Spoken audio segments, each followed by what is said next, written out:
Good. Uh-oh. I'm not centered. I'm not. Ah! Oh, hang on, hang on. Let's try here. Hang on. No one saw that. No one saw that. Shh, shh, shh.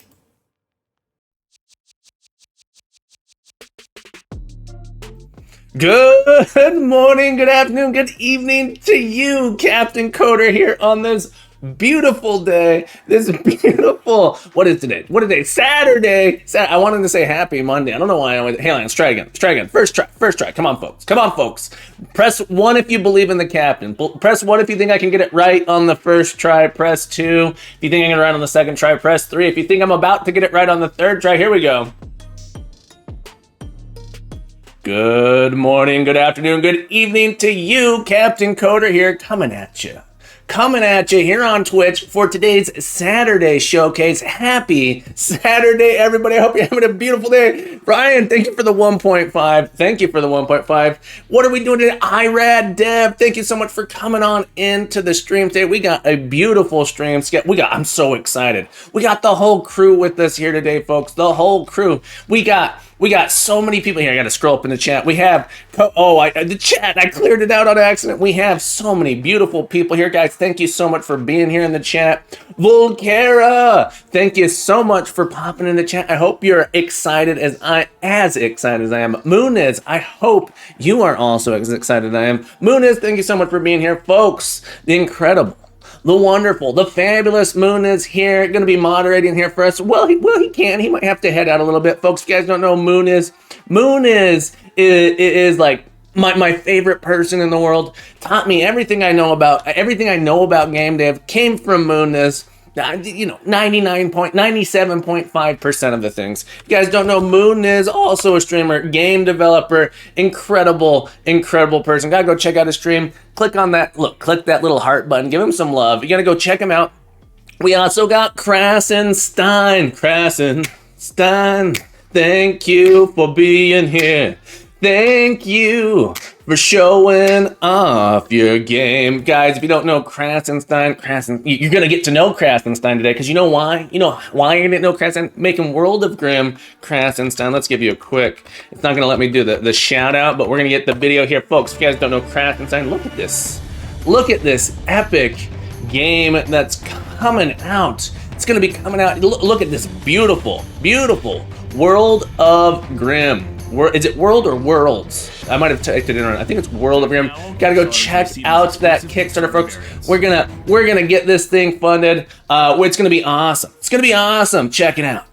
This amazing game. Gotta go click that. Look. You're gonna be doing yourself a favor. Click that link. Go check it out. We're gonna be talking about it so much today. We're gonna be showing it off on stream. We're gonna be playing it with Krasenstein himself, the owner. You're the owner, right, of Static City Games? Is that correct, Krasenstein? Correct me if I'm wrong. So glad you're here with us. And Clayman Dev. Oh, we got so many amazing people. Moon people. That's right. Clayman Dev's here with us on this beautiful day.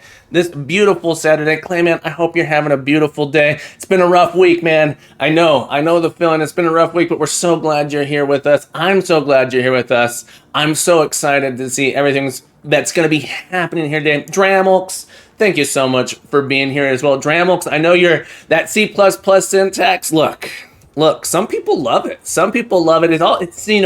I find as an educator, as a computer science folks, people don't know. If you're new here, I am Captain Coder. Captain Coder is me, and I am a computer science educator. My full-time job, my Monday to Friday job, and sometimes on the weekend, who knows? I'm a workaholic. I can't stop working. I teach computer science and programming at a school.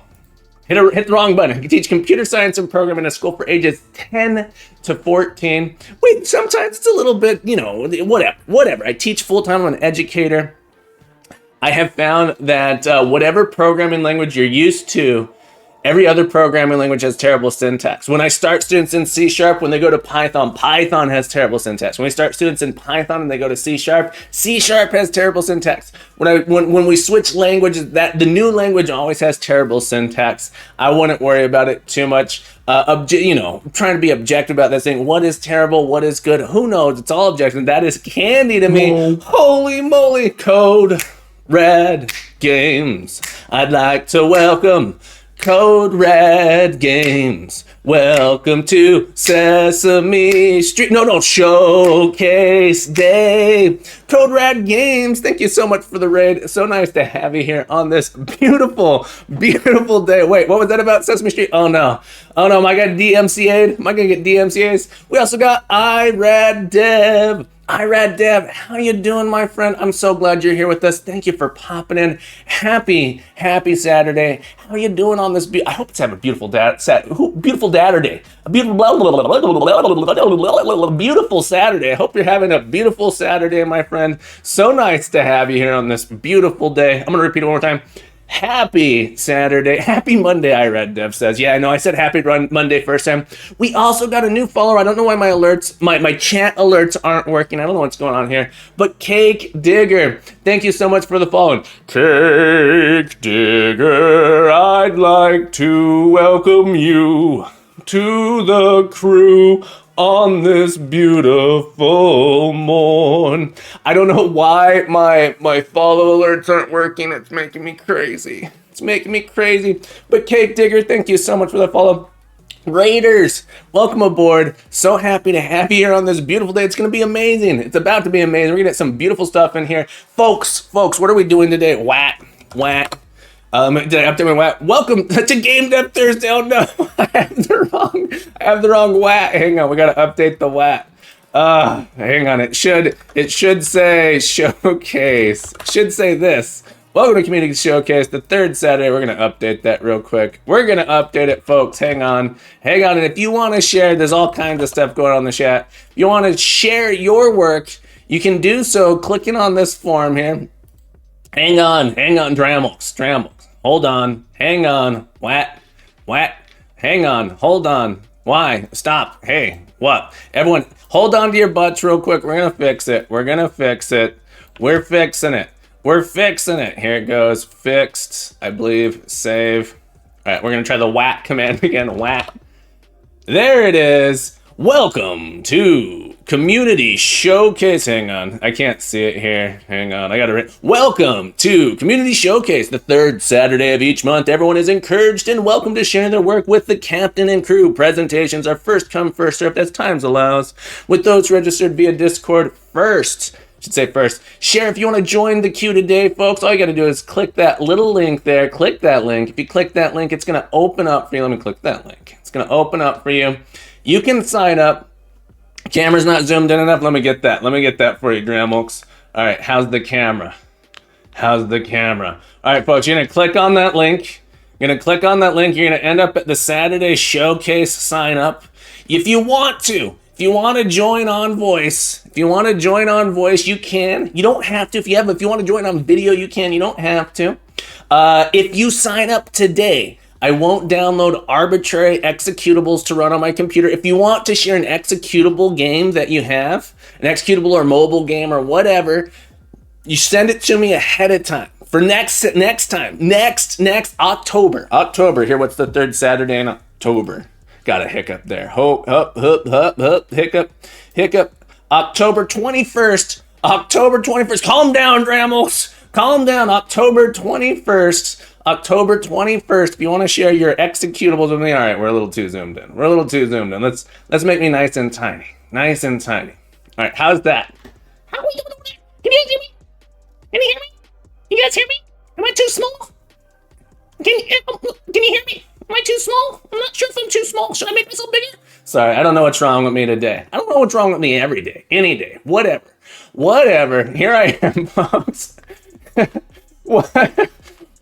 I'm curious if someone got shrunk down really small, would they actually sound all high and squeaky? That's what the internet. That's what Need Deep Boy Super Zoom. Hey, how you guys doing?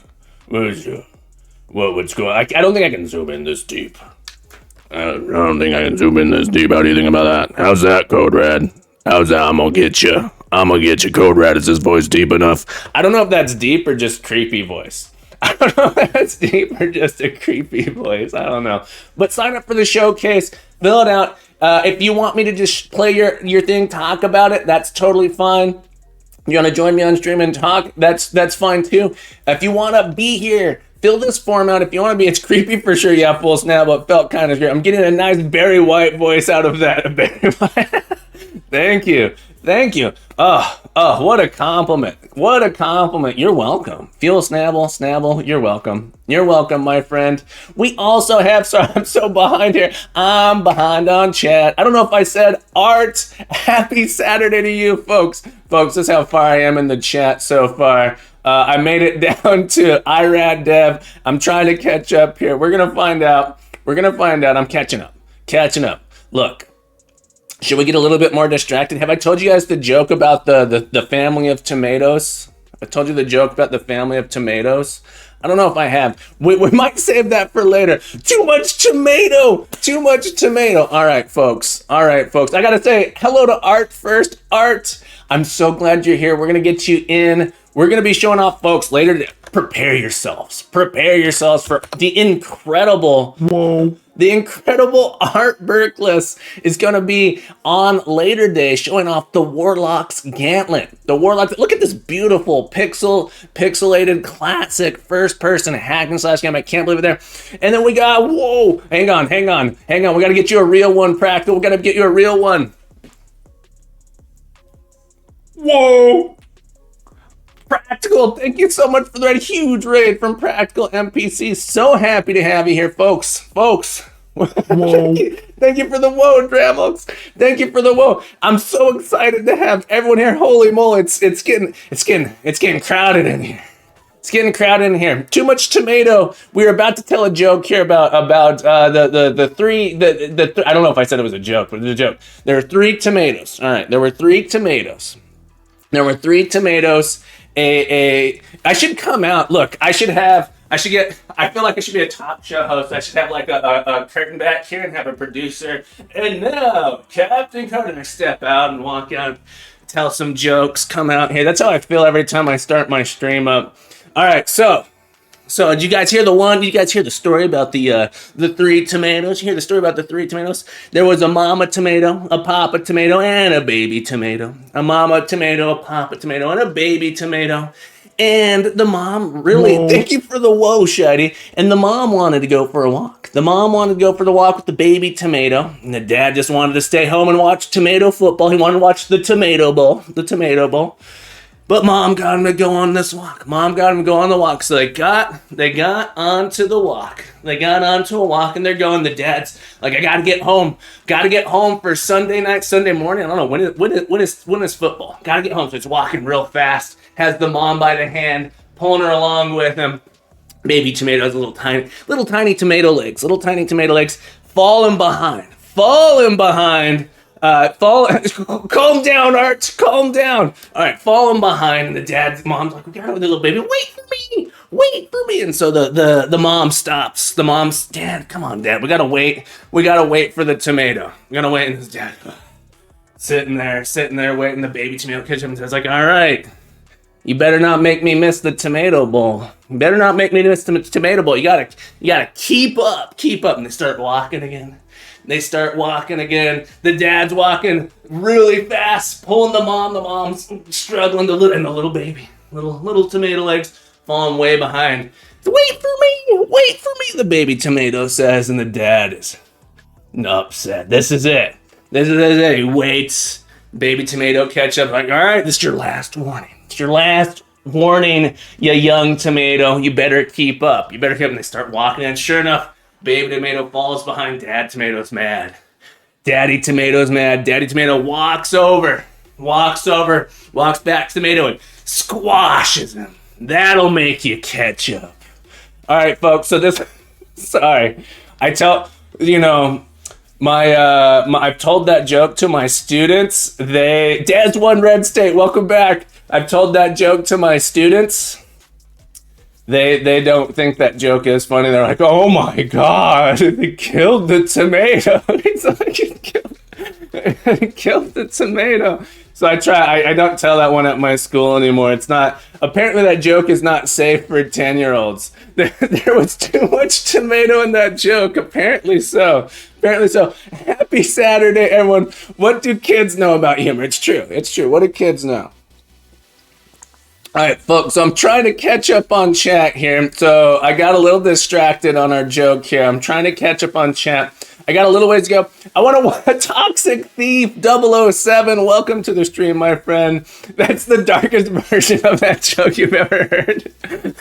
Sorry, Art. I'm so sorry. All right, folks. Look, no tomatoes were harmed in the making of this joke. Maybe. Were they? Who knows? I don't know. Look, I'm not a jokeologist. I'm not a joke smith. I'm a pro.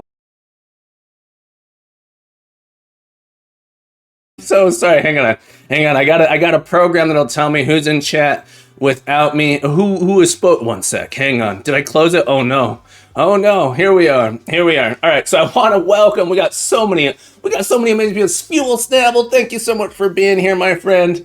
Lakia Gaming, thank you so much for being here. Did we lose me? Did I? Oh, am I back? So I didn't even notice. I was just over here rambling. I'm so sorry. Did I get canceled? Did the tomato joke?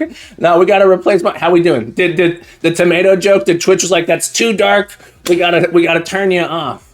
Did I lose connection? I didn't even notice. I was just rambling on over here by myself. I want to welcome Toxic Thief 007, Red Murd. Thank you so much for being here. Lakia Gaming. I hope you're having a beautiful day. Yeah. Let's be careful, Cactus Celery. Look. You know, we've talked a lot about the Unity drama here. And that's okay. Look. There's a lot to talk about. There's a lot to digest, but we're going to be having guests on today. So for my guest sanity, for my own sanity, we're gonna not talk about it today. We're gonna look. Nothing wrong happened.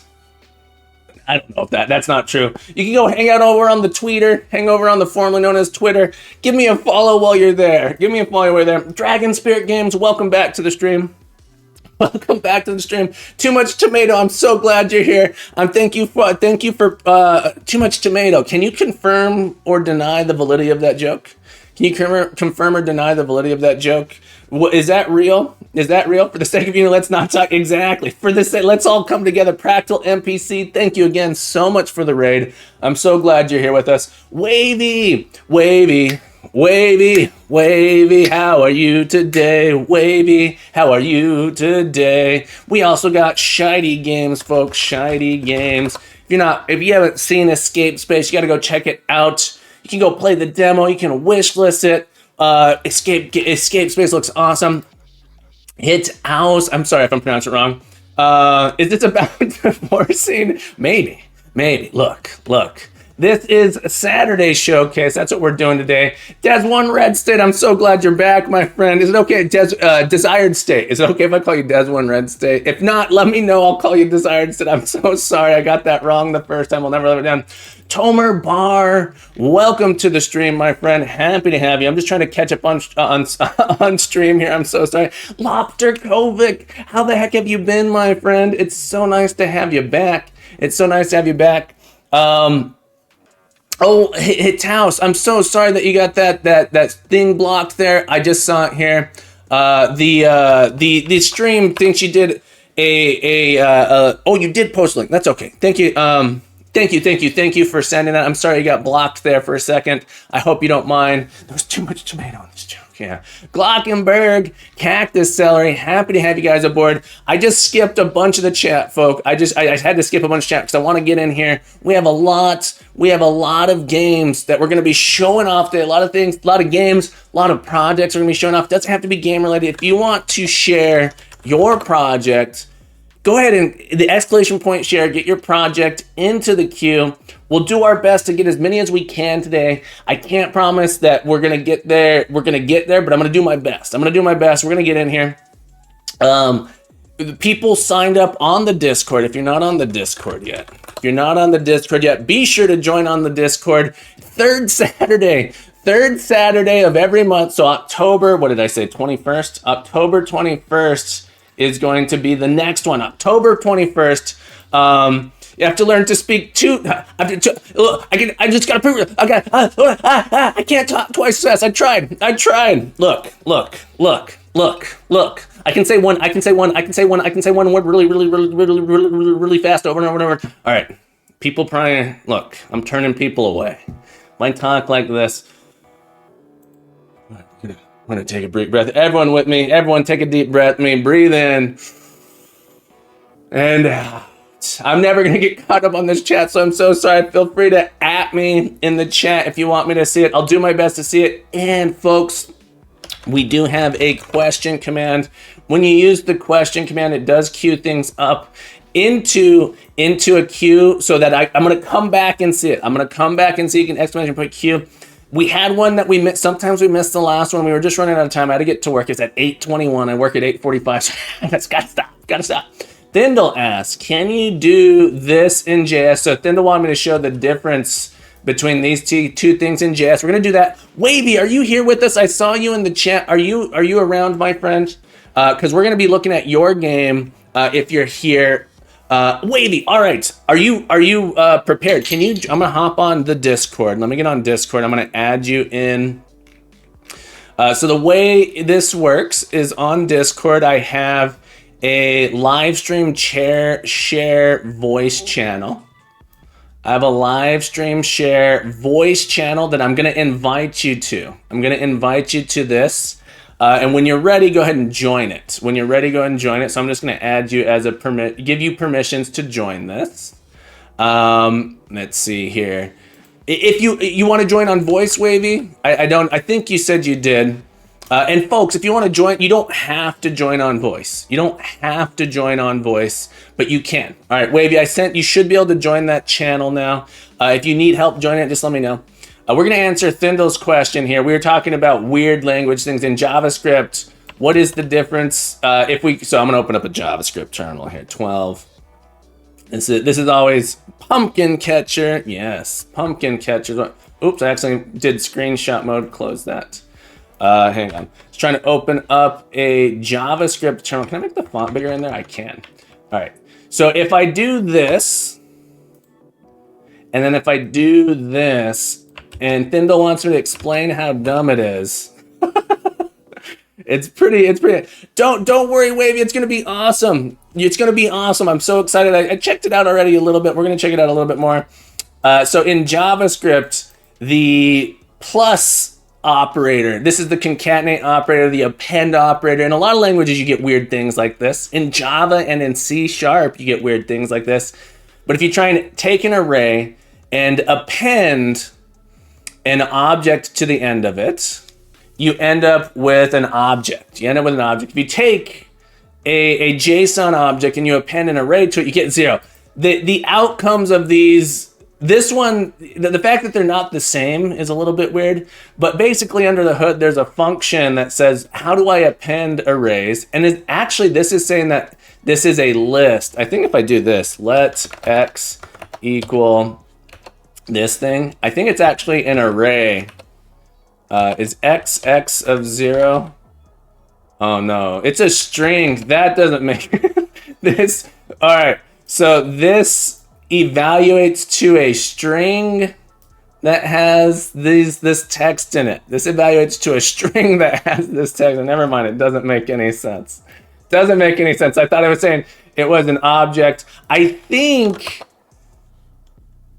it's doing like toString. Is there toString here?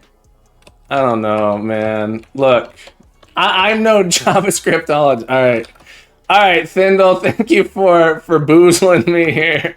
Thank you for boozling me here. Look, there are no bad programming languages. They're just bad programmers. That's not true. JavaScript's a beautiful language. We're not going to hate on JavaScript. Look, I do a lot of JavaScripting. That one doesn't, the outcome there is very interesting and odd to me. I wish I knew a little bit more about that. MGTWT, welcome back to the stream, my friend. Happy to have you here on this beautiful day. Fast Chat, welcome back. You're just in time. We're going to be checking out Wavy's game here. Wavy, thank you so much for submitting the, so we got Wavy, then we're going to be doing Practical MPC after that, but Wavy, let's see. Let me turn my volume up. Wavy, can you speak? Hello, I can hear you. I don't think anyone in the stream can hear because my volume's super quiet here. I gotta adjust my desktop audio. One moment. Bear with us, Wavy. Thank you for joining us. So happy to have you here. Where is filter? And if you want to do a screen share as well, you're welcome to do that. But can you, yeah, there we go. All right, Wavy, can you try talking? My current one, like what I'm working on? Oh, we can look at what you're currently working on. I was going to play the pumpkin catcher, which is what you shared in the stream. Yeah. Can people hear Wavy? Hello, hello. Hello. How's Wavy's volume, everybody? You in the back. Pay attention. Oh, man, I had to turn my own volume up. That spooked me so much. Shiny, thank you for the hey. All right. So, correct me if I'm wrong, Wavy, and feel free to talk to yourself. Talk to yourself. Talk for yourself. Talk about yourself. Don't let me talk about you. To talk for you. You have been doing game development for 4 weeks. Is that true? I think it'd be, yeah, a little over a month. That is awesome. Over a month, you're already showing off what you've been doing. You've been hanging out on the Discord, which I love, and you're not look. I think you're going to end up being an amazing developer because you're not afraid to share what you're doing, ask questions, and just say, "Hey, look at what I'm doing. This is cool." And you think it's cool. You're having fun doing it. I think, is that true? Right. Loving it. I like criticism a lot. So that's what helps me more is like, yeah. Criticism, it's a tough one. I had a student criticize me yesterday.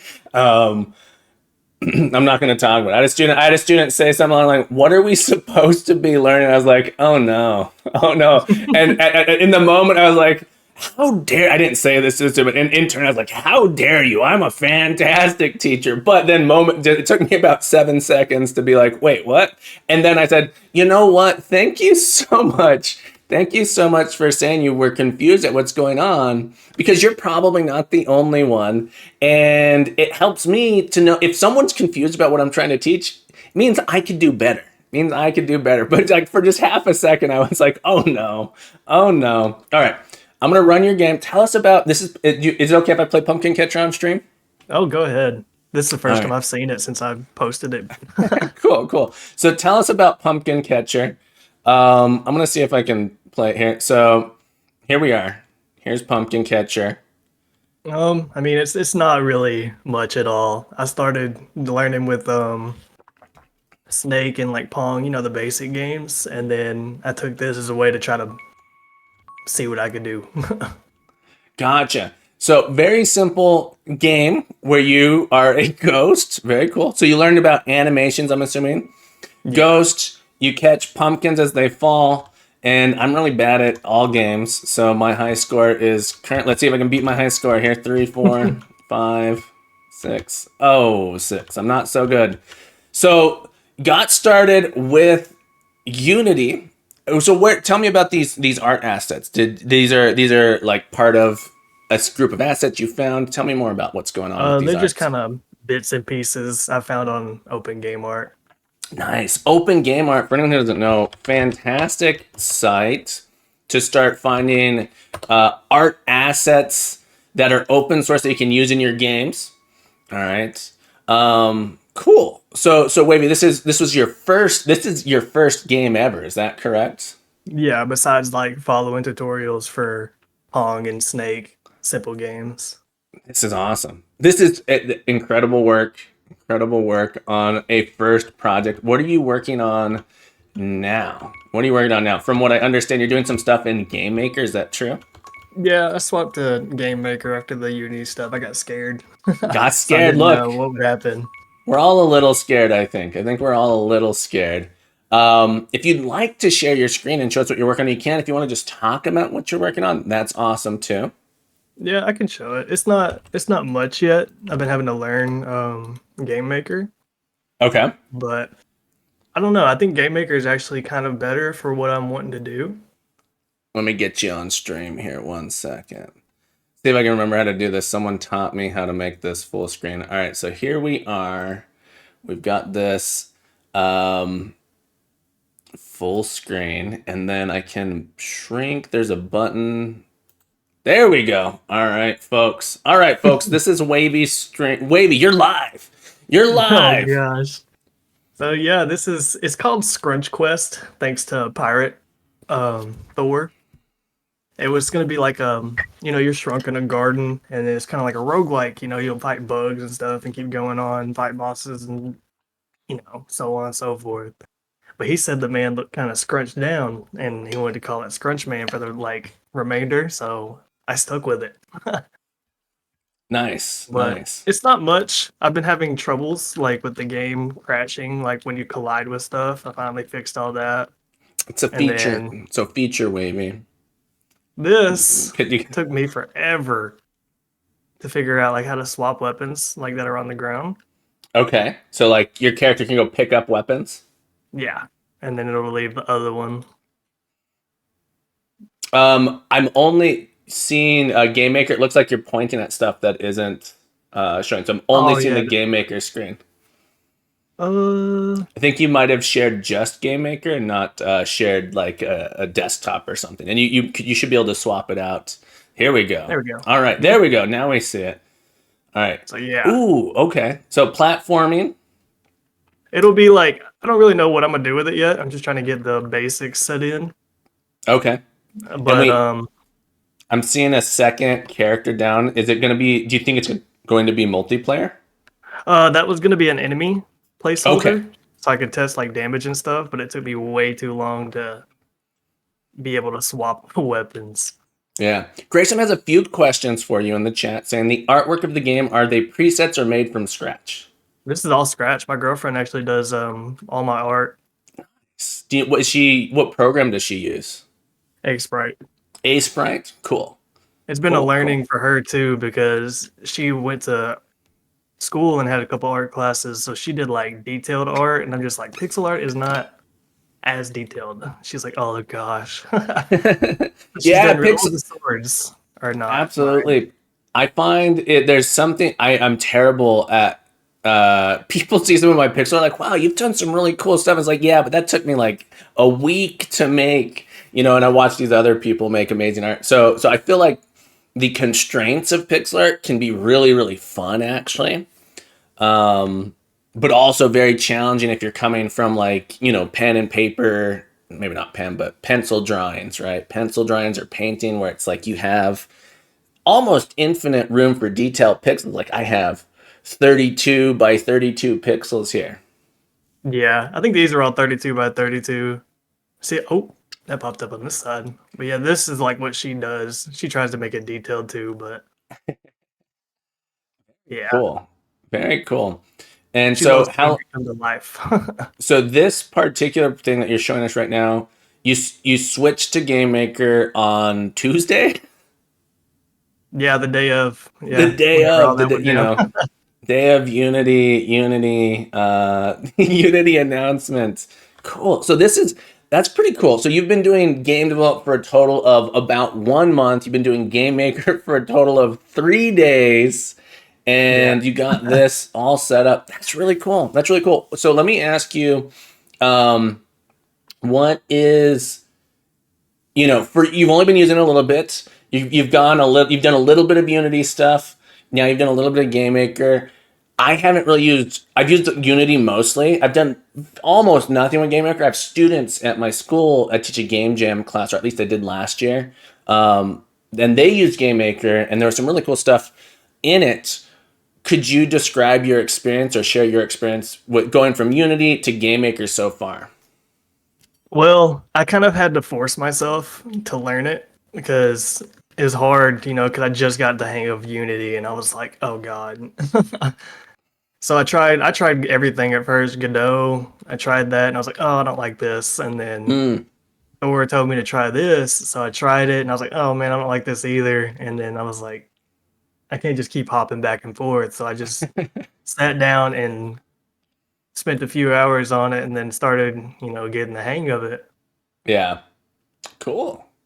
Very cool. I will say, anytime you're switching between tools, and this happens with my students a lot, anytime we're switching between tools where the tool is supposed to be sort of a supplement for another one, it's always painful, the learning curve of switching those two and trying to do the translation in your head. So even just switching from one programming language to another, switching like, I know how to do it in this other language. This is one of the problems that, so MIT created Scratch, the programming language.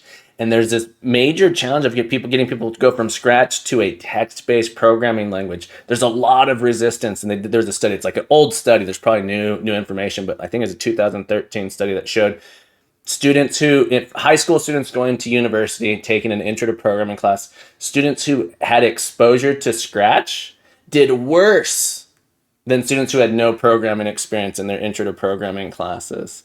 Learning a new language is rough. Exactly. Yeah. It's rough. Raiku's saying just do if statements, switch cases. They work everywhere. Just put ifs, scatter if statements everywhere. We have another question. Grayson wants to know, what were some of the challenges that you encountered while you've been learning to program or make games? Almost everything. There's a lot of tutorials because it's not really like, whenever, played games before you decided to start doing it, you're kind of like, I could make this, I could do that. And then you start doing it and you're like, oh, how do I, how do I do that? So it's been a lot of trial and error. I've swapped code a million times. Absolutely. Trial and error. So I'm sorry to interrupt you, Wavy. I just want to let people know when you're learning something, and if you want to be a programmer, if you want to be a game developer, you're going to be frustrated a lot. It's an endurance game. It's totally an endurance game of what the heck is happening? Why does nothing work? Nothing works. Everything is broken all the time, and just smashing your head against the wall until it works. At least that's been my experience for the last 25 years. So I'm welcome aboard. Welcome to the world of programming and game dev. Yeah, the errors are so annoying. Like when it just doesn't work. I'll go to Thor most of the time. I'll be trying something for hours and I'll be like, okay, I'm taking a break. My brain feels like soup. Yep, soup brain. I get that a lot. Stepping away, that's a great thing, to step away. I often find that if I've been working on something for 4 hours, 5 hours, whatever it happens to be, step away, come back with sort of, your brain will run some process or something in the back, and it's amazing what you'll figure out away from the computer. Awesome. All right, Wavy, any advice you'd like to give people who want to get into game development? I could give the same advice Thor gave me, and it was just do it. I don't know how I found Thor, but I was in there saying the same things, like how you get started, and he was like, just do it. Just do it. I love that. Love that. Yes, just do it. Art says, don't know if I missed an answer, but did Wavy start programming 4 weeks ago as well? Yes, Wavy has been programming for about 4 weeks. Just do it. Advice from Wavy. Sage advice. Wavy, would you like to show us anything else before this you is really all I have. This wasn't by the way, this wasn't made in 3 days. I was starting on it in Unity, so I kind of knew where I was. You had a lot of the concept stuff down. Yeah. Cool. How much do you think the Unity stuff, how much of your Unity knowledge do you feel transferred to Game Maker? Or maybe generic game development? Well, the GML code is kind of different. Like, I don't know. I don't think a lot besides basic trying to get stuff to work. But learning the code it's so different than Unity's C#. Yeah. C# is kind of I'm not saying Game Maker's language is not industrial strength, but C# is kind of an industrial strength generalized programming language. From what I understand, things like Godot, GD script, Godot script, Game Maker script, those are designed specifically for game, with game design in mind, game development in mind. So in some ways, they might actually be better for game development. That said, I've not really used either of them much personally. Right. Grayson asks, what game engine? Oh, this is just a generic question. He asks, is he going to create other types of game other than just a 2D platformer? I don't know. I haven't really got that far. I want to do 3D eventually, but I'm scared. Yeah. You're scared? Don't be scared. I was scared too, and I did my first 3D game, and it was so much fun.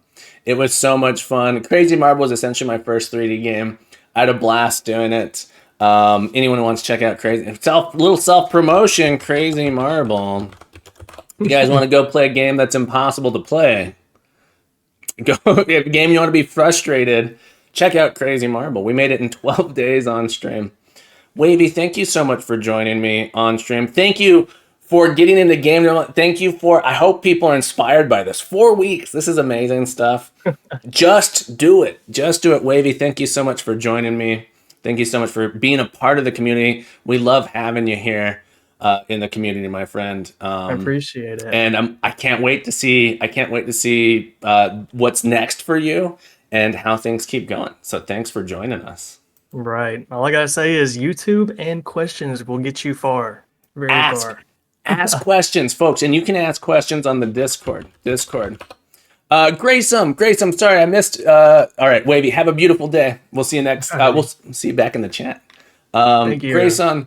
Grayson says, "Wait, is it over?" I missed something. If you guys want to ask questions, and then make sure I see them, do the question queue here, and it will add it here. We're gonna see. Clayman says, "Oh, here's another JavaScript trick." Well, not this. Clayman, this isn't a question. This isn't a question. This is a statement. This is a statement. All right, folks. That was Wavy. Thank you so much for joining us, Wavy. Incredible stuff. Inspiring. Just do it. Don't be afraid. Don't be afraid of getting started. You'll never, if you never start, you'll never get there. Just do it. Ask lots of questions. Publish stuff. Get critiqued.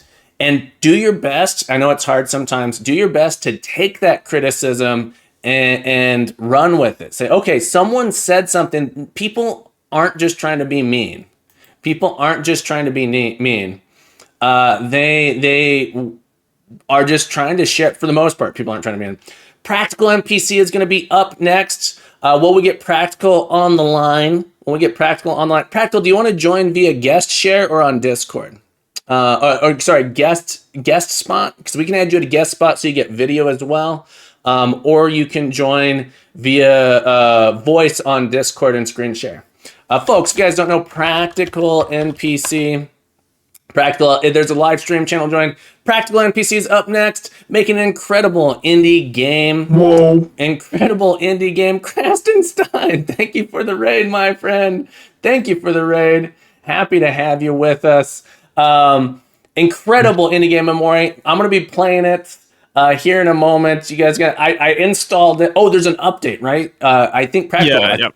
There's an update. Okay, there's an update here. Let's see if I can. Hang on, I have to do Steam Big Picture mode so that it will show up on my second monitor. Hang on. And I don't know how to do anything in Big Picture mode. Here, we're going to exit. Oh, God. This is dangerous. All right, folks. I'm going to switch to my face cam while I figure this out. I don't want anything terrible to come up on stream. Practical, tell us, how have you been? What have you been up to? I've been pretty good. I mean, I've been working on the on this platformer for we're closing in on 3 years now. It wasn't until the last 6 months that I actually, started working on it. I would say hardcore, or quote unquote hardcore, 8 hours a day, or sometimes even more, averaging around maybe 50 to 60 hours per week. So yeah, this is my main project. I'm giving it my all. Nice. That's all. Look, giving it your all. 3 years. That's a long time for a project. But look, some projects are even longer than that. This game looks incredible. Anyone who doesn't know, I'm terrible at them, but I love precision platforming games. So I've been watching this for a couple months now, and I'm excited to play it on stream. I'm gonna pretend here. I'm gonna say, yeah, I haven't played it, so you can watch me play it live, so you get that real feedback. You get, yeah, that's the ticket. That's why I haven't played it. It's not because I'm super busy all the time. All right, I think I got big picture mode working here. All right, so we've been joined here by Practical NPC. We're joined here by Practical NPC. Before I hop in, I want to say thank you again, Krastenstein, for joining us for the raid. And we had another follow while Wavy was on. If you need to cover your ears, I'm gonna sing a song here for Zio Mupple. Zio Mupple. If I'm pronouncing it wrong, please let me know. I'll try and get it right. And COC Pern. COC Pern and Zio Mupple. Zio Mupple.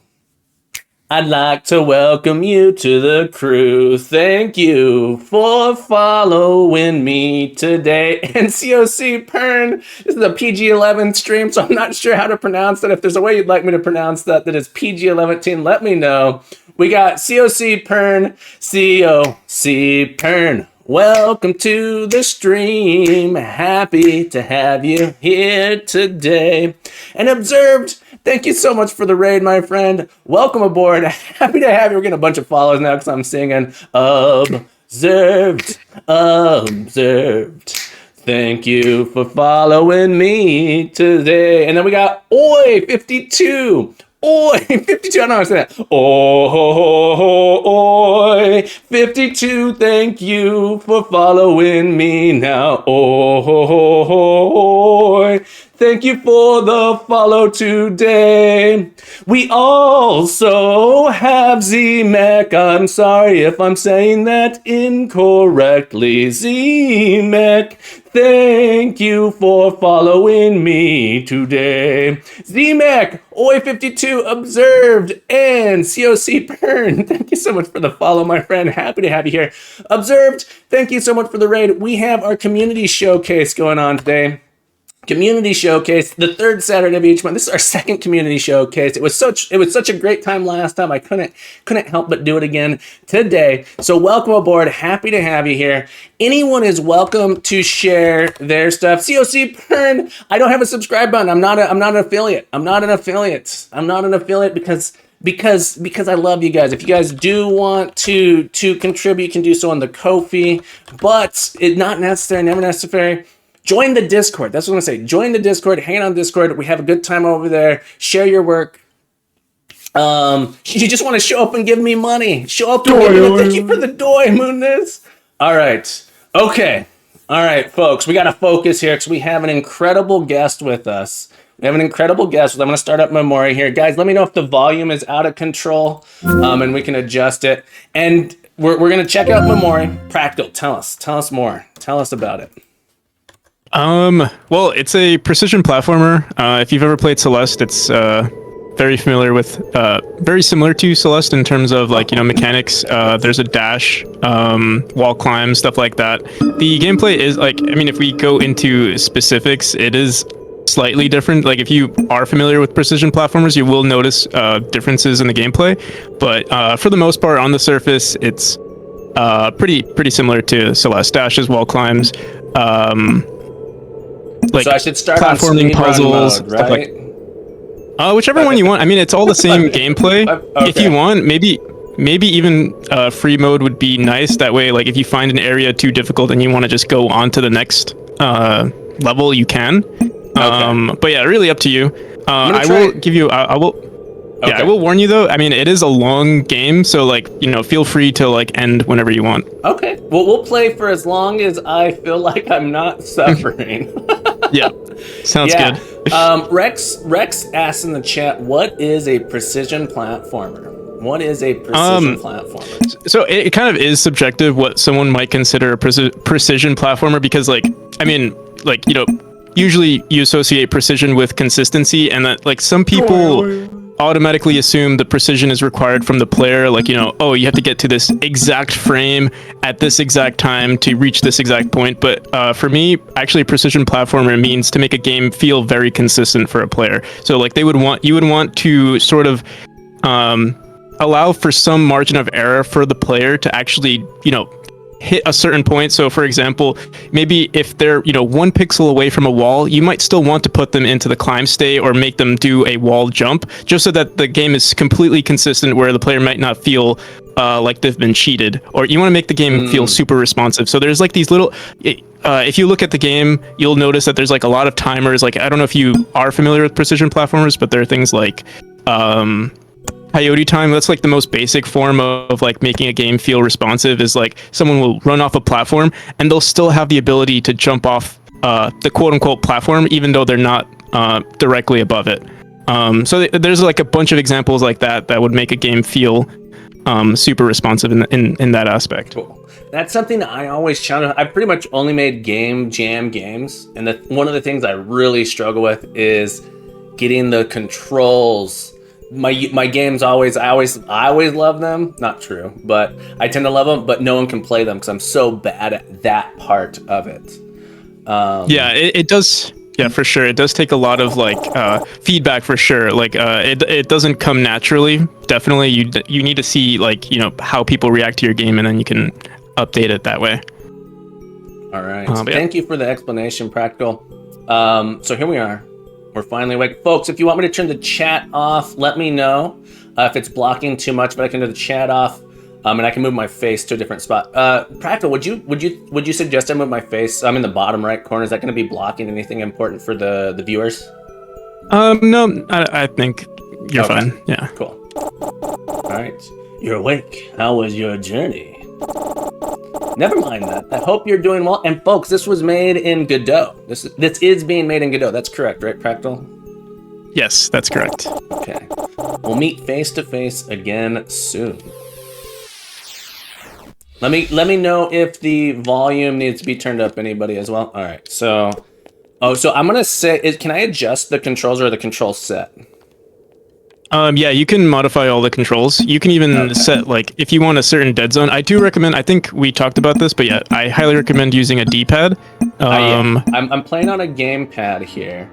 I wanted to change, I want to change it so that I'm on an Xbox. I want X to be dash rather than B, so I don't have to swap my thumb. I don't have to move it left and right. I personally like when games are that way. So I was just hoping I could find that here in the controls. Dash. Here we go. Change that to it might be easier to I personally, so anyone who play save. All right, press save. How do I get back? There we go. Start. Cool.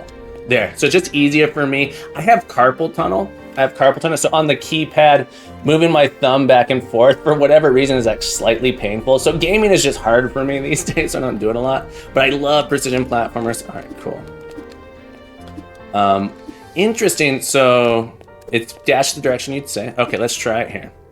I see April Dawn says, this looks absolutely cute, and as it seems to be quite user-friendly in terms of I suck at platformers and fixed controls, don't make it easier for me. That making it too easy for the experienced player. Wish listed. Awesome. Can I wall jump? I can dash up. All right, so the direction I hold.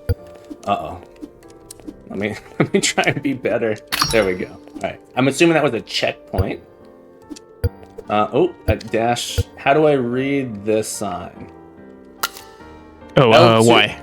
Y. Gotcha. Y. L2 to climb. L2 or RMB to climb. So L2.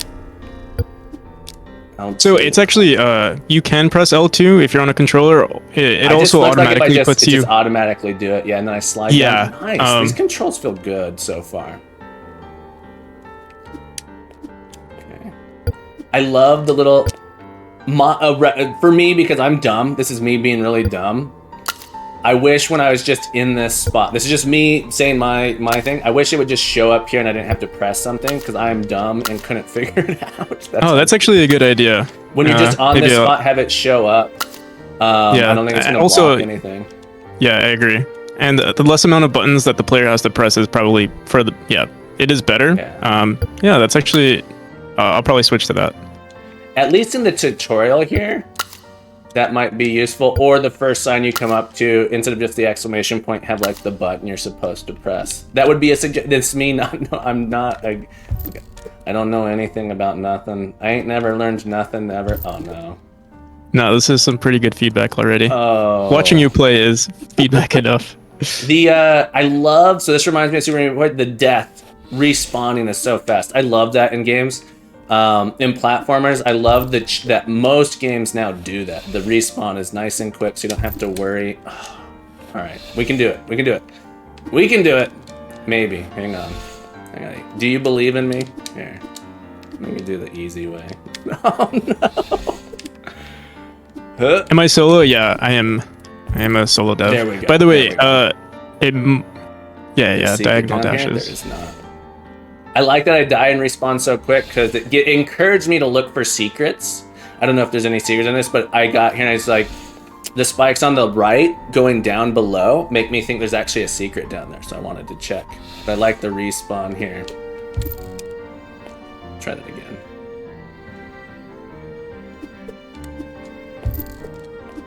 Okay. And folks, this is my first time playing this one, so feel free to laugh at me. You're doing pretty good for your first time, I gotta say. Alright. I got this. Thanks, Rex. Thanks for the confidence. I have played, so I haven't 106 Super Meat Boy, but I have 100%ed Super Meat Boy. So I have played my fair share of these. Can dash in any direction, okay.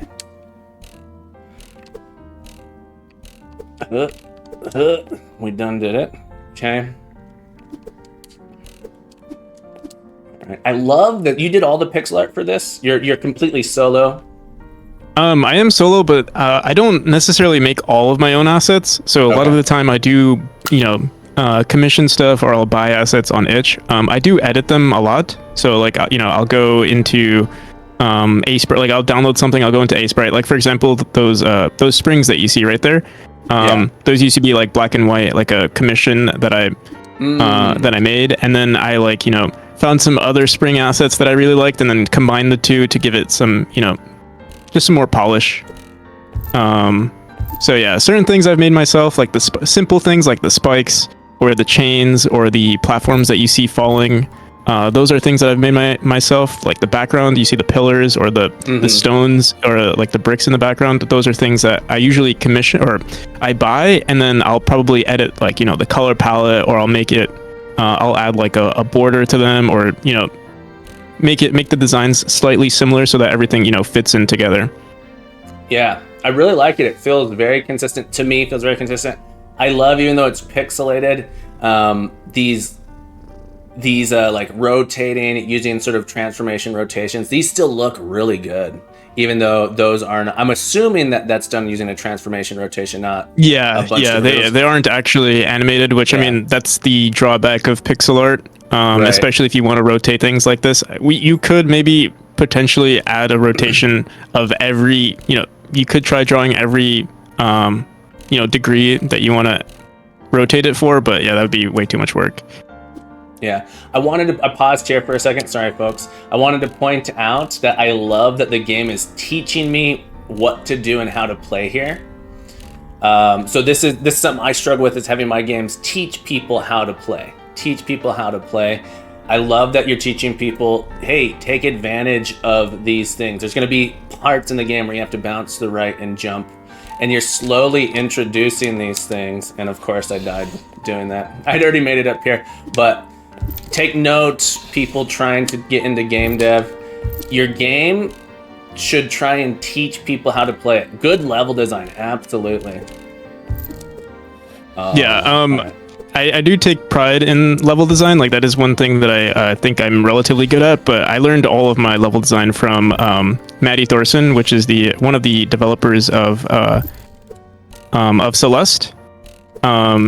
She actually had a GDC talk on level design, and that's what really actually inspired me to get better at like making rooms and like teaching the player, subconsciously, hey, like without making a tutorial, you can teach the player to just how to play the game while allowing them to just progress and make it feel slightly, more seamless. Yeah, I'm loving this so far. Man, do you have what I'm trying to play and talk. Do you have an expected release date? Yeah, I'm aiming for January for like version 1. Version 1.0. I do want to expand on the game.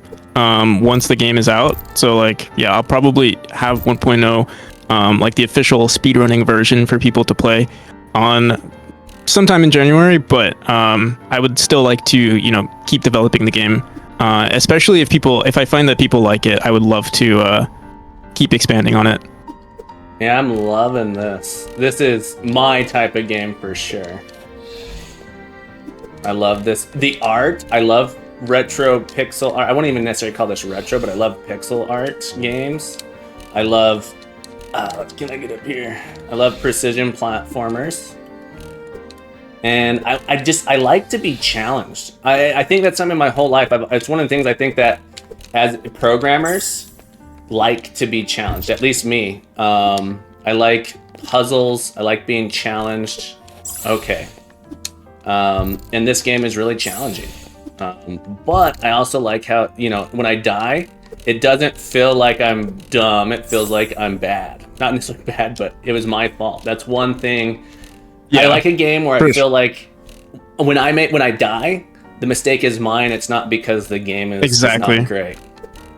That is something that you really need to make sure that you're doing when you're designing these games. Is you don't want to make the player ever feel like they've been cheated. That's something like, you know, we were talking about Coyote Time. That's something that, like, it's basically the standard of platforming at this point. And even though it's the player's fault that, like, for example, they ran out of a platform and they fell to their death, that technically is their fault. But because the standard, the platforming standard. Oh wow, you're actually getting up there. That's yeah. Most people can't get it on their first try, but props for trying. My first try. Well, I just saw it. So again, this is a great level design thing here. I could have continued to, I don't know if people saw up in the top right, I was like, hey, there's a thing over here. I got to go check this out. So I was like, how do I get there? Let me ask, is this supposed to be a Metroidvania? Not a Metroidvania. So like, usually Metroidvanias have some sort of like progression to it, with like discovering new skills and stuff like that.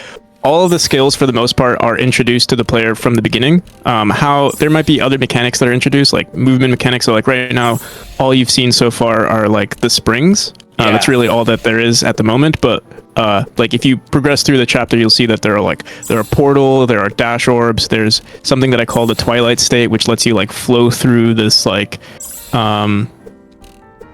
this zone that's this magical zone. But yeah, this is I slowly introduce those mechanics. I give the player a feel for the springs, the dashing, jumping around, and then as they progress, they'll figure out more of the mechanics. Yeah. So I'm pretty sure I can get up here with what I have. I don't ever gain new skills. Is that true? There's just the environment changes. So like you don't gain. I would say that's a big difference between a Metroidvania. You're going to gain abilities, gain items, gain things that change how your character works. Games like this, the environment changes and new mechanics get added to the environment. And you already said that, but so I'm feeling like I just gotta get good. Yes! All right. Did that do anything? Oh, if you press Y on it, you got it. There's a slight delay, so I might respond to something that you say while I'm watching your stream. Oh, gotcha. Yeah. Let me. But yeah, you got it. There we go. Okay, so I don't know what that does. I'm assuming I need that at maybe later. I don't know. All right, let's come back up here. All right. I loved that challenge and like building that skill, getting a little bit better as you play. Yeah, you reward, like if someone like right now you're probably much better at the game because you got that secret. So while it wasn't required for future levels, you actually subconsciously, I feel like this is what happens. It's what happened to me when I played Celeste. You would aim for a strawberry, and because you tried to get that strawberry, you've gained some experience points in platforming, so to speak. Yeah. Your skill levels up as a player. There's not just a number go up, right? I love me a good number go up game. Don't get me wrong. Yeah. I love me Dark too. Souls. I love me number go up. But a game where it's like you literally have everything you need to play the game from the beginning. You just have to actually, mentally and physically get better at playing. Oh no. Yeah. And slowly introduce. This is one of my struggles. I'm bad at slowly introducing players to my mechanics. I mean, honestly, I wouldn't say that you're bad at, or like anyone is bad at it. It just takes a lot of feedback. Like, you don't know how many times I've redone the first chapter so many times. It's because like, you know, I assume, oh, this level is perfect. Like, you know, if you're new to the game, you'll probably do fine. But I get proven wrong every single time. I think I'm at a point in the first chapter where I think it's decent, but chapter 1 will always be a you know, the chapter that I always come back to and always edit. Based on people's how I see people play the game. Oh. Okay, so this one's interesting because I have to dash through it from the left side to get there. I kept trying to think I need to line myself up like that. This puzzle was awesome. I loved this puzzle. Someone's asking about the cat. What is the cat? It's like a ghost following me around. I love it. Approximately how many times have you died in the game so far? I wish I recorded it. Be nice. Yeah. Well, this each person today will be clipped out, by the way, so we'll be highlighting this. So you'll be able to come back and count it if you want. A death counter would be nice, though. There is a death counter in the credits. Ah. But yeah, I used to have it in the settings where you can see it, but yeah, I just haven't. There will be like a stats counter. I just haven't added it yet. Oh. Always something new to add. Okay. Yeah. So I could go up here. I went up. Oh, there's a heart over there. I can dash while climbing.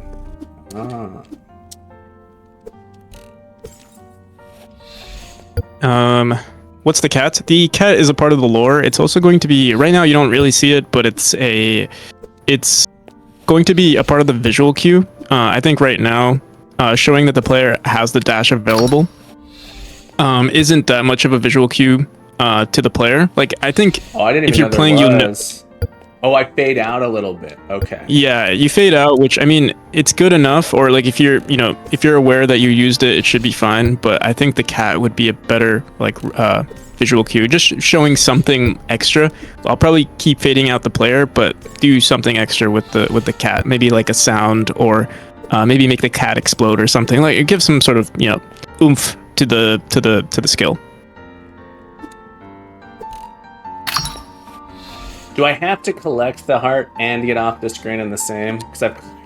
Yeah, you have to collect the heart and reach a checkpoint. Okay. There we go. It's up here. And there you go. Lots of little tricks here. This is a candle, I think, not a cake. Yeah, it's a candle. It's another secret. I'm sorry, another collectible. It is pretty challenging for people from what I've seen, so feel free to just completely skip it. I need it. You can't just say skip it. You can't just say skip it. All right, so I think I need to do something like this. All right, I almost had it. Oh, you got it. Wow, you're probably the quickest person to get it. Oh! Well, you almost got it. I know how to get it. Yeah. There we go. All right. Yeah, I love this type of game. That looks horrifying over there. I love that there's branching paths here too, so it's not completely linear. I'm liking that. So I'm trying to decide. Yeah. I'm trying to decide which way to go. It is. If I go to the right, there's nothing over there. I feel like I have it is choices. linear at the moment. I do want to at least create some sort of like pathing, like not necessarily a tree, but like connected split paths. This is actually just like a secret path for a collectible. Yeah. I do eventually plan on adding different paths, but especially for chapter 1, I want to make the game as linear as possible so that the player knows or understands the mechanics that I want to teach them. And then in the future chapters where they're already pretty familiar with the mechanics, I can create some different paths or secrets, stuff like that. Right, yeah, this is a pretty challenging room. Don't tell me that, 'cause now I have to do it. You're supposed to say, "Oh, this is easy. This is easy," and I just go, "Okay, well, I'm just terrible." So yeah, it's pretty easy. It's not worth your time, really.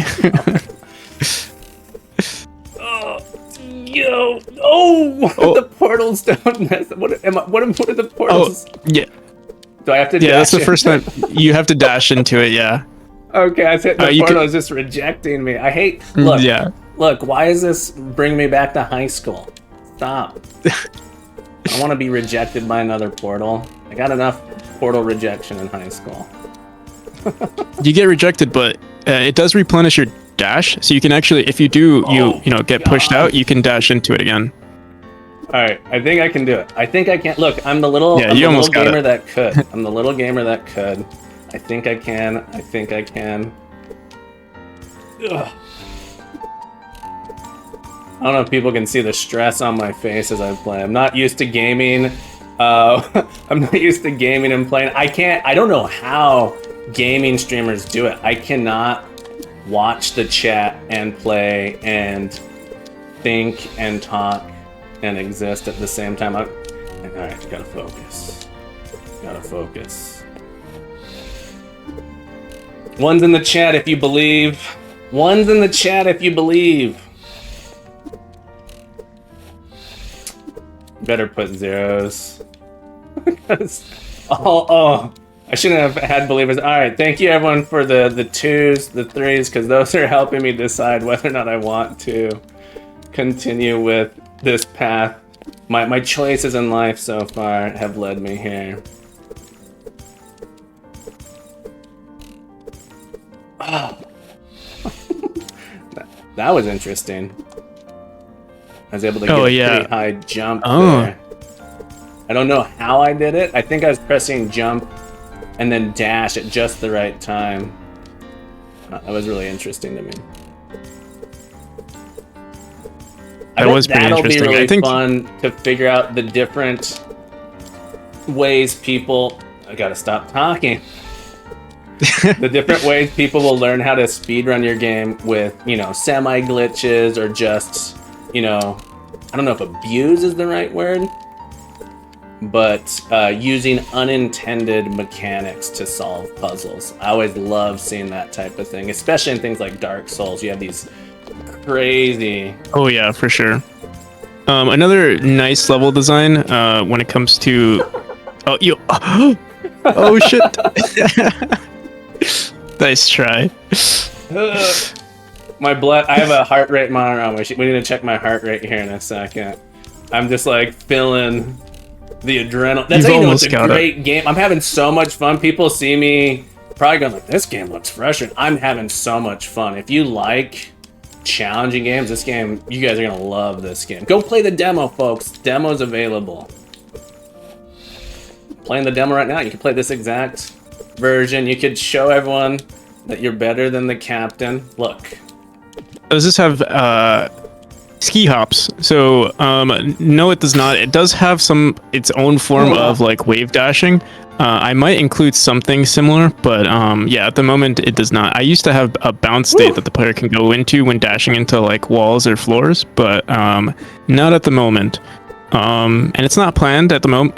What I was actually thinking of doing was introducing a new type of wall that the player could, do those types of bounces. But yeah, that'll be in a future version. We did it. We got, I think it was a record. It looked like a record. So I've gotten a heart, a candle, and a record. All of these things are highly related, clearly. So, fun fact, I was streaming before we raided you, and I was actually stressing over like getting like the perfect version for you to play. And I kept messing with like not different values, but like adding different mechanics, adding different sounds and stuff. And then at the end of it, I just decided, hey, let's just stick to the original version. But yeah, it was a fun stream, I gotta say. It is super fun. Yeah, folks, practical streams and fun stream. It's not just game development. A lot of it, practical. Clearly inspired by other games as well, right? Oh, that's cool.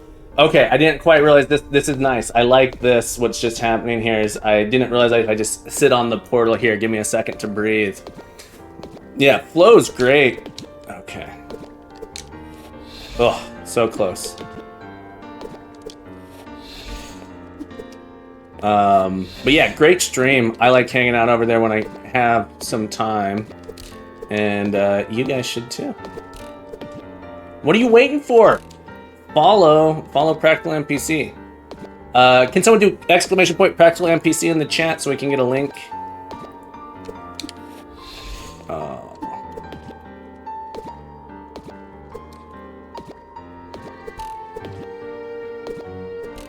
Thank you. Perfect. Okay. Oh, can I go? Is there a down? There's not a down. The camera shifted, so I thought there was a little bit of a down there. Like, oh, secrets. I love secrets. Ever since Super Mario Brothers 3, like secrets and levels, man. And there were secrets in other ones, but that was the first one where I just got so excited about hours and hours just trying to find all the secrets in Super Mario Brothers 3.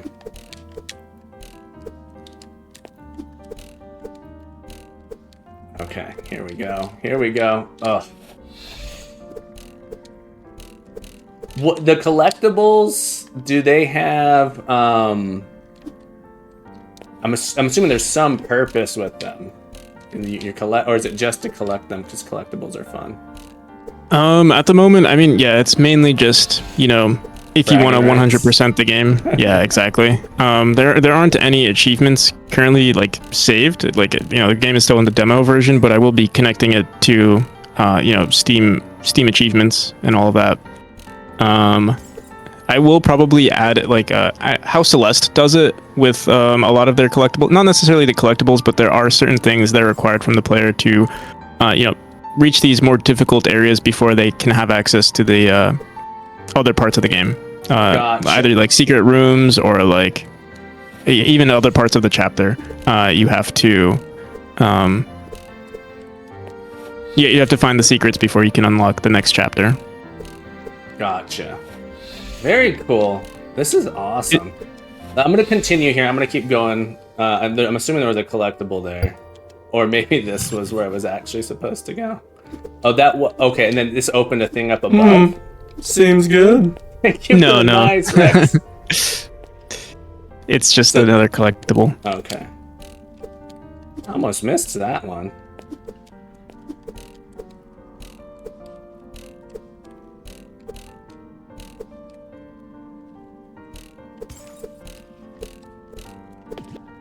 Whew.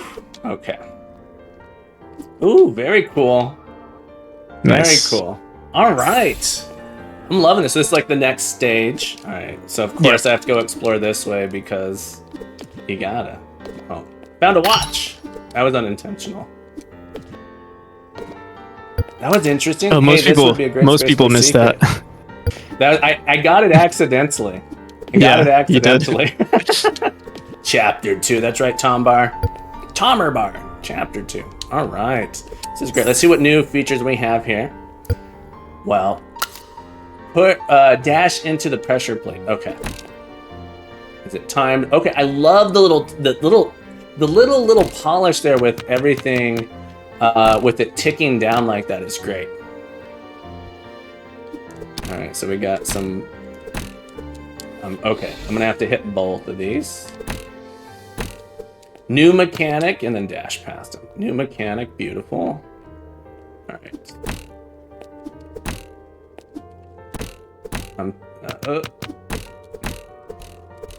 There we go.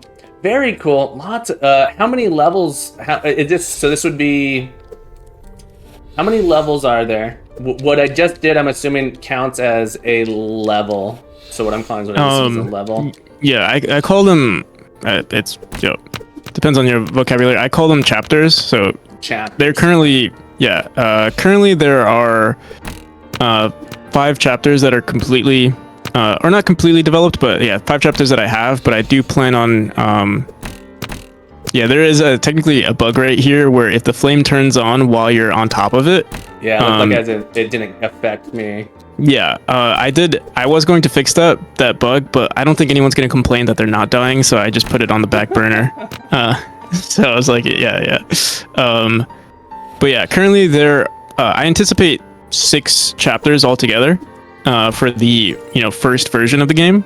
And currently there are about 230 rooms, but I'm trying to make around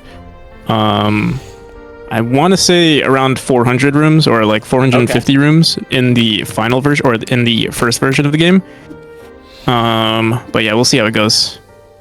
So it sounds like you're well on your way, a little bit more than, 50%. Let me ask you, when your planning process, do you sit down, do you draw these things out, or do you just do it directly in the editor? So I've seen some people, like on graph paper, draw out their levels, that sort of thing. But that might just be more if they're working on a bigger team. I'm curious, what is your process like? And folks, you can go check out the process live. So honestly, when it comes to level design, it's actually, I highly recommend switching between your mediums for planning or, designing rooms, because you'll never know what you can figure out. Like, I think my most common way of developing rooms is just to make them. I'm actually working on a tutorial on how to do like good level design. And one of the things that I do is just prioritize making a lot of rooms. I always say, prioritize quantity over quality. I know, like, usually you might want to prioritize quality, but the thing is, most people aren't good at level design. So if you just keep doing it, keep practicing it, and don't like be too harsh on yourself, you'll eventually just get better at it. So specifically quantity over quality, just so you can find what works, what is good. Exactly. Yeah, that and then you can always sense. Yeah, and then you can always remove the rooms later. Like I'm constantly adding rooms and deleting them. So yeah, this is actually a good example of a room that's not that good. So I can't do this. I'm like really struggling. I'm not sure what I have to hit that. I think I got it. Yep. I think I figured it out. All right, so I need to do this. I need to come up here, and then there we go. I don't know if that was the intended way to do it, but I was going, what am I supposed to do here? Yeah, that makes sense. That is that circle. Yeah. That is the intended route, but it's not obvious. And there actually is a slight issue with this mechanic at the moment. You don't see there usually is a light on those platforms that show which color is associated with the flame. You can see there's like a little purple circle right there, and that's for the purple flames, and that should be. I didn't realize that. So calling out this here. Let's see if I can get. Yeah, but you can see that it's not on all the platforms. It's actually something I forgot to fix before posting that. But yeah, usually there's a color associated with the platforms or with the pressure plates. Gotcha. Yeah, I didn't realize that. I hadn't realized that. And I did notice this is a good design. If I wanted to go back, I still could. I think is why this plate is here. For some rooms, I tried to make it possible for the player to go back, but it's not entirely possible for all rooms. We'll see what I decide to do in the future. It's another thing to require in the level design to allow the player to traverse backwards. So we'll see if I continue doing it. I'm assuming I wasn't supposed to hit that one yet, but we'll find out. Oh, maybe I'm doing okay. I'm not quite sure. Alright, so we're gonna try this way. Pop it up here. Great! Oh, that's tough. This resets those. Okay. Alright, learning. Okay, so I'm gonna come up here, come through, bop that, get this, and then quit. Dead. Alright, we're gonna try it. We can get it.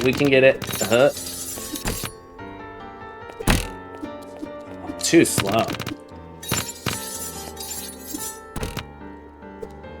Falling down there is giving me a little bit of trouble. Yeah, this room is slightly like claustrophobic. This entire chapter is. I was gonna say, getting stuck on that wall was a little frustrating, but not too bad. Look, I got through it. Very nice. Awesome. I'm gonna stop here. We've been going. I want to make sure we have time for everyone. We've got a lot of people. Practical. Yep. Thank you for playing. Awesome stuff here, folks. Incredible game. I can't wait to play this some more. How long? So I always have some like questions I like to ask people. Let's see. How do I exit? There it is. Quit. Oh, you can't exit. You're stuck. You have to play forever. You have to play forever. There's no escape. How long? So first off, are you self-taught? Do you have a background? And then how? So several questions here. And then how did you get into game dev? Actually, I got into game dev in high school. For reference, I'm 25 now. I got into game dev when I was in high school, like I think my sophomore year. It was actually a game dev class, but they kind of baited kids into learning programming because it was supposed to be a game dev class, but it was actually just a Java course. But I mean, it was great. It taught me a lot. And yeah, it's what sparked my initial interest in game development. I did do a little bit of studying of like comp sci in college, but most of the things that I learned was just like, YouTube, Reddit, Discord, stuff like that. I would say most of my like game dev knowledge comes from YouTube and Discord and Reddit, and then also just practicing general trying to make a project work. Yeah. Cool. That's awesome. So you did have some background in high school getting into game dev. That's great. I love, and we're seeing that more. When I was in school, my computer science class in high school was a typing class, and then learning how to use Microsoft Word. I remember like a Microsoft Word 97 or something crazy like that. So I'm so glad to hear that you're having things like that available in high school. And for anyone who doesn't know, I'm a computer science teacher. I teach computer science, and I love it. It's my dream job. Practical, we do have a question for you, and you may have already answered this, but someone, and folks, if you have questions, exclamation point, Q, get them into the queue here. Pocket Potato asks, did you compose the music? You might have already answered this. And if so, what program did you use? No, I do not compose my own music. Usually I find it's like this with most assets. I usually find stuff online. Either I commission artists or I'll buy asset packs, edit them myself. Music is the one thing that I probably will never touch. I'll like when I do plan on the full release of the game, I will probably just find a composer and like work with them, and like we'll have a relationship of them just, I'll tell them what to do and then they figure all of that out, because I can mess with sounds, I can mess with pixel art, I obviously do all the programming or the level design, but music is one thing that I probably will never touch. It's I'm really lucky. If you ever get a chance, getting into music stuff is really not as difficult as it might sound. And this is coming from a person who's been doing music for like over 20 years. So maybe it is. But this year, I'm super excited. I actually went to school to be a music teacher. I don't know if you knew that. But this year at my school, I actually get to teach. I'm teaching a music production class this year. And so it's really cool.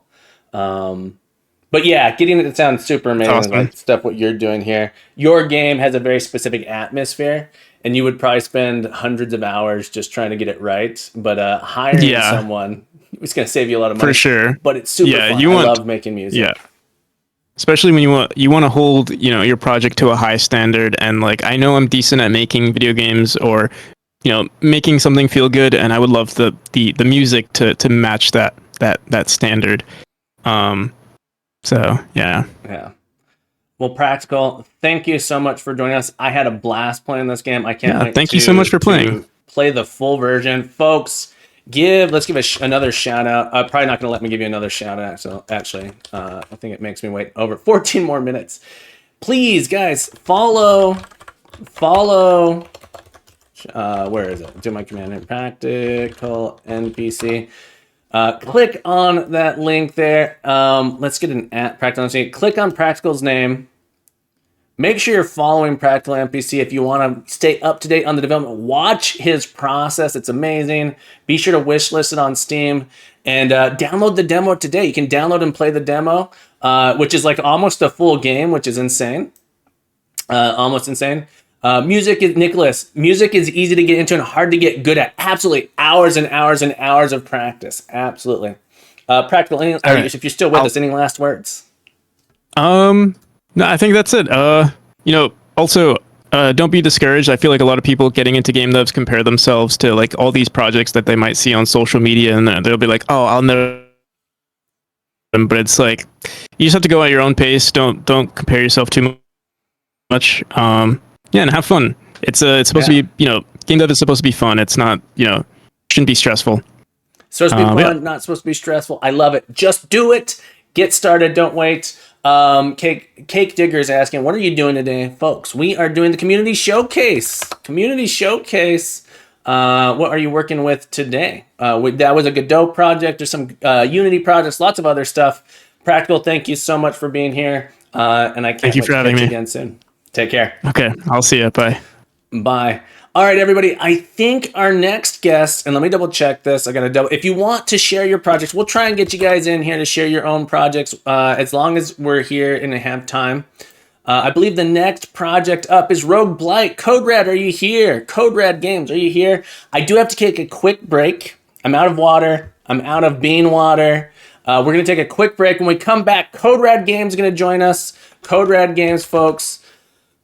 Code Red Games, incredible game. Well, we get Code Red set up to join it. Watch this trailer for Code Red's game, Rogue Blight. Incredible game here. Check this out. Check this out. Epic here.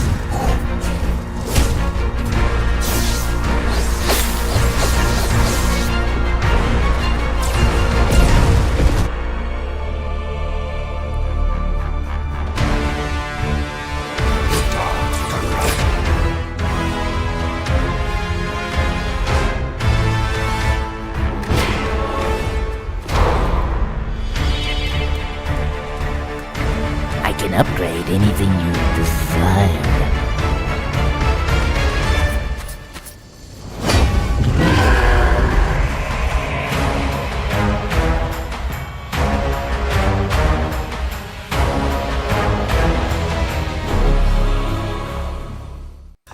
Yeah, this game looks awesome. I can't wait to check it out. When we come back, folks, we're going to have Code Red Games with us live. You're going to watch me die 10 billion times trying to play this game because I've played it. I'm not so good. Yeah, the trailer is awesome, Shady. Absolutely, folks. When we come back, get ready for it. It's going to be awesome. I got to get some more bean water. I got to get some more fresh water. We shall return momentarily. Thank you guys so much for being here.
All right, folks, the captain's back. The captain's back. I'm gonna be inviting Code Red Games into our voice chat, folks. I'm so sorry. We're gonna skip stretches today. I know. I almost never skip stretches, but I want to make sure we have time to get as many people in here as possible. And so I'm gonna be inviting you in just a second, Code Red, into the stream voice channel here. Code Red. Let's see. I gotta figure this out. Hang on, folks. Permissions. Why won't it let me edit the permissions for this channel? Bear with me. I hope everyone's having a beautiful day. I'm having a beautiful day. Thanks, Lance. So nice to see you, folks. If you want to ask me a question, !Q. Get your questions in. I'll try to answer it. Porgly, P. Gorley. Is it Porgly? I always say Porgly. I think it's P. Gorley. Is your face doing well? I hope you're asking me if my face is doing well.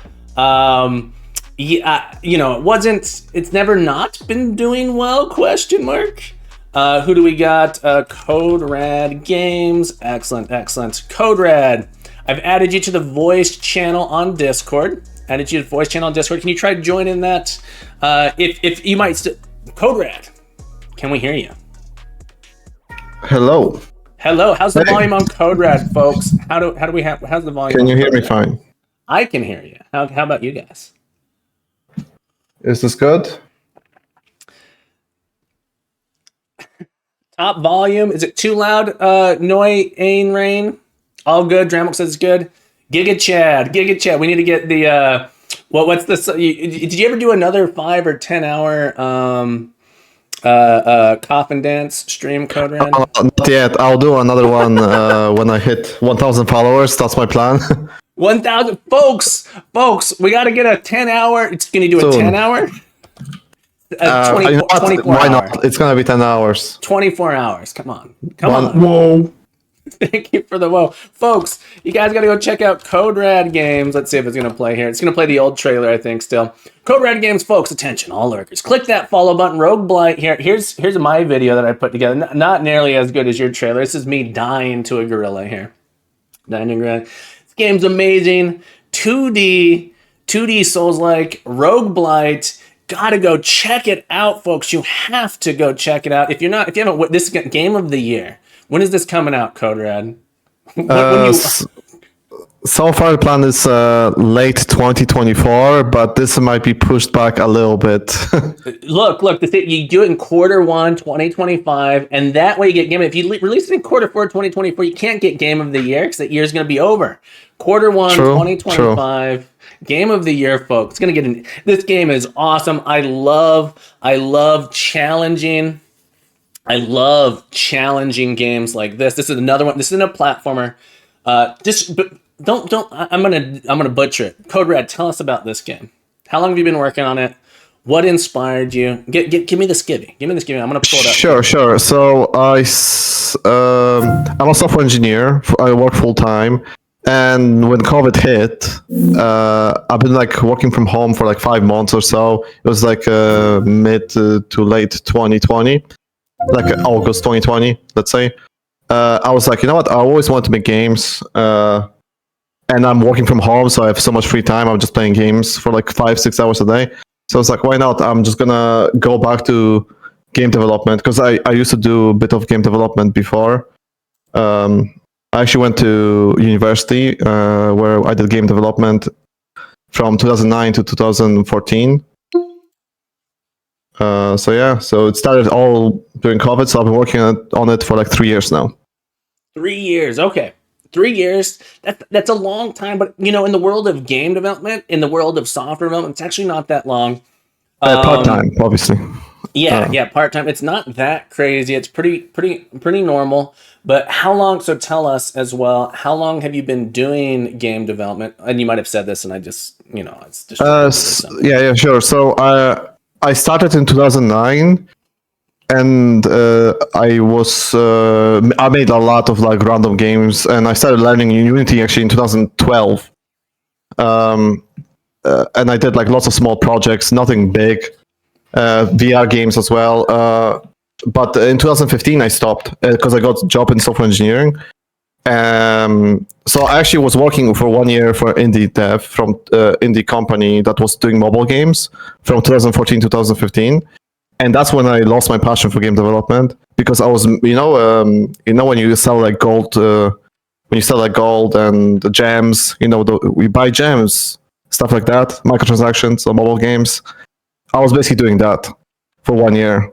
Gotcha. So my passion was just lost, and I just went into software engineering. I did C++, and I did like 5 years of software engineering. I mean, I'm doing it for 8 years now.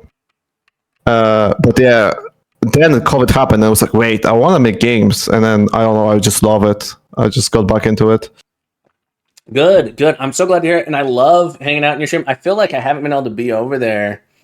Look, folks, Twitch is an addictive place to be. I don't know if you feel this way, but I'm trying to be a little bit healthier. I was streaming way too much. I was on Twitch way too much. I love the community here. It's awesome. But I've been trying to dial back a little bit for myself. But yeah, you guys got to go hang out over at Code Rads. You could look, if you hang out there long enough, you could play this game. That's how I got this. You get a key. Is that true? Is that still true, Code Red? Yes. Yeah. So I think it's extremely important to get feedback. And I wanted to, people who watch me develop, usually they're interested in the game. So so you can redeem the playtest version for like 5,000 channel points. So it's not that many. It's not that many. Yeah. So, and then the idea of it is, in return, I would like to get some feedback on the game. And so far, the feedback I've been getting has improved the game dramatically. So yeah, thank you so much for everyone who gave feedback. Oh, it's very laggy.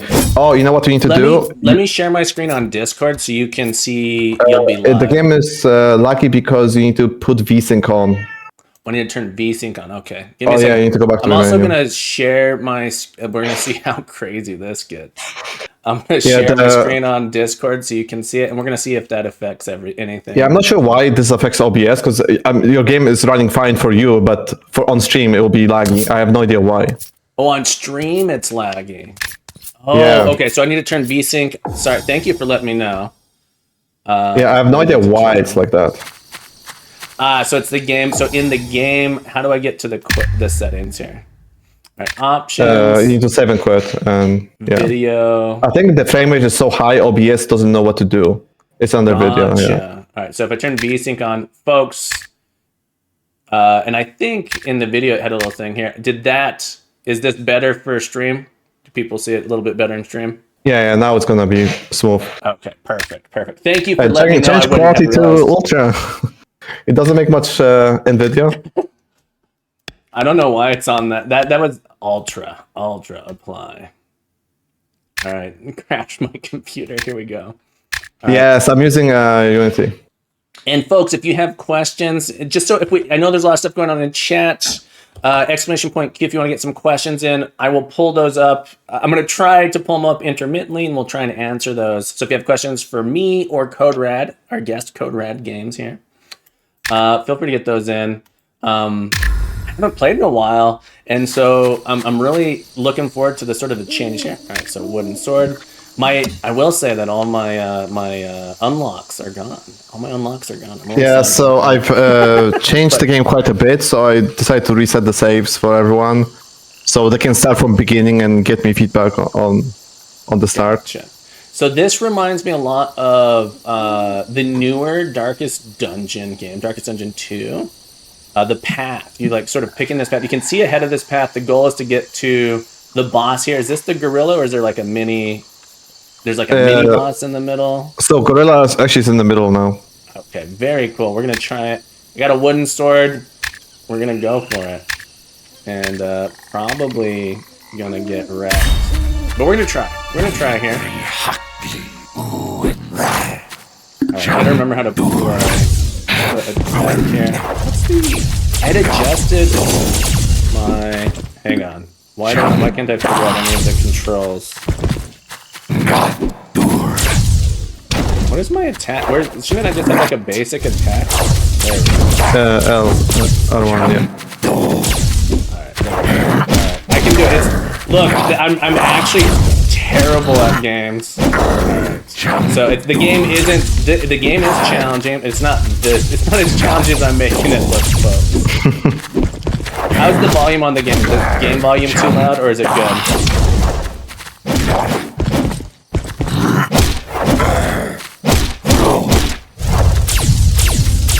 It's a bit loud. Let me try turning it down. Don't stop drinking. Oh, it's too slow. This guy drank a potion right in front of me. All right, so dash lets us avoid stuff. Can I get to an options menu? On. No, that's on my to-do list. Okay.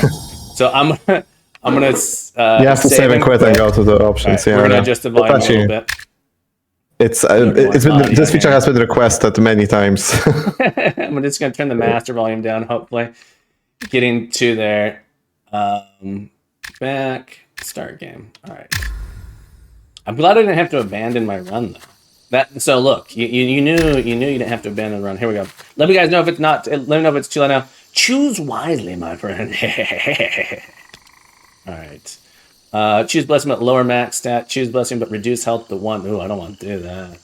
Choose blessing but empty your potions. I have no potions, so clearly.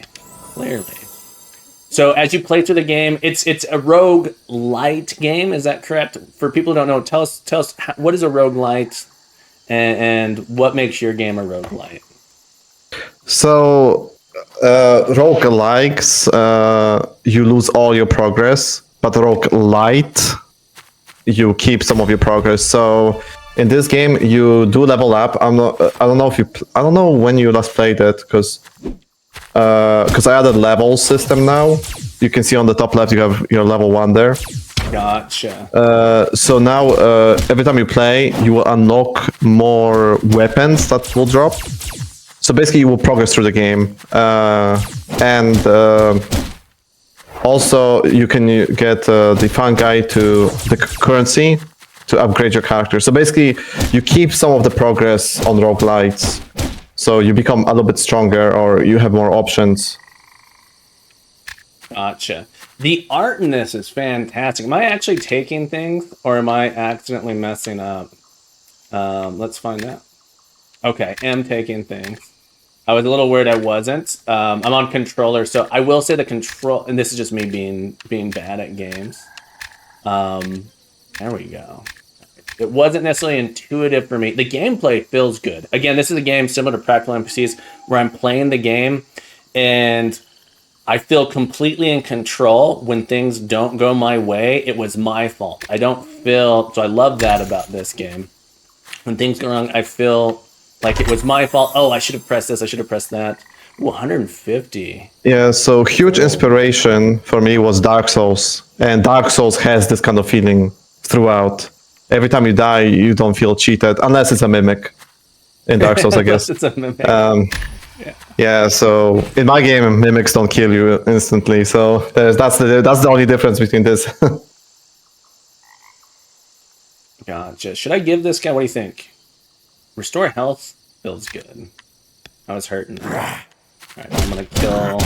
And the graphics are changed. You have several new enemies from the last time I played. The spider was really cool. The art is fantastic as well. Yeah, It feels really nice.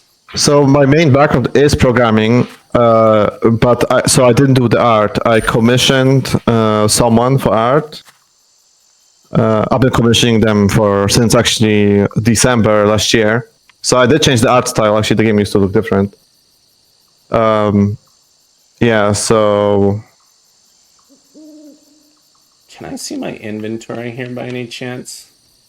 No, you cannot. Okay. You cannot. It would be nice to see what I have because I'm too dumb to remember.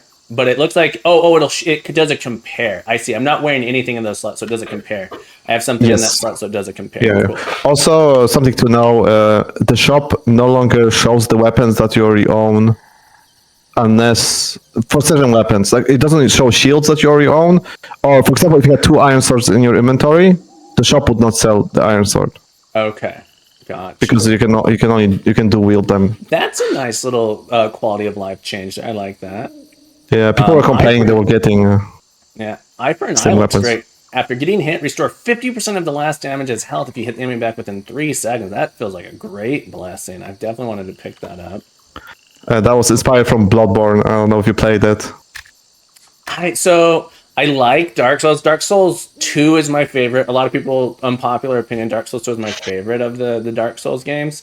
I could not get into Bloodborne, and I don't know why. I don't know why I couldn't get into it. Oh, did I bought misspell it? What Sorry. was that? Sorry, Monis just pointed out that I misspelled something. Oh, that's okay. Look, Yeah, we're so what you were programmers, saying? not wordologists. Code Red, are you a wordologist? Because I'm No, I am not. spelling things wrong all the time. So you'll have to get an editor. You have to get an editor. Art's asking, how close are you to release? You can answer this. Yeah, so my original plan was late 2024, and I'm still trying to reach that, but more likely it's going to be early 2025, like February. So I have about, Oh my God. I would say I'll have about 40% content done, which might not seem like it, but there's a lot of like content, like there's like already done, like for example, most of the weapons in the game. There's like 50 weapons, you know. I do like games like this. So very Dark Souls asks, you learn the move set of each enemy as well. So I did like that. So I got a mimic here. That was horrifying for a second, and then I sort of like picked up on the pattern. So I like that. Let's see. Go to my inventory here, and I'm playing on controller for anyone. And so, oh, I haven't unlocked this, so I can't have a second hand slot yet. I haven't unlocked that. I was like, oh yeah, I can put it. You're actually doing really good. So I have played it. So anyone who's watching, I have played it before. It's been, I think, maybe 2 months, a month or two since I've played it. A lot of changes here. Better yet, Shark, yo! Welcome to the stream, my friend. Exclamation point, WAT, if you guys want to know what we're doing today. Let's see. Zima's Hatred, after using sword skill, always deal critical damage. So I had this, I'm using a sword, right? For the next 2 seconds. That feels really good for a sword. After defending with a shield, gain 30% damage boost for 4 seconds. Rent death and become invincible for 3 seconds. Then this blessing is short. I'm gonna go with Zima's Hatred, because look, I like to hate. Ooh, we got a campfire. Excellent. Gonna rest, restore our health and mana. And on to the next fight. Spider is cool. Who does? And I think I might have already asked this, and I wasn't paying enough attention because I'm distracted by trying to play. You commission the art. Do you have one artist, 2 artists? Yeah, so I've tried many different ways with art, like commissioned many different people. I actually went through 3 different artists. The game has changed art style multiple times. So my latest artist, the way I found him was actually, and I think this is a good advice if you want to find an artist that fits your style. I just Googled Dark Souls fan art, ArtStation. And I found someone who did fan art for Dark Souls on ArtStation. And that way, because I want my game to be obviously similar to Dark Souls. That way the artist understands what you're trying to build. And it's just like the person who's working for my art is actually Dane. I can link his Twitter if that's okay. Yeah, you should be able to link. That'd be great. Yeah, so I found him through that, and I just asked him like, "Hey, can I commission you like every week or every 2 weeks? You do me a piece of art, I'll just pay you on PayPal," and that's what he agreed on. And he's been doing it since December. So he's a really good artist and really gets the game. And the art in this game, I can't get over the art here. The rig setting up for these guys is awesome. Beautiful, gorgeous with a T. No, gorgeous art. I'm about to go. This is the gorilla here. So this is the first. This is going to be like a mini boss now. When I was playing before, this was like the boss. Well, he is still the boss. He will still be hard. You're not meant to get this far first try, so. Yeah, you're supposed to die before this. Okay, gotcha. I was like, wow. All right, we're gonna see. All right, folks, can I beat the boss? We're gonna find out. I did make it to level 5 or something. All right, first boss here. Die, gorilla. Also, you're using wooden sword. Oh, Oh no! That's okay. We got this. He's nice and slow because I'm on level 1. So as you level up, they get faster. Is that true? All of the. So when I was developing the game, right, I found the game too easy. But when I gave it to playtest for first time to the guy who does music for me, Adam, he couldn't beat the first goblin. Gotcha. The first enemy you meet, and this game is inspired obviously from Dark Souls and Slay the Spire, the map. Yeah. In Slay the Spire, the first enemy is literally a joke, right? So now the first enemies are maybe not a joke, but they don't deal as much damage and they're way slower. But then I found the game too boring for me. Yeah. But people were having fun who just start. So what I wanted to do is add a challenge. So I thought, what if I just have different New Game Plus, right? So I added a New Game Plus for the demo, and I wanted to make it like infinite. So at the moment, you can play infinitely, and the game gets harder, and the game gets insanely hard. As some people can attest to, like Headraiser. I think he's in the chat. I think I saw his name. So, and then I thought, you know what? Let me reward people for getting to like this insane difficulty. So I added a leaderboard. So there's a leaderboard in the game, and you can see who's on the highest difficulty. Oh man, I was doing so well. You're actually doing really well. Oh, you're lying. I got stressed out. I was doing so well. I So wasn't supposed to beat him anyway. If you go to the left of the grave, there's a leaderboard there. You need to press it twice, the story mode, by the way, for the icons to pop up correctly. There's a bug. Okay. Alright, so this is the first time I died. Normally you die a lot and you come back here. If you make it through the boss, you keep your... Hello, good sir. My name is Thebe. I can't upgrade anything you desire. All I ask in return is for some fungi. This guy's a fun guy. Can I have a discount? No. Upgrades. All right. So as you play the game, you collect stuff. This is where the roguelite part comes into this game. You collect things and you can unlock. So like I didn't have any health potions. I can say, okay, I'm going to unlock a health potion. Gold recovery feels like maybe I don't want that yet. Definitely want a health potion. So spend some stuff on that. Mana potion feels like a good thing to get. And then I'm basically out here and I'll save my mushrooms for next time. This guy. Oh, this is new for me. Starting gear. So you're going to be unlocking these things as you go. Yeah, so every 5... I love this. Yeah, every 5 levels, you unlock cosmetics. Practical things I died on purpose. I didn't. I was doing well. The boss halfway through, the gorilla got bigger and turned into the hard mode, and I couldn't. My pattern and stuff was down. I couldn't get my pattern. If you change your mind, find me. Good to see you again. No, that's actually Captain Coder. Yeah, this is Durkan. What? Oh, I didn't mean to play the tutorial here. How do I end tutorial? Captain Coder, Durkan, Tancap.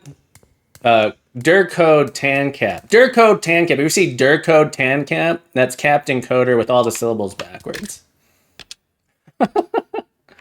No. Yeah, you're actually, the question marks? You are actually in one of those. I'm not sure if you've seen it yet. I have.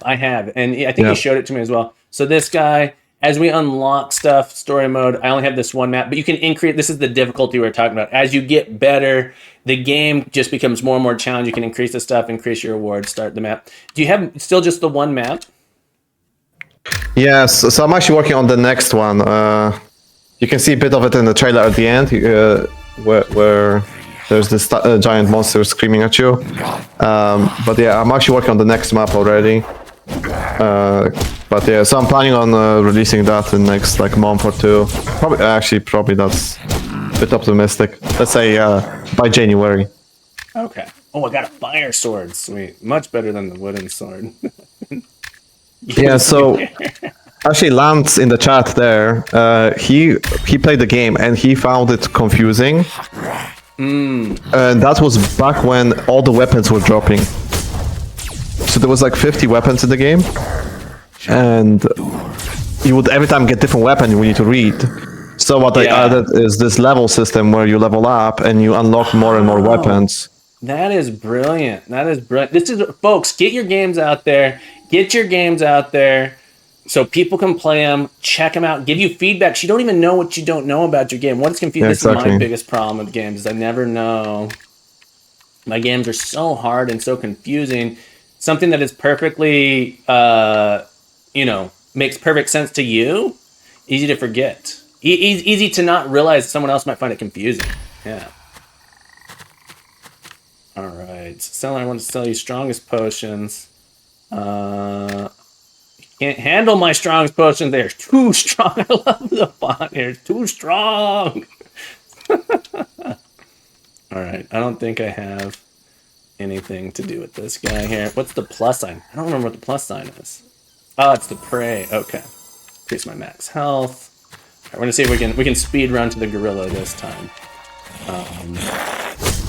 We do have some questions from people in chat. This is a new one. I love the new art. I remember I've seen this one. I don't think I've played with this new art in here. This used to just be a goblin, I think. Or maybe I'm wrong. Maybe I have played with this guy. Art is so I did change creepy. his art style. He used to be like different art style, like a couple months ago. So after each one.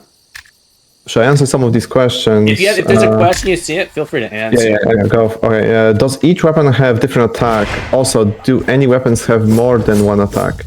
So there's two things. So you can press R1 to just attack with a weapon, or you can use R2 to use the skill of the weapon. So most weapons have unique skills.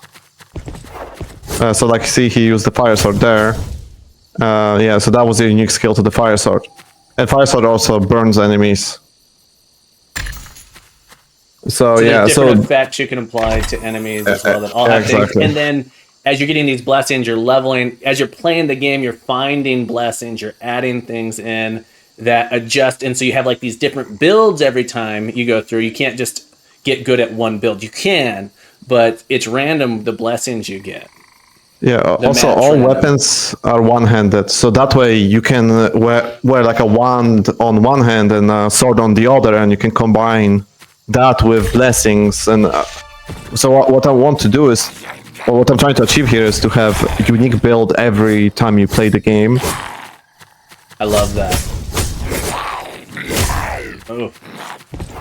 I should have waited. I know there's a little bit of mythos with this guy. The first time I find him, he's kneeling there in the light. I should have let you explain that because I love the like little hidden messages, mythos stuff that you've told me about on stream, on your stream. So Wavy asked, how will new maps work with the leaderboard? Herzer is where he is on the first map, but would still have the same ranking on the next map. So the way it will work is there will be story mode, which will have 3 different maps that you have to complete in one go. So right now, if you complete the first map, the game will just end. But in the next patch, when I add the next map, you will start the next map straight away. So you have to do all 3 maps in one go. Similar to like Hades, where you have to like complete the game in one go, and if you die, you start over. Obviously, you do level up and unlock stuff as you play. When if I make any significant changes to the game, like extending the game, like adding new map, I'll be resetting the leaderboards. Very cool. And resetting player save files as well. That's just for playtest, by the way, not for full game. What is left to complete? I know we talked a little bit about what you have. You're thinking about, and I'm talking now, so I'm doing terrible. Your plan is to release end of next year, early 2025, late 2024. What do you have left? to complete. So- So it feels like a really very complete game. It's just missing content. To me, it feels like the core mechanics are there. The gameplay feels good to me. You have lots of items, a handful of different monsters. Tell us what are your plans long term in the next year or two? So my plan is to just add more content. So I've done all the systems now; they're all complete. I don't think there's anything left on the systems. There might be some minor things, but all the core features are implemented right now. So my plan is to add just more content. So that's what I need. So since it took me 3 years to get 1/3 of the content, but I don't think it's gonna take me. I think it's gonna take me about 1 year to get the 2/3 of the content now, because now it's just content. There's no more systems. So I'll be adding 2 more maps. So now next will be city ruins, and one final map will be like a Blight tower, and all of these will have new enemies. Yeah, and that's about it. And more question marks, just more random things. Just content at this point. The game Yeah. mechanics exist, and that's a really solid way. Look, you've been working on this for 3 years. Game development takes time. Really focus, and I can't, with a lot of games. This is, awesome. Focus on getting your gameplay loop down solid and fun, where you add a ton of levels, a ton of content, because then you can focus on that at the end. You have a playable demo to build hype. Yeah, now I better focus here. All right, Code Red, I'm gonna focus. Yeah. One's in the chat if you think I can beat the gorilla.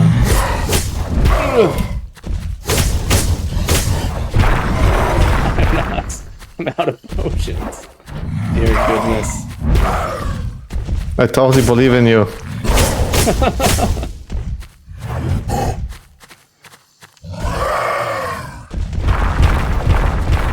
Do you have any mana potions? I'm out of potions. I would use one if I had one, but we just gotta pay attention. We gotta stop talking is really what it comes down to. Every time I talk, I get hit. Okay, let's not distract Captain Coder.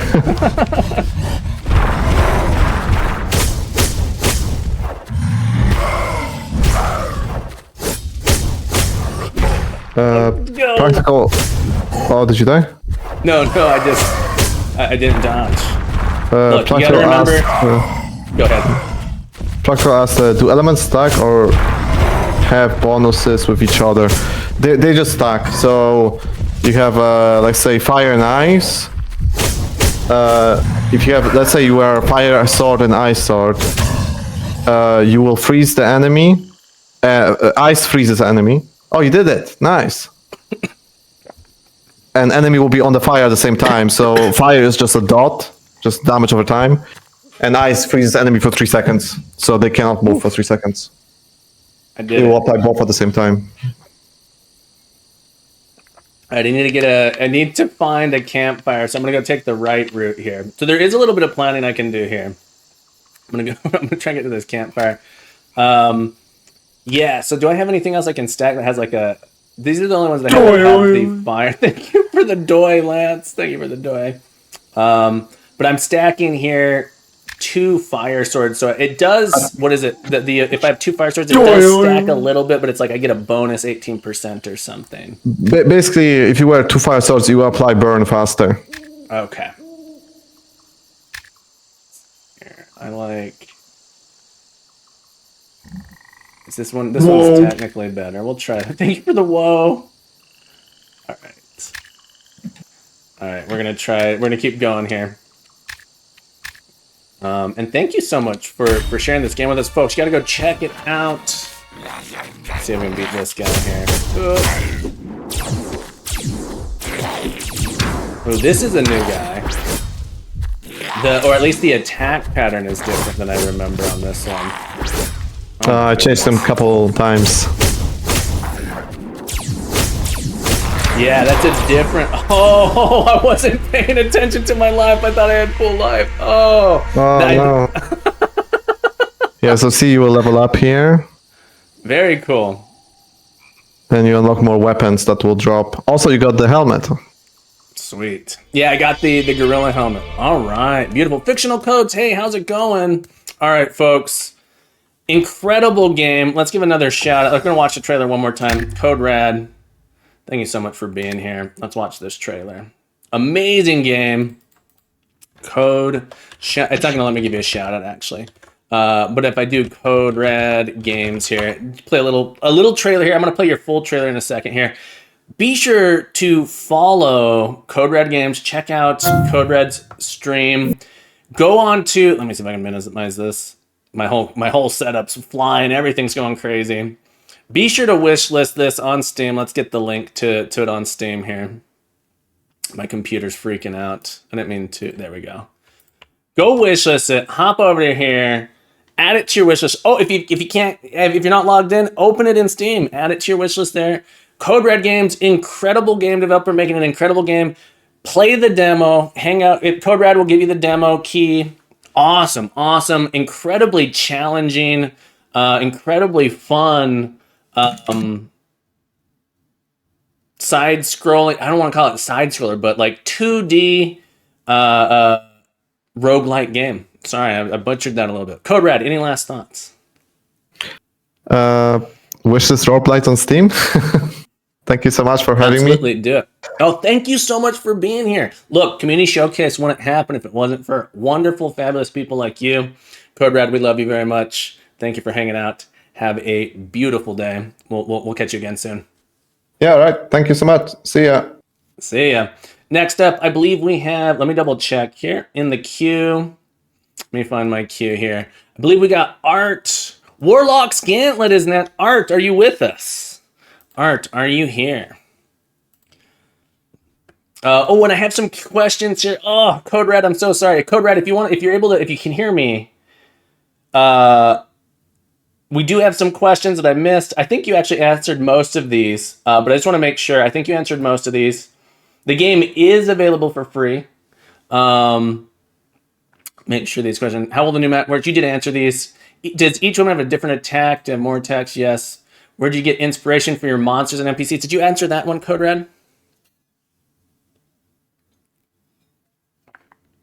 I'm back. Sorry about that. Which questions? Where did you get inspiration for your monsters and NPCs?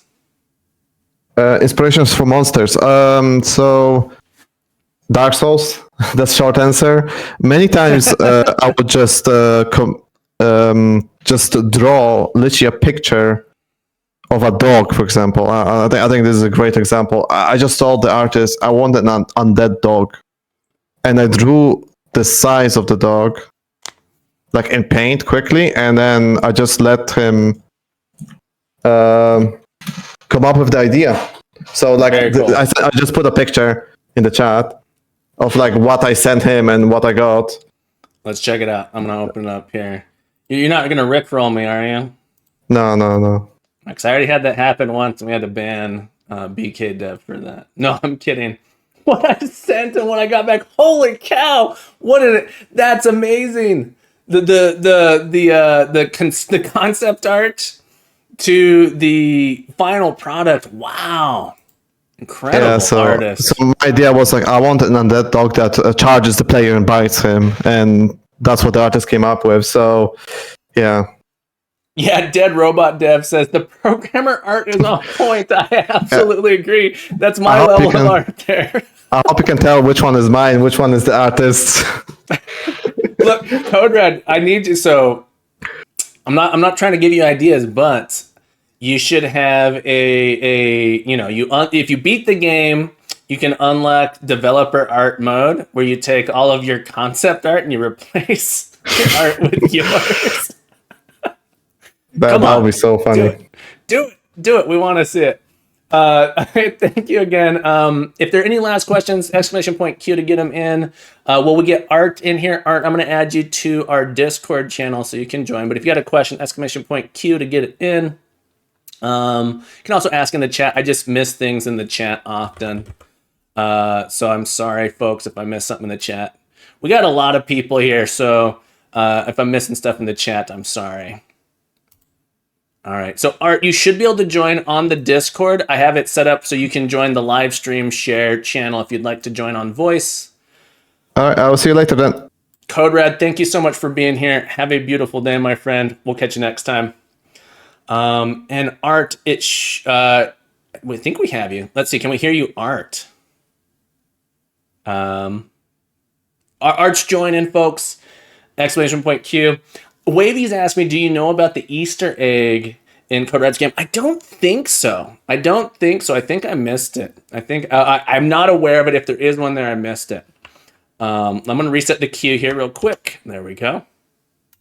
It's about me. Oh, I missed it. I'm going to have to go check it out. I think we have Art here. Art, can you try talking?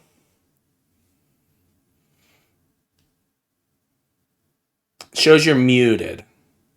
Oh, give you a second. No worries. Take your time.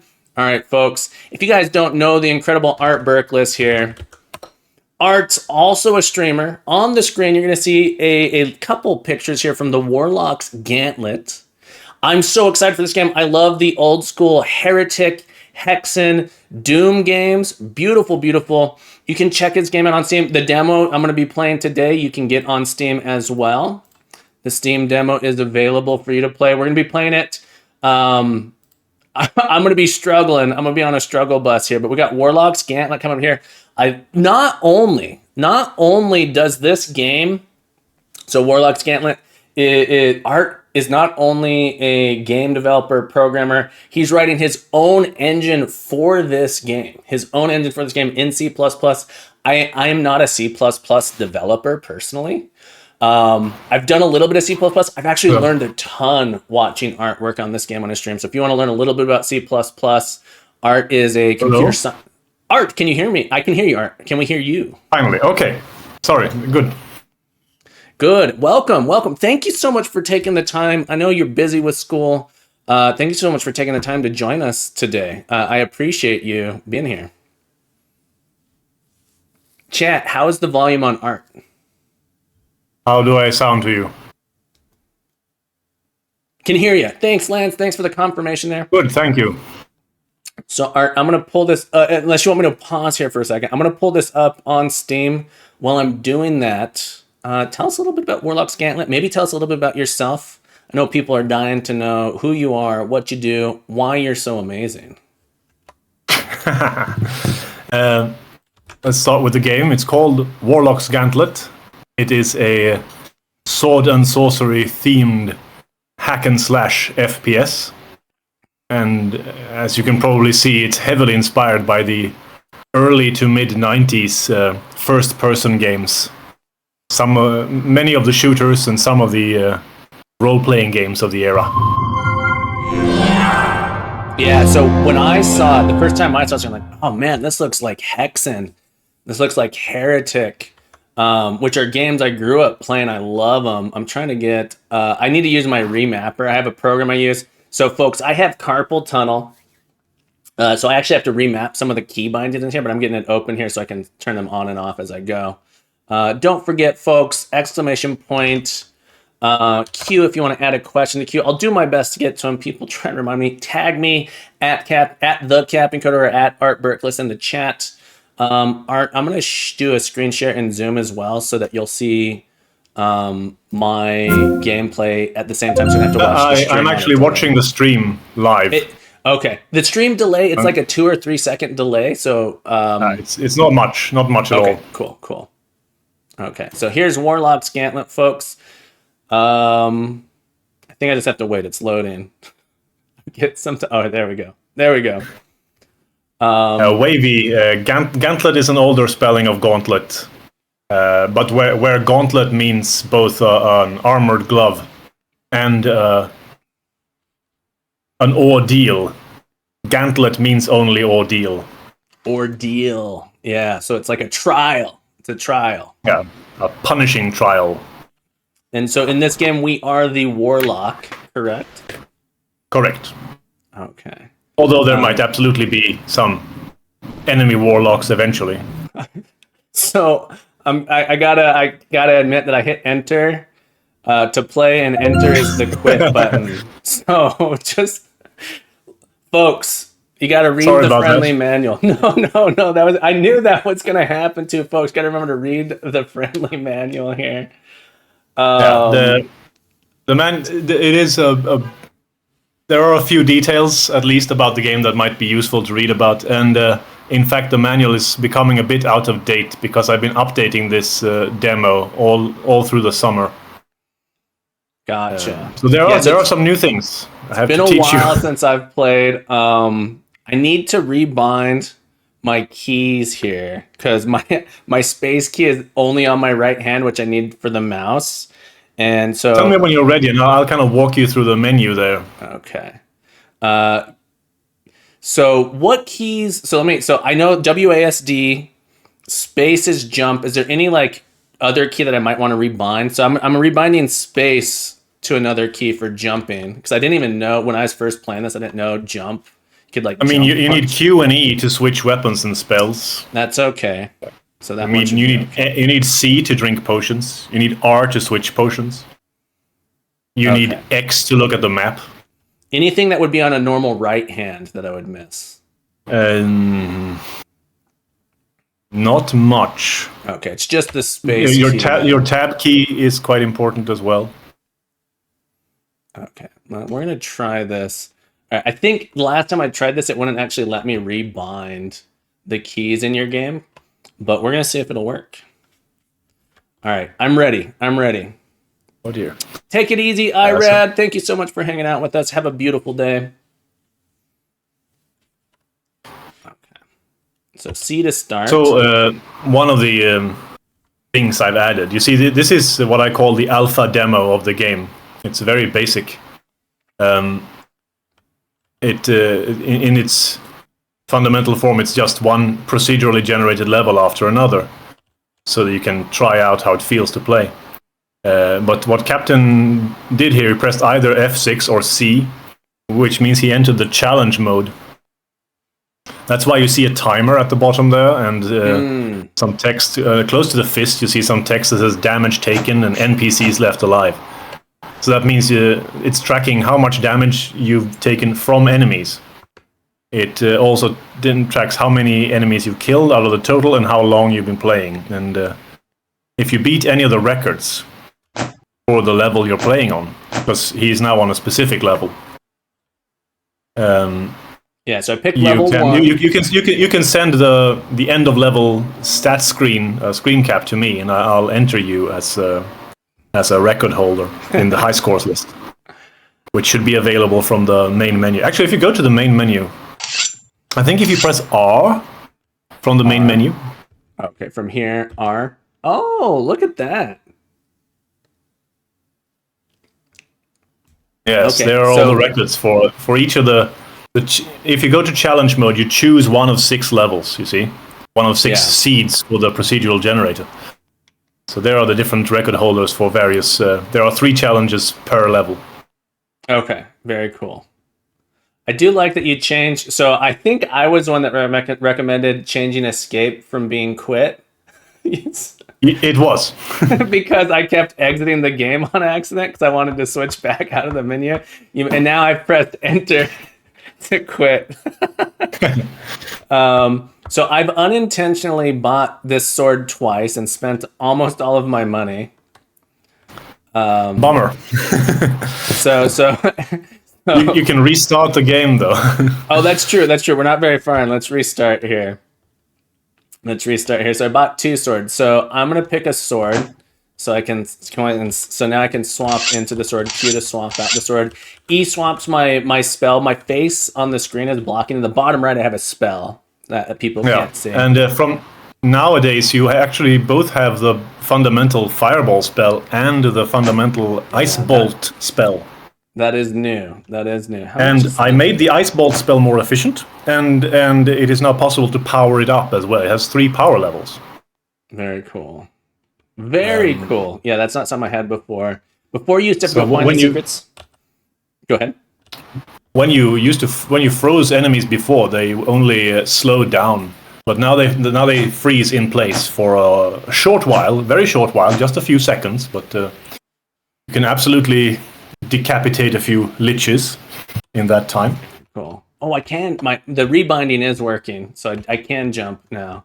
All right, so we're gonna go Excellent. fight some stuff. What is the, just so I don't have to look it up again, what is the hotkey to turn my lamp on? Oh, that's G. G. Okay. It's a little far for my hands, so that I remember that being another one that I rebound. It's a little far for my hands.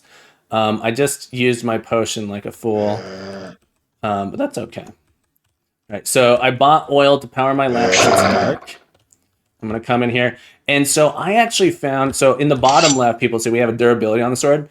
I actually like boxing. I think we had a joke here about this game as sort of a boxing simulator. Because I don't want to waste my sword on the easier enemies because it has a durability that's going to run out. So True. we can headshot these guys here. I did buy the map. The map is procedurally generated. I'm going to see if I can get through a level relatively quickly so that way we can see the other areas as we go. Thank you, Wavy. Feel like this is lighter than it used to be. Did you change, or maybe it's my gamma settings I cranked up or something? That's probably your settings. I've not changed anything. Okay. It feels to do with lighter that. than I remember it. Oh, headshot. Depending on the system settings, some people don't even need the the lantern to see. Except I think in the very darkest places because they are totally black. Gotcha. But that's not where you are. I think I can almost see. I can see okay. All right, let's see here. And I didn't know, this is something I learned, you had to teach me. I can jump. I should kill these zombies first. I can jump and headshot those guys. I remember I was wasting my sword. I haven't hit them several times. Another thing that's changed since you played last is I've made the game a bit easier by primarily by. Don't say that. I thought I was really good now. It's like, No, not in that sense. The combat is the same, but the enemies generally or on average drop more loot. They drop more gold. So you will earn enough to buy more potions and supplies faster. Gotcha. And some on occasion they'll drop. Zombies might drop oil for your lamp. And the liches might drop health potions. Very cool. Which Gotcha. none of them were capable of doing before. They only dropped money or ammunition. And let me ask you a question. So I'm playing on seed 1. All of the monsters are generated the same on that seed, correct? Or is it just the map? Yeah, no. The seed decides everything. Okay. So the monster placement and number and the layout will be the same every time on those maps. Oh, given the seed. All right, I'm gonna switch to a sword. This guy wants to hide behind the plant, so I couldn't get him. All right, so I need to find a key here. So so one thing I think is really cool too in this game. You don't see yourself on the map. You don't see yourself on the map. Unlike a lot of games where a mini map, you'd see yourself. You have to, learn the spatialness of the map. You can figure out where you are pretty easily on the map, but it can be confusing because I know I'm at the next area. So the light green area on this map, it's a little hard to see. A little hard for me to point out on the map. The light green area is the area I'm looking at here. I need to find a key to get to this next area. And the light gray area in the top right is this starting area. So it's broken. Is there 3 or 4? I think it's 4 different areas. Is that correct? Four different sections. So with you need 3 keys to get through. Although, if you use the right combination of potions, you can gain a kind of super jump, which allows you to jump over the gates. Gotcha. So that jump is limited in time, so if you end up on the wrong side of the gate without the ability to jump back, you might have soft locked yourself. Gotcha. Yeah, cool. So I found my key. I'm going to skip the rest of this area so we can try and see as much as we can. I also, one thing, I like that you added, it's not a crosshair, but I can see where I'm aiming now. I remember that being something I've always been You can really turn bad that at on or off by with the K key. Okay, so that's toggleable. Cool. I do like that. That is, I think, helping me quite a bit to get the headshots in. Oh, I drank a strength potion. That's why I was just clobbering these guys so well. I accidentally drank my strength potion at the beginning. I bought a strength potion, drank it immediately before I even left. It's like suddenly these guys are much harder. Okay. Sword here. This area, I always, in a lot of ways, I run around, try and kite these guys a little bit, try and kill the zombies first. This is my strategy. One thing I like about this, I've seen a lot of different people with different strategies when they're playing this. My strategy is try and clear up the zombies before I kill the liches, because then I just get so overwhelmed. Also, it seems like there's less, or it could just be this particular area. I remember this area just being full. That is area specific, yeah. It's I have not changed the density of monsters. But the monster density is different in the different areas, and this is the one with the most of them. See if I can get in here. It's meant to be the most challenging combat-wise. It was much harder when I couldn't jump. Let me say that. Yeah, exactly. You can remember that you have the frost or ice bolt. Oh yeah, I start with that now. Okay, I forgot. Yep. I forgot. All right, I'm actually doing okay health-wise. So I do have a fireball and I do have a frost spell. The ice bolt. One of the reasons for the crosshair dot is you can cast some of these spells at distance, and of course you do more damage aiming for the head, and that's difficult at a distance. Yeah. If you don't have anything to go by. I should go get a blunderbuss probably. How much does the blunderbuss cost? I think it's 2,000 or something. 1,500. 1,500. Okay, so I don't have enough for a blunderbuss. I was kind of hoping I'd find one here. I have to say the ice bolt is not powerful. It doesn't do much damage at all. Yeah, but it's stopping them. It's stopping. Yes, it does. That is. It's a good time to hack them down. All right. And I love that you did add in the seeds here, because that was a challenge for me before. It was fun. A challenge for me is like, there I go, I die. Is going through, playing through the levels, getting to a point and then dying like, oh, now I have to start over. You can actually find some secrets and stuff now. I think you were saying before, the game itself, there's something like 200 seeds total, but there are 6 that you can select from here. Is that true? Or correct my misinformation, please? No, I think there's more like technically closer to 1 million seeds. Okay, so I was way off. I use my random number generator is really 3 tables that have 1,000 numbers each, but I only think I use 2 of them for the map generation. Gotcha. I think that for the geometry, like the layout of the map, I think there are about 1,000 variations, because I think that's based on only one of the tables. Gotcha. However, you can have a variety, like probably about 1,000 different varieties on specifically where enemies go, or where decorations like the trees and the potted plants and sculptures. How about loot drops? I'm curious. So from run to run, are the loot drops the same? I'd be curious about the random generation. No, that is not the same, because that is primarily because you draw. If you do something that is randomized, but it depends on what weapon you use. For example, most of the things you do has no randomness to them. But if you have a blunderbuss and fire that, there is randomness to the spread of the pellets, for example, or if you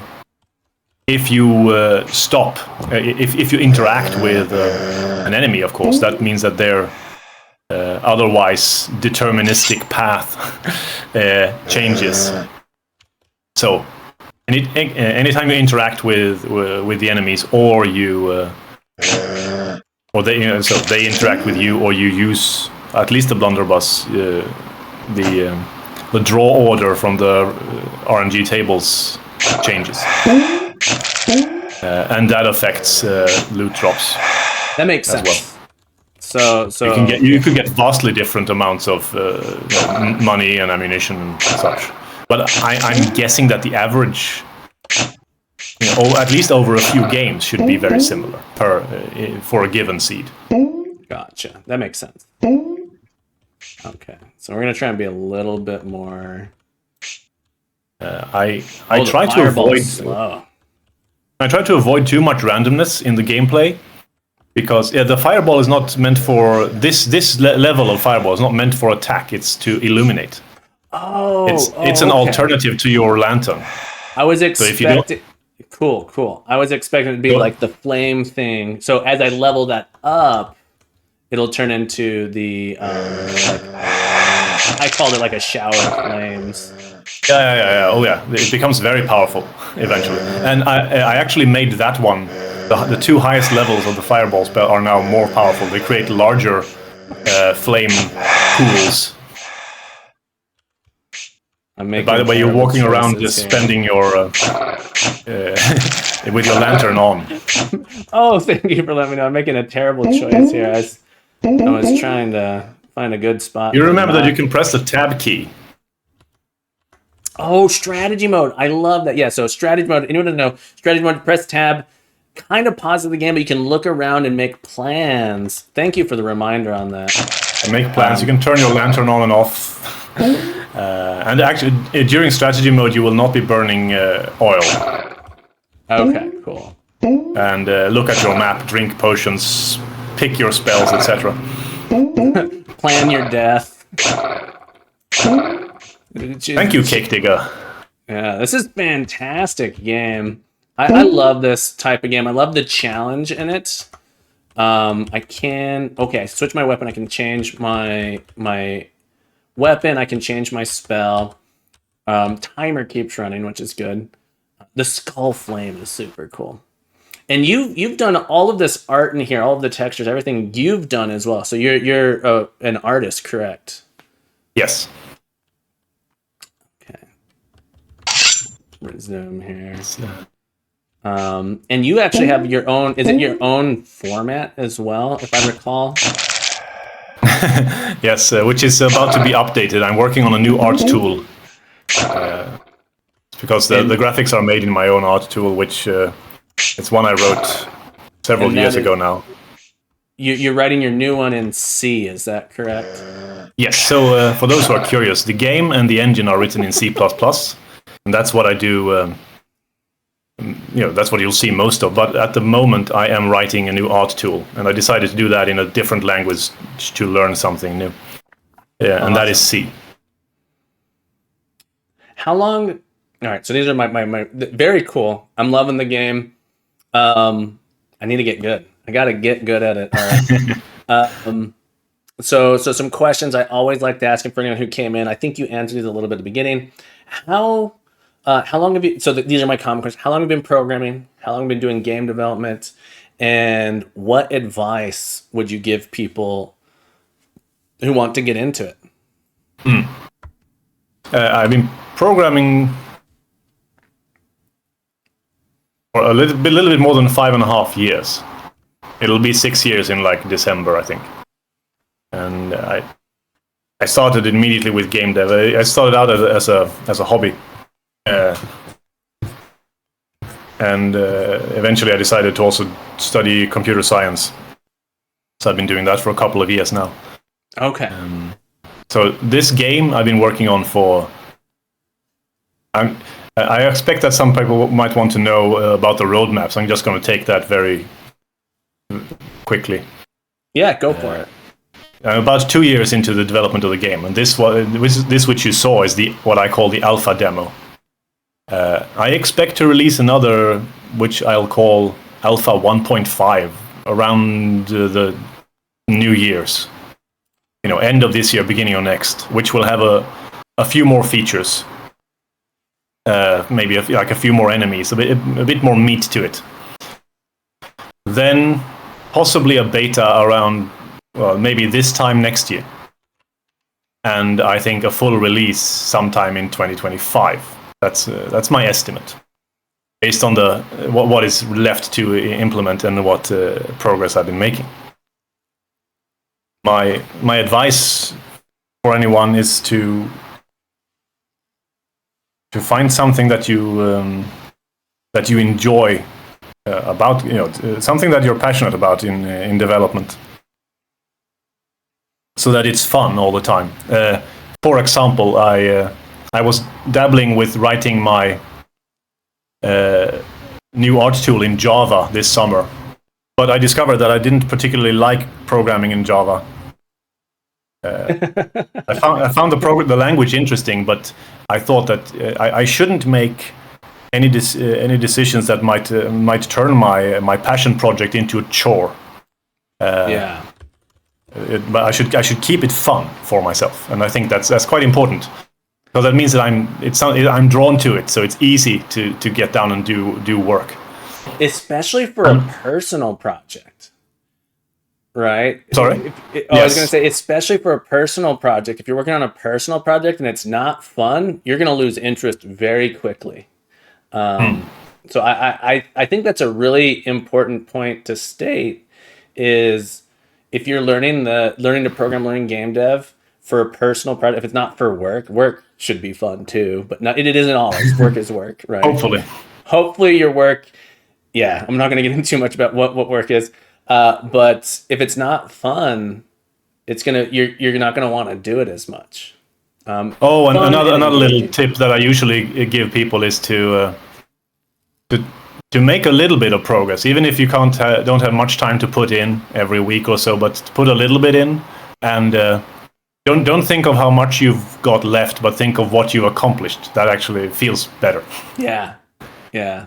Day to day, sometimes it might not even feel like you're accomplishing much. That's how it feels for me a lot of the times. But tracking what you do over a long period of time, it's the incremental steps. Absolutely. And, this is not a project that's going fast, but it's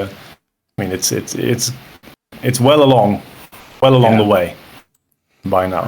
And I saw someone asked about the engine. The engine is a custom engine that I've written in C++. So you'll see me work on that sometimes as well.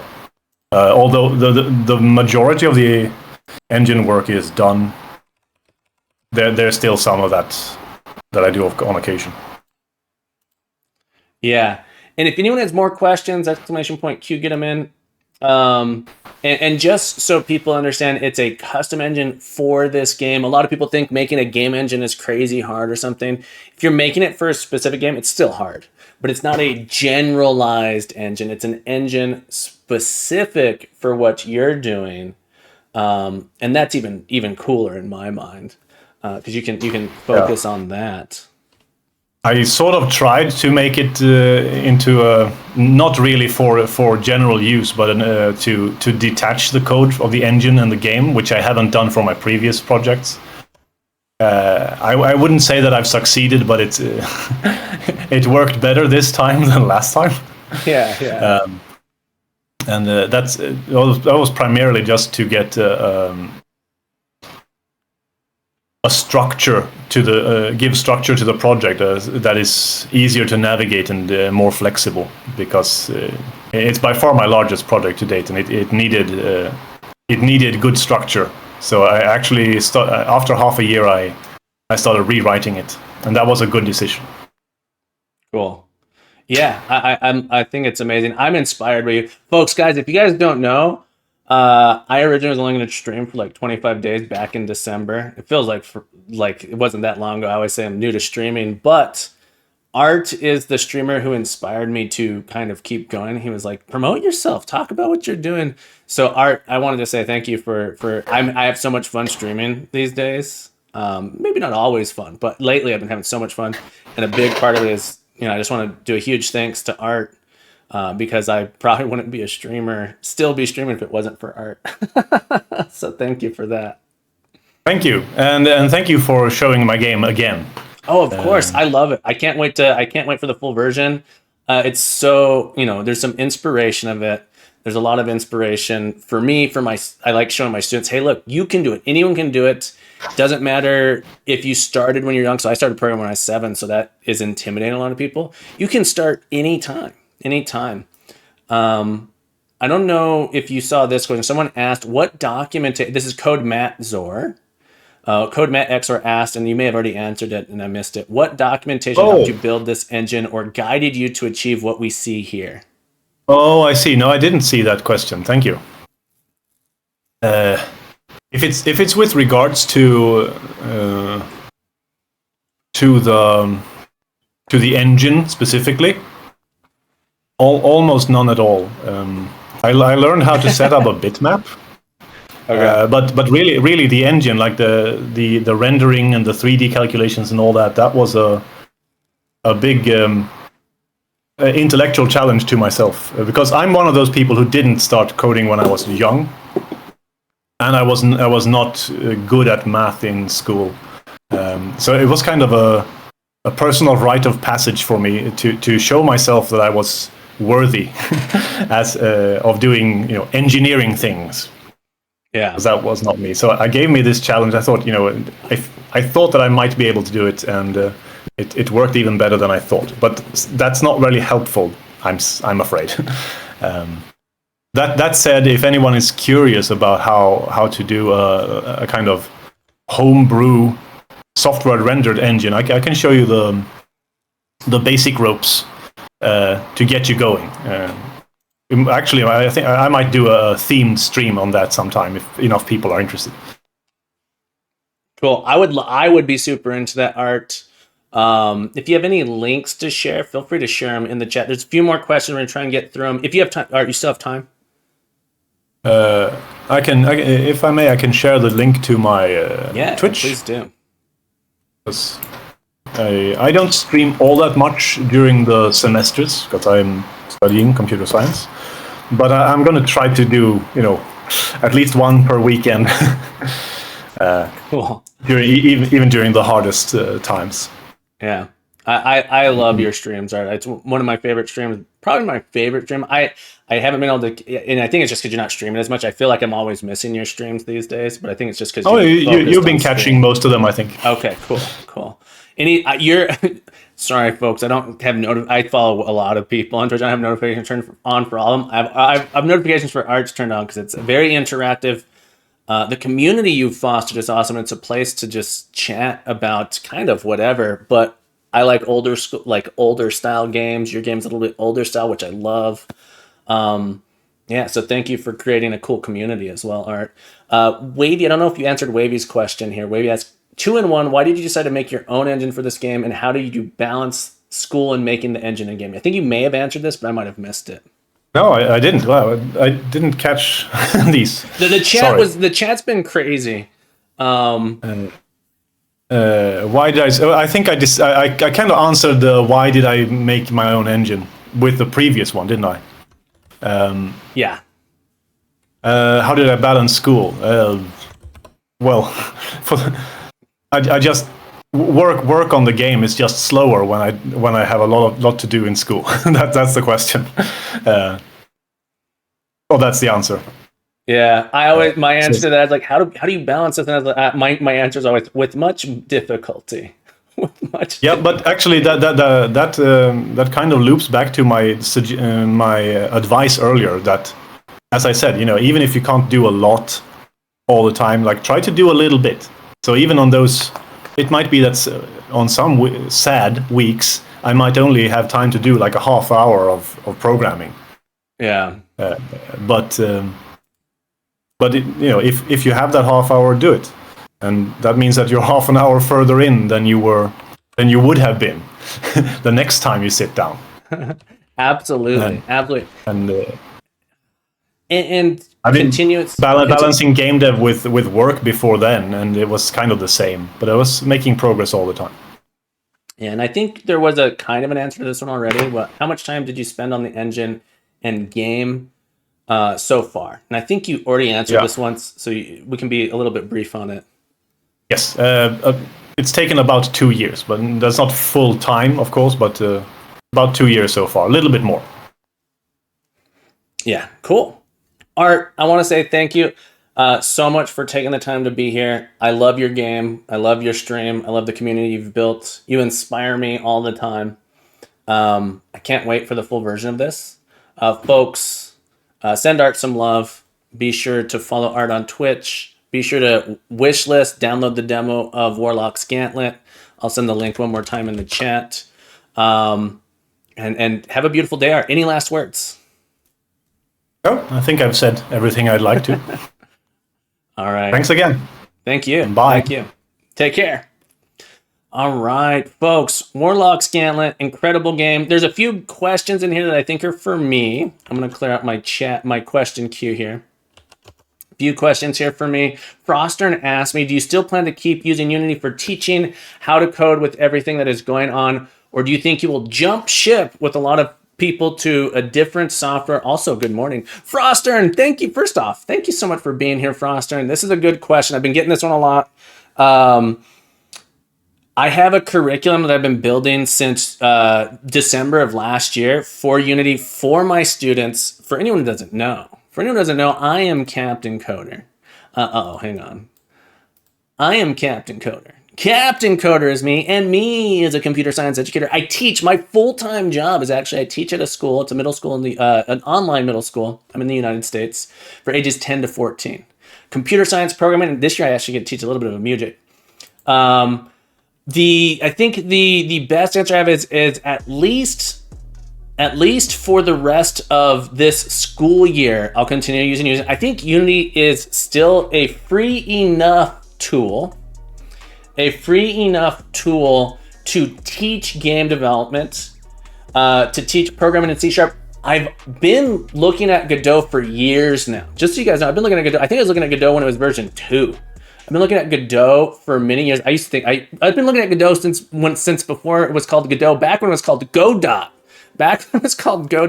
I've been eyeing Godot for a long time. My main programming language that I teach is C#.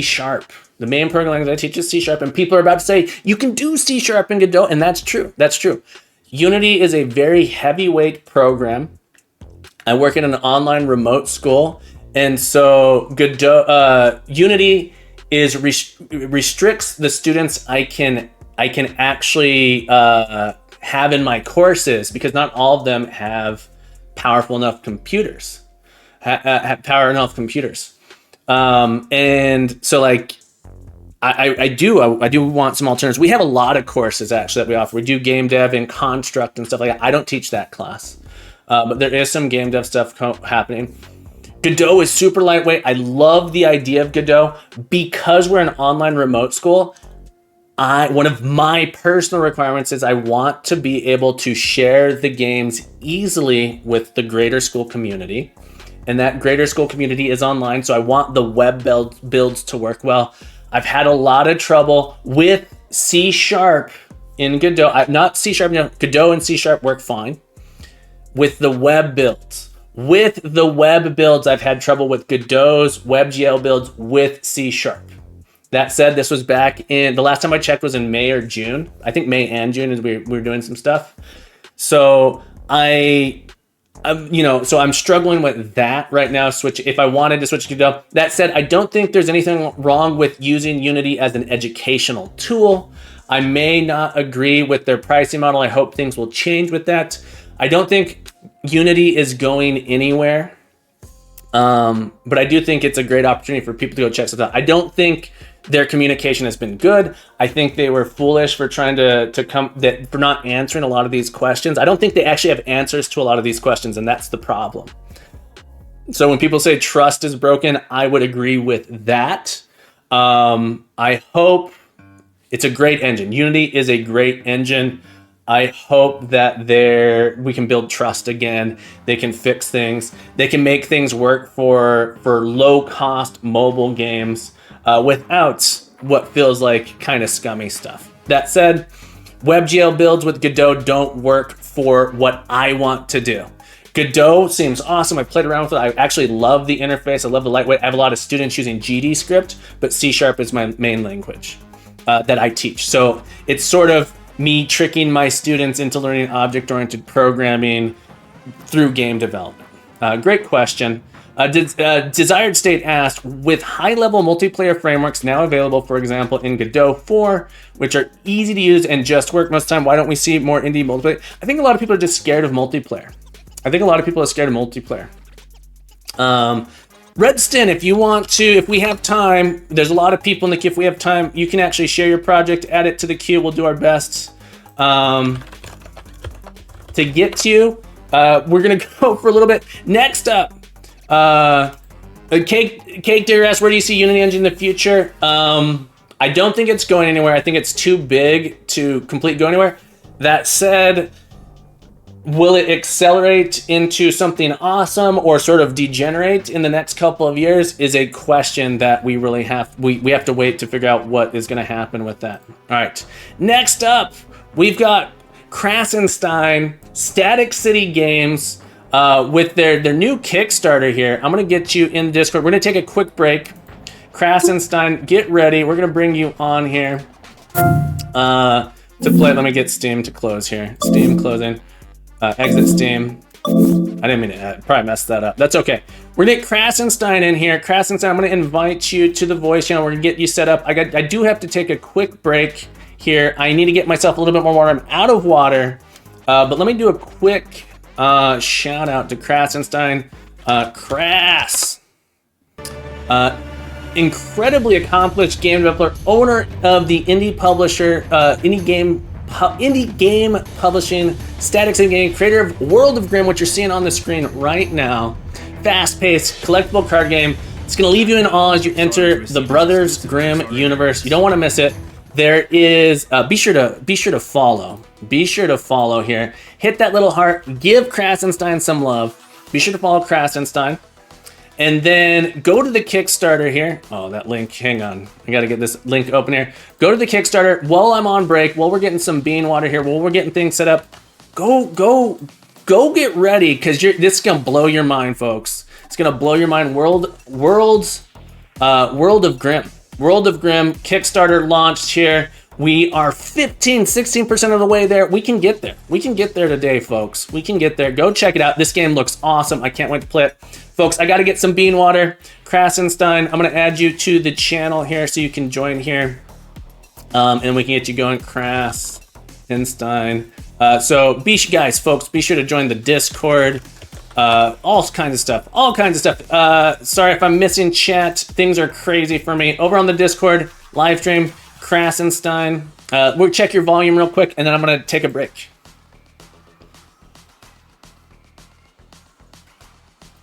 And let's whet your appetite a little bit more. I got the full trailer as well here.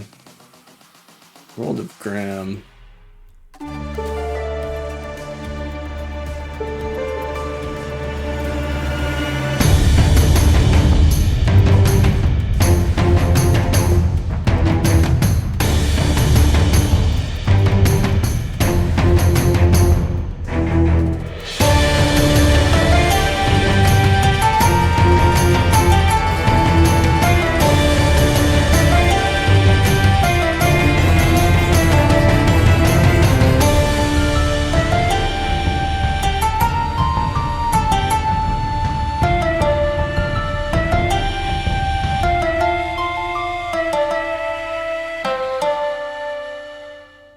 Look at that. Look at that. If that doesn't leave you in awe, I don't know what will. I don't know what you will. Kras, I see you're in the voice channel. Can we test your voice real quick? Oh, hey, what's going on? Sorry, I'm on push to talk. I didn't realize that. No worries. Can we hear? How's the volume, everyone? How's the volume out there? Do we need it up? Do we need it down? What do people think? Is it okay if I call you Krasenstein? I'm not good at it. Yeah, Kras is fine, man. I need 1 or 1.5 syllables. Look, I'm not good at the speech. I shorten everyone's name all the time, so Kras works fine, man. Let's do it. All right, perfect. Volume's great, folks. We got Krasenstein here. We're gonna take a quick break. We're going to take a quick break. Get excited. I just need to get a little bit more water. You in the back. Pay attention. Pay attention. That's right. I'm going to get a little bit more water. And thank you so much for being here. I hope you guys are ready to check out this incredible game. I shall return momentarily.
All right, folks, we are back.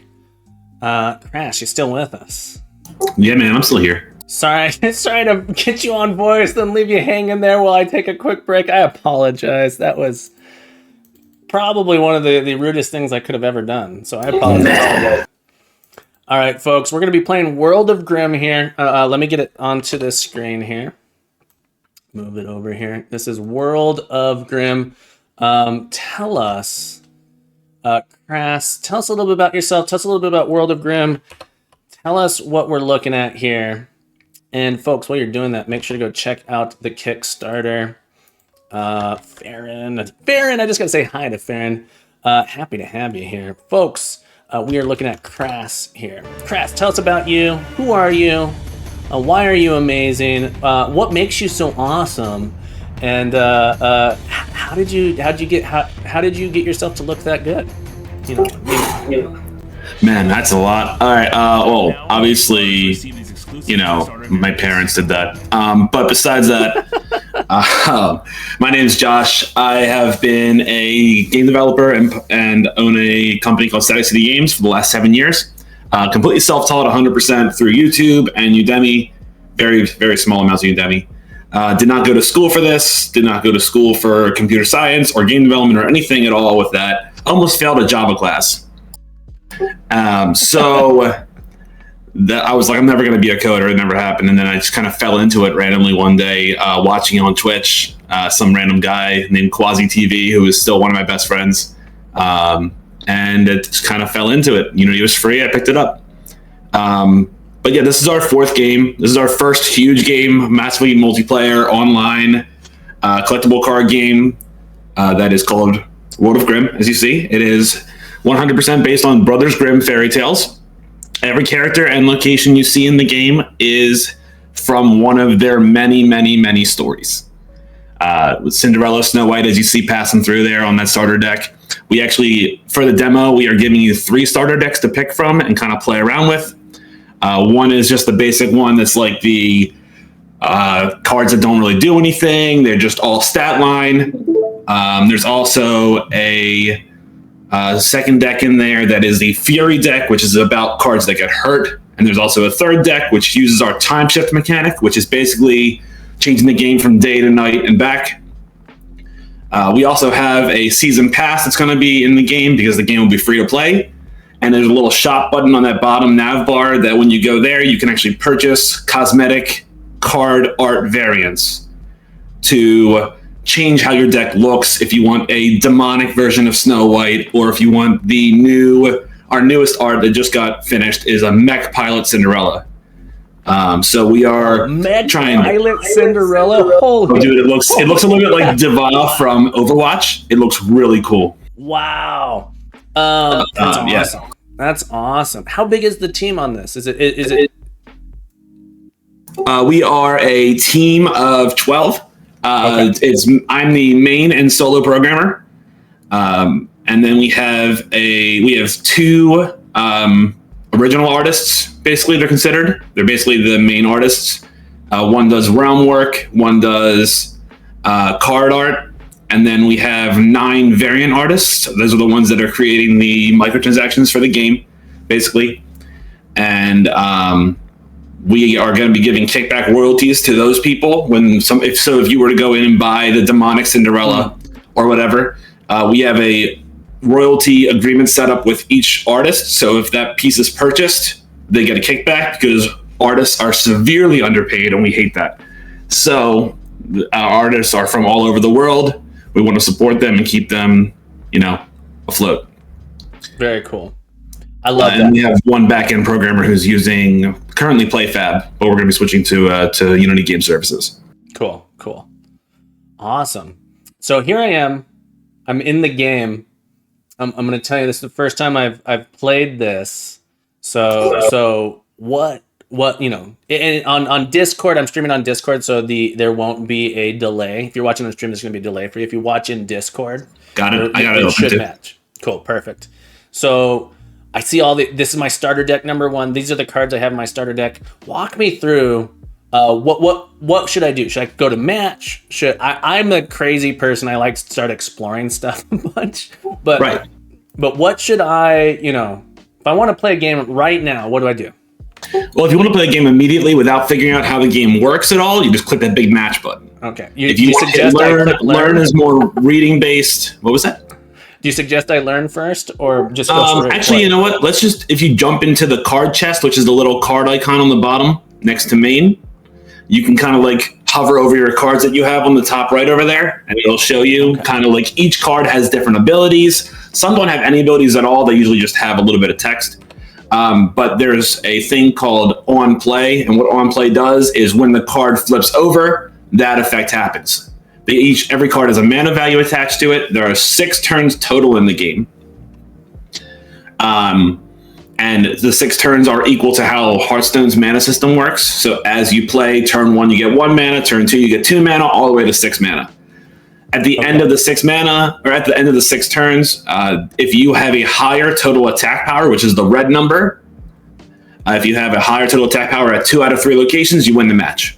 That's all it is to it. Games last about 5 minutes long, and we can jump in and I can kind of walk you through it if you want. Sweet. Yeah, I love that. I love that it's short. It's like, I hope you don't mind, I'm comparing it to potato chips. You can't have just one. You can eat a potato chip. You're just gonna keep. I love the short games, 5 minutes, because in my mind, I'm like, I can play. I can sit down and play a game or two, and then I'm gonna get addicted to them. All right, yeah, so it's even still after playing this game, constantly for 8 months, I still pick it up and go, I'm gonna play a little bit, and then it's like, all right, I've been playing for 2 hours. I have to actually work a little bit. It's a lot of fun.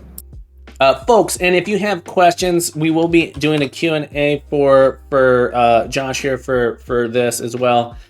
!Q to get your questions in case we miss them in the chat, because sometimes the chat goes crazy. We're getting a lot of comments on how beautiful the art is, by the way. All right, so click match. I click match to start. Yeah, go ahead and click match. Our artist in the game are phenomenal. Our UI artist is unreal. This game is gorgeous. Yeah, we're for only 9 months in, we're really, really impressed with how the art has come up. Turn 1. All right, so turn 1, you can play cards that have the blue number equal to or less than the blue number on the left, which is your mana. We put labels on a lot of stuff, so if you hover anything, it kind of tells you what's going on. Gotcha. I really like that. Yeah. Hopefully easy to figure out. For me, I love that because I forget everything, especially if it's been a while since you've played some. Come in and find some current turn number style. It's how much mana I have, the blue number here. Question. When you're building a deck, the decks get shuffled. You randomly draw a hand of, it looks like 4 at the start of every game. Is that true? Yeah, and just so you're aware, there's a timer on the right side, so you do have about a 45-second timer for turns. That's how it keeps the game 5 minutes. So you can drop it in any of 3 locations and hit end turn. All right. So now you can always hover any card and see what it does at any time. Give a random card in your opponent's hand plus 1 mana. Okay, so now one of my cards cost more. Okay. Well, and then also the middle location just overturns. So turn 1, 2, and 3, the locations slowly appear. And they affect the game board in some kind of way. So the brothel appeared, and in the brothel, another card. So that same effect from fumbling affected another one of your cards, but they also had that happen on their side too. Okay. And so now it's turn 2. You can only play either Frog King or Pied Piper. Okay, and I'm trying to control 2 of the 3. At the end of the game, I need to have more red in 2 of the 3. Is that correct? Correct. That's all it is. Yep. All right, so I'm going to play this guy over in this run. On play, card effect triggers twice. I'm going to get myself 2 rats in my hand. All right, end my turn. And rats are a token card that give you 2 attack as well, but only cost 1 mana, so they're decent for their stat line. A different thing that exists in our card game is if the green number is your health. If that card's health hits 0, their attack is 0 as well. They're considered a dead card and they stay on the board. You can only play 4 cards in a location. Okay. Can I spend all my mana? So let's say I want to play 1, 2, 3, use all my mana on that turn. Boom, put all these guys out here. Correct. That's perfect. Okay, cool. We do have cards in the game as well that can affect the board in other ways, like the Gatekeeper. That was a perfect example right there. The Gatekeeper does not let you play cards higher than the 3 cost at that location. Ooh, okay. Did you ever play what is the game there? The Arkham, I think it's Arkham Horror card game.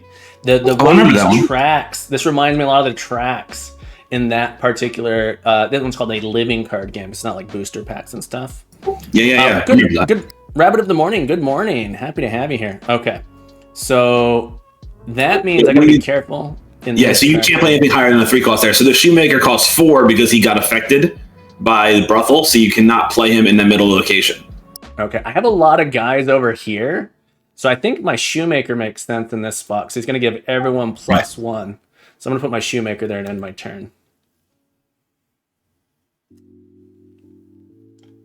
Now the cards reveal in order of who's currently winning the game, and you can see who's winning the game based on the green aura around your profile picture. Okay. So you're currently winning because the left side is tied, and when there's a tie, it's hard to win 2 out of 3. So we end up giving the win to whoever has the highest total number of all 3 combined. And your opponent's deck to your hand. Ooh, this is an interesting one. So the Godmother Toad has no ability, and that's why it doesn't show up with any kind of text on it. Gotcha. Okay. Swap a random card in your hand with a random opponent. I don't want to randomly swap this. I'm going to play this guy out here. Oh, no. Can't undo. I want this You should guy. be able to, we do have a little bit of issues with hovering for some reason right now, so if you can't, there you go. There we go. I just had to hover, move off and back on there. All right, put my cat there. I think I'm just going to try and lose this middle spot and try and dominate these two because this one, I'm kind of weak there, but I'm doing really well, it looks like, in these 2 spots. This is the final turn.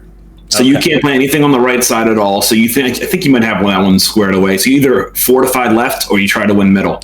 I'm gonna. Ooh. I can Also, actually put you this guy in did the pull a middle. card from their hand, the Piff Paff Poultry, the 2 mana card. He's really good to place down on turn 2, but he's Yeah. At this point, it doesn't matter what I get from the hand. I like this guy. I'm gonna put this guy in the middle because I think I can win with him. It only costs 3, and then I'm gonna try and secure my left side here by dropping this guy in here. The great thing about games like this, after you play 1 or 2 matches, you don't need any more explanation, and it's pretty straightforward. Yeah, the rules are very simple, very straightforward. All right, let's see how we do. And I don't even really quite understand everything that's going on, but I'm still enjoying it. The art is beautiful. The gameplay is fun. Some things that I'm sure are coming, or maybe my sound settings are off. Like a little bit of ambiance music is going to be amazing. I can't wait to hear what music you select. And then just like a little bit of the sound stuff. I can't wait to find out. I'm assuming with the Kickstarter will be very helpful for you to get that funding to help get those things added to the game. Yeah, our composer that we use for all of our games, he is not cheap. So we've used him for all 3 games so far. His name on Twitch is Watery Tart. He goes by Chris Gray. Chris is a phenomenal composer. Any music you hear on my stream is always from him. Amazing. And we're going to do a full soundtrack with him, but he's a pretty penny. So. If you have a link, feel free to drop that link. Holy moly, we got a raid here. Keybind, thank you for the raid. And we got Babe Ross in the chat too. Babe Ross, thank you for popping in, my friend. Keybind, thank you so much for the raid. For anyone who's just joining us, for anyone who's just joining us, what the heck is going on today? Whoa. Today is thank you for the whoa. Our community showcase, the 3rd Saturday of every month, we do a community showcase where we get, normally you get to see me doing stuff, but we get to see what the crew's been working on. Right now, we're actually taking a look at Static City Games. This is Krasenstein, incredible streamer.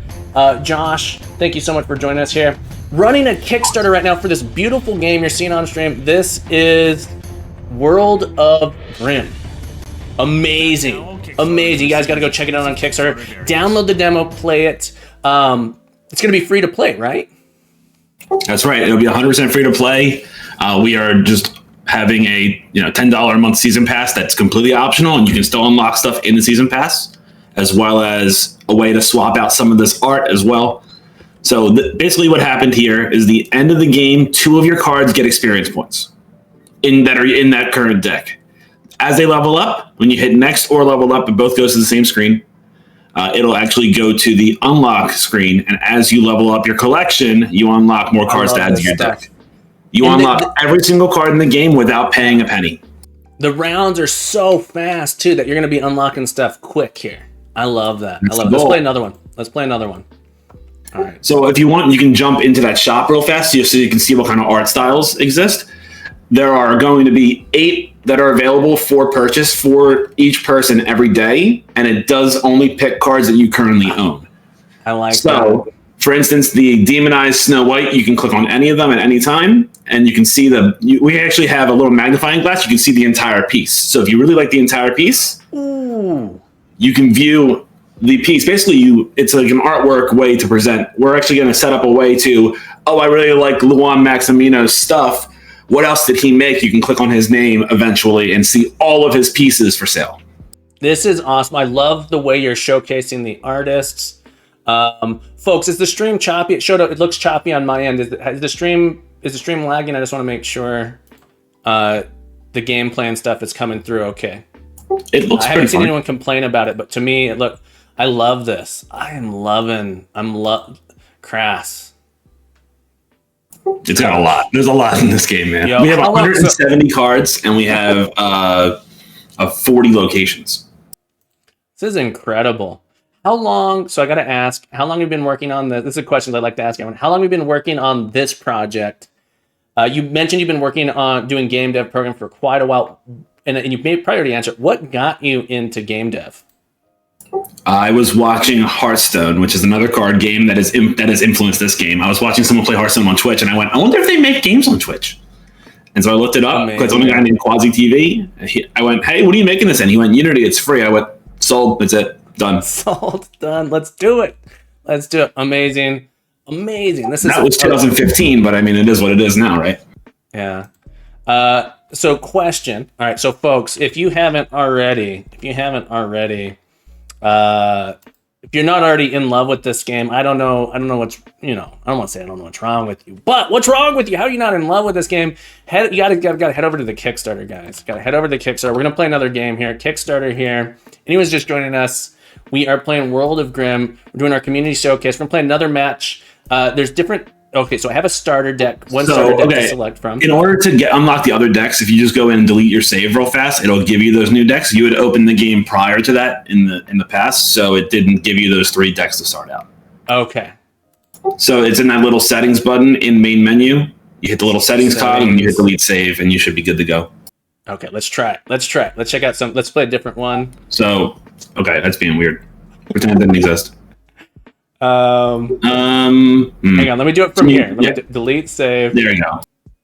I was like on this screen. All right, so now you can, if you hit the little thing next to the decks, it's being odd. Well, all the decks are there. Or the cards that you've unlocked are now there. There's about 45 cards that we've now unlocked for you. So yes, the Kickstarter has exclusive art. There is, if you back on Kickstarter, you get 4 completely original exclusive pieces that are variants to those characters.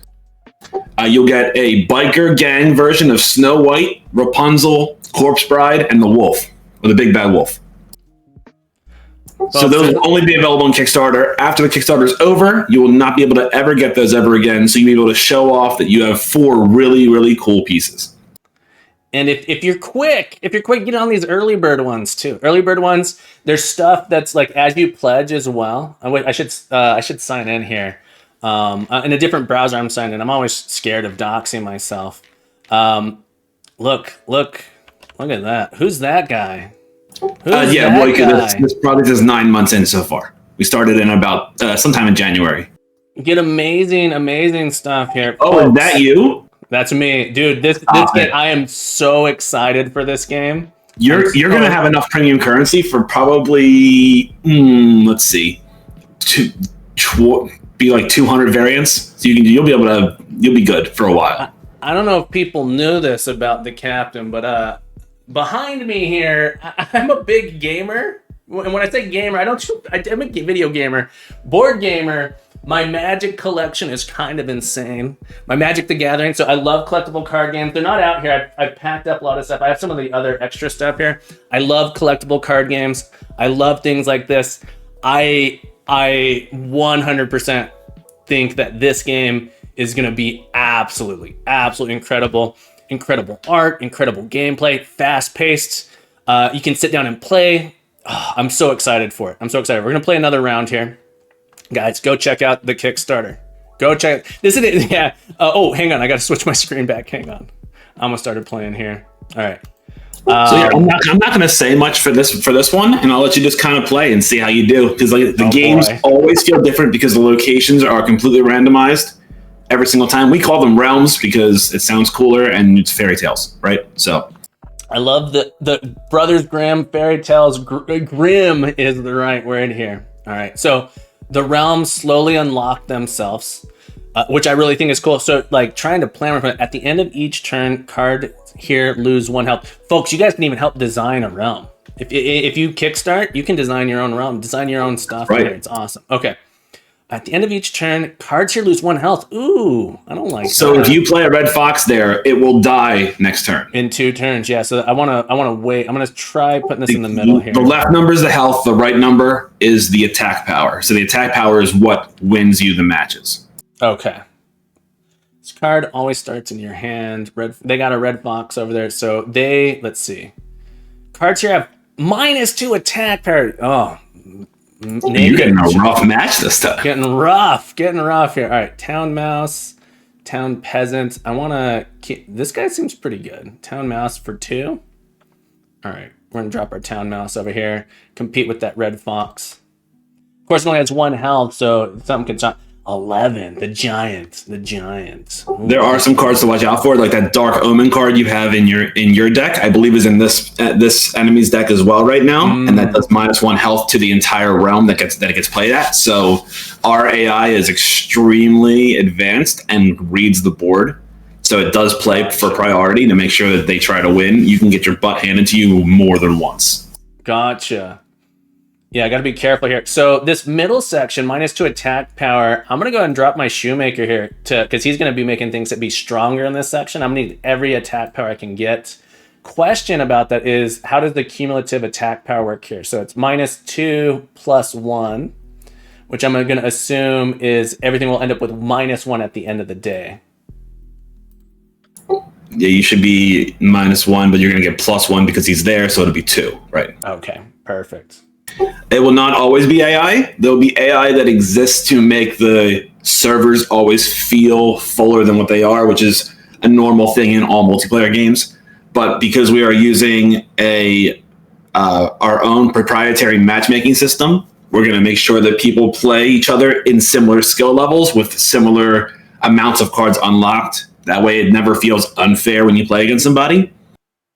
There's a chance you may see a new card here or there based on if they've unlocked a card you haven't, but we're going to always make sure that it's fair and rewarding and that losing the game doesn't feel as bad as most games, like when you put 40 minutes into a League of Legends game, right? Yep. A great example of a new card you haven't seen yet is a card like Cinderella, which is up on the top right there. Yeah, Cinderella is the stepmother on your side. She actually has more health because she's older, but actually has 1 less attack, so it's a net 1 positive for you. If they could play something that removes the stepmother from I'm thinking about how to synergy the combo type thing. You play Cinderella on one side, because it only costs 4 and you get 6 there, and then something to potentially remove that card. Right. Or you play Cinderella into a full realm, so that the stepmother does not spawn. Ooh, like right here. Look at that. I didn't even think about that. Then you get a free Cinderella, and you don't have to worry about the stepmother bringing 5 on their side. Genius. We got a genius. Fast Poultry is a card that gets very strong very fast as well. Okay. It's a card to watch out for because he gets 1 attack every time that any card is played. Emmett is beating me. I'm hoping to beat Emmett. I'm going to try and secure... I only need to get 2 of these realms. This giant has 11. I don't think... If I play this giant on the left, I feel like I can't be beaten. I might put it in the middle just to secure it.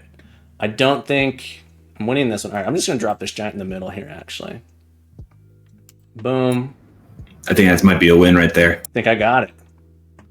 I think I got it. So I lost the torture chamber. I don't want to be in no torture chamber. There we go. Boom. Look at Get that. some bonus points. This is awesome. Look. I'm happy you liked it, man. This is incredible. I love this type of stuff. I'm let me ask a question. My assumption right now is that online isn't currently functional. No, we'd have to hire a network developer. That's fine. Like I'm like right now going like, dude, I want to play against you. I want to be crushed. Just So at first, the goal is obviously to just be able to play anybody that's in queue to play, right? We do want to have a friend system in the game. We can use Steam's friend system because it'll be released on Steam and iOS and Android.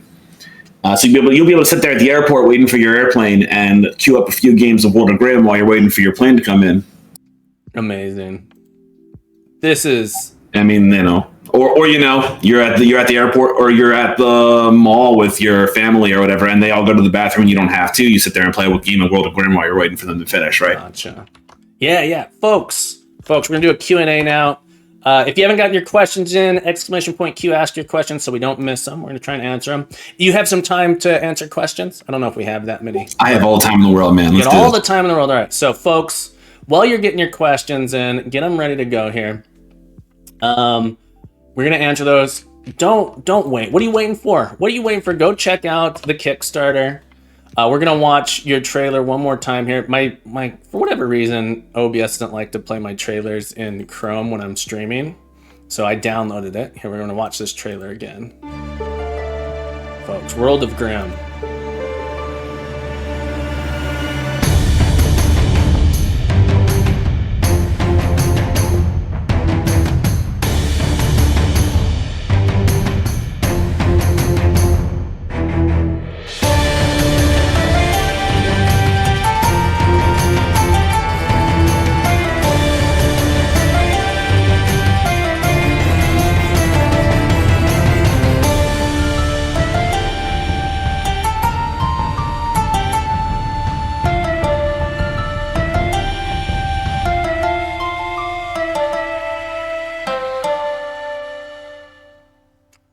Awesome. Art's incredible. Thank you. The gameplay's feeling good. The music in that trailer was awesome. Same composer that did the music in the trailer. That's right. Same guy. Oh my god, it's gonna be epic. Oh, he's going to be full orchestral for this. Yeah, it's going to be phenomenal. So good. All right, let's see if we got any questions here. We didn't get it unless someone check here. Question. I'm gonna check my question. Turn my chat back on. Cute test here. I think we were doing pretty good at actually answering the questions live as well. I know we saw you were good at, I think, watching the chat there. I wasn't great at it. Yes, we have some VFX in the game already. I saw Brianna Andrews was actually in the channel, so she said that Rapunzel has her hair wrapped around a card. So when we actually, the only VFX that we have in the game right now, because VFX artists are not cheap, is that Rapunzel actually, when she's played, her ability pulls a card to your side from the other side. So you actually get to see her pull her braid out, wrap around the card, fling it to your side. So we're trying to do things where every card feels like it belongs, right? We have stretch goals of having voiceovers for every character when they're played, where they say something from their story or some kind of way to show that they're there to fight against stuff or some kind of way to show combat. We have a huge overarching story that we're planning on doing, including a full comic series, which one of our artists is very well versed in the comic art realm. So we are going to be doing a full comic, like online comic novella, I guess it would be. Awesome. A comic novella. I got my graphic novels up on my shelf over here too. Look. Welcome to Nerdum, people. Welcome to Nerdum. This is awesome. No pay to win, no paywall, free to play. Folks, you want to get in early here. I love Sammy G saying, I already know how to play the entire game just watching the captain play one round. Yeah. If anyone's ever played Magic the Gathering, the rule book's like getting thicker as we go. That it's not approachable. So hard to get into Magic the Gathering. This game's easy to get into. I can't wait. What is the and you probably already said this, but what is the plans for actual release? Like date, timeline. What's our timeline? So our timeline is when this gets funded, right? Always speak power instead of, speaking with uncertainty. So when this gets funded, the Kickstarter alpha, the closed alpha to only Kickstarter funders or backers, will be sometime this December. We'll have a public beta in Q2 next year, and we're looking to go completely live at Q4 next year. Amazing. But public beta will be on Steam with the networking, and everyone will be able to play and everything like that. So amazing. Thank you so much for sharing this with us. Thank you for taking the time to come on here, Crass. Thank you for for being here. This is incredible. I'm so excited. I love your stream in the morning, folks. Crass usually Josh Krasenstein usually on early in the morning before my stream. So if you guys are catching my stream when it's starting, a lot of times I'm hanging out on Krasenstein stream with Grumpy Game Dev and the crew over there, and then we get started. But yeah, go check it out. Incredible, engaging stream. I'm super excited. Any last thoughts? Any last words? Man, just if you guys have thought about at all possibly pledging to this project, please. You have no idea how much this is going to mean to us, and how stoked we are to actually get this thing funded and be able to afford the artists, because we don't take any art for free. We pay every single artist for every single piece, plus we give them a royalty.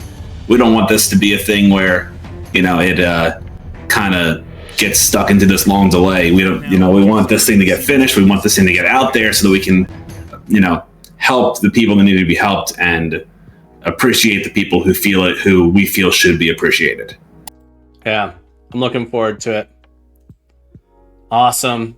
Thank you so much for being here. Thank you for sharing with us. As always, my friend, keep being amazing, and I'm looking forward to it. Good luck with the Kickstarter, folks. Go get on this Kickstarter. You want to. It looks great.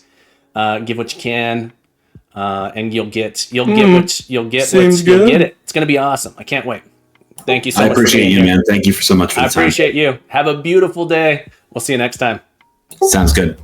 All right, folks. I think I'm double checking here. If you want to share your project, Lance, are you in the chat with me? Are you in the chat? Did you want to join on voice? I think Lance is in our queue here. Oh, Ben the dev. Ben is here. Shared some of your 3D art here on the Discord. Lance, do you want to hop on Discord and chat with me about your project, or you just want me to show things off? If you guys want to share your own projects, get on that link, share them with us. We'll talk about them on stream here if we have time. Lots of stuff going on today. It's been such a wonderful morning. I'm having a blast here. While we're waiting here, I have my alerts for follows are off, but we got so many new people here. I'm trying to welcome all of you. Got the Willie Do. We're gonna sing, folks. We got a lot of new follows here. The Willie Do all the way up here. We got a lot of new follows. We're gonna prepare your ears, folks. Prepare your ears. We are gonna sing an epic song to all these beautiful people. Get ready for it. We're gonna sing them all in order. The Willie Do, thank you so much for the Willie Do. Thank you for following me. Today we also got Oxy Behus. You followed me. Thank you. Lol Iris, you also followed. And Maritime Hobo, I love that name. Art by Galen. Not sure how you say that, but you can correct me. We got Nikki B. Hobbyin. Thank you for being here, Nikki B. Hobbyin. Who is Cameron? Who is the Cameron? LMS. I'm gonna go with Mess. Mess. Thank you for following Tinspin. I appreciate you. Gavin's awful stream. Gavin's awesome stream is here as well. We need the captain on American Idol. No, folks, this is terrible. I'm dying over here. Dandy McGee. Thank you for following Brianna Andrews and Apothos. Thank you everyone for being here. The viewer count just dropped like 90 people, so I apologize for that. And Babe Ross, thank you guys so much for being here. Thank you for being. I'm so happy you guys are all here. I'm so happy to have you all. Lance, I think I didn't add you here. Folks, thank you so much for the follow. I'm here just to figure out which channel. Yeah, I forgot to give you, let me give you permission here. Giving you permissions to join. It's the live stream here channel. We're going to add you in, Lance. We got you in. You should be able to join the voice channel on Discord. Now, folks, if you guys aren't on DJ Dave Ross, if you guys aren't on the Discord, get on the Discord. It's a beautiful day over there. If you want to support Captain Coder's Academy as well, so we can keep having fun streams like this, amazing people, we got a Ko-fi you can join as well. And before we, Lance, I see you in the chat here, or in the Discord. I just want to do one more quick shout out here. Kickstarter, World of Grimm, go give it some love. Go give it some love. Incredible game. I can't wait to play it. Thank you guys so much for being here with us. This stream wouldn't exist without you. All right, Lance, let's test that volume. Are you with us? 1, 2, 3. Can we hear Lance? Can you guys hear Lance? I can hear you, Lance. Thank you so much for joining. Okay, good. Anyone who doesn't know, Lance has been in the community, I think, since the beginning. Did you find me on YouTube, Lance? YouTube initially, yeah, and then eventually made the switch over to Twitch. Yeah, so that was, I haven't been streaming on YouTube since January, and I just started streaming in December. So Lance, you've been here from the very beginning. I gotta tell you, Lance, I appreciate all the support you've given me. You're incredible. Just thank you for being part of the community. People saying the voice sounds good. Having so much fun. All right, okay, so where should I look? Should I look in your Discord thread? Yet another space game? Yeah. I did post some updates there, and then if anybody has questions about the other stuff that's there, I'll certainly address them as well. I was hoping to have some stuff put together that'd be a bit more interactive, but things have kind of gone a little bit crazy over the past few weeks, so that didn't happen.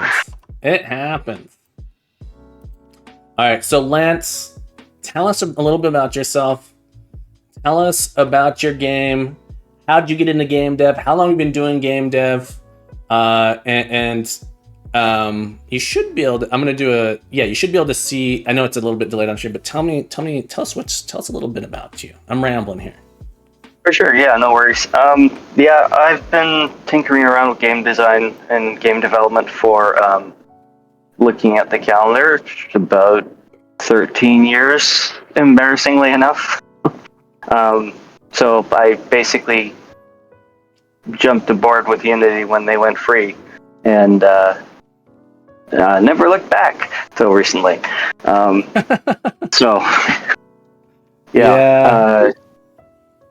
going to keep working with it. We'll see how it goes. So for the most part, I've been tinkering with basically teaching myself how to code. It's amazing. Learning the different concepts, the different layouts and disciplines and programming patterns and stuff like that as I go. So I end up retreading a lot of ground over and over and over again because I'm learning better ways to do things. Iterating. We call that iteration in the biz. Exactly. In the biz. Yeah. Are you making all of your own question? So on the screen here, I'm looking at some of the pictures of models. Where did these models come from? Did you make these? I make these, yeah. You made these? Oh my goodness. I can't. Yep. I wish I was this cool. I'm very proud of those, actually. I haven't had a chance to do a lot of modeling until recently, and I'm really glad with the way they've turned out. They look like, and I hope this is the style you're going for, so I'm sorry if this isn't. They remind me of like the little miniature toy models that you can get. I love it. I'm sorry if that is... I love the styling on them. It was a lot of fun. That little space fighter actually came about because of a different Discord server.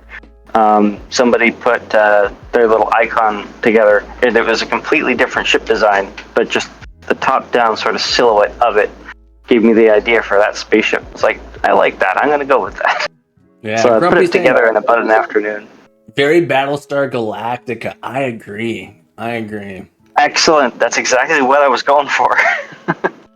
Fantastic. Oh, I'm going through this thread. So folks, if you're on the Discord, we do have a project forum. that you can post your projects in. This is amazing. Lance has been giving us I love this. Lance, since March, Lance has been giving updates, talking about his game. If you want to get into game development, you can watch Lance's journey. It's inspiring. You inspire me, Lance. I hope you know that. This is incredible. Totally the other way around. Look.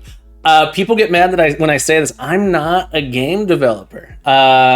So people, I've only been doing game development for like a year, not even a year, almost a year. Since January is the first time I really tried to learn Unity. All I've done are game jam things, little tiny projects here, trying to get I'm a programmer. I love programming. I've been programming since I was 7.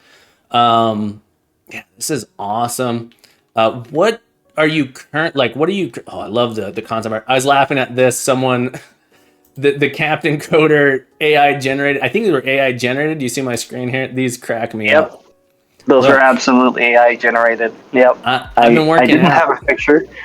I'm intending to grab the DOI image at some point and throw that at the AI program just to see what it comes up with. I'd be happy to send you a copy of that if you want the quote unquote high res DOI. The high res, for anyone who doesn't know, the high res DOI. For sure, yeah. Yeah. So for the most part, what I've been working with lately is I've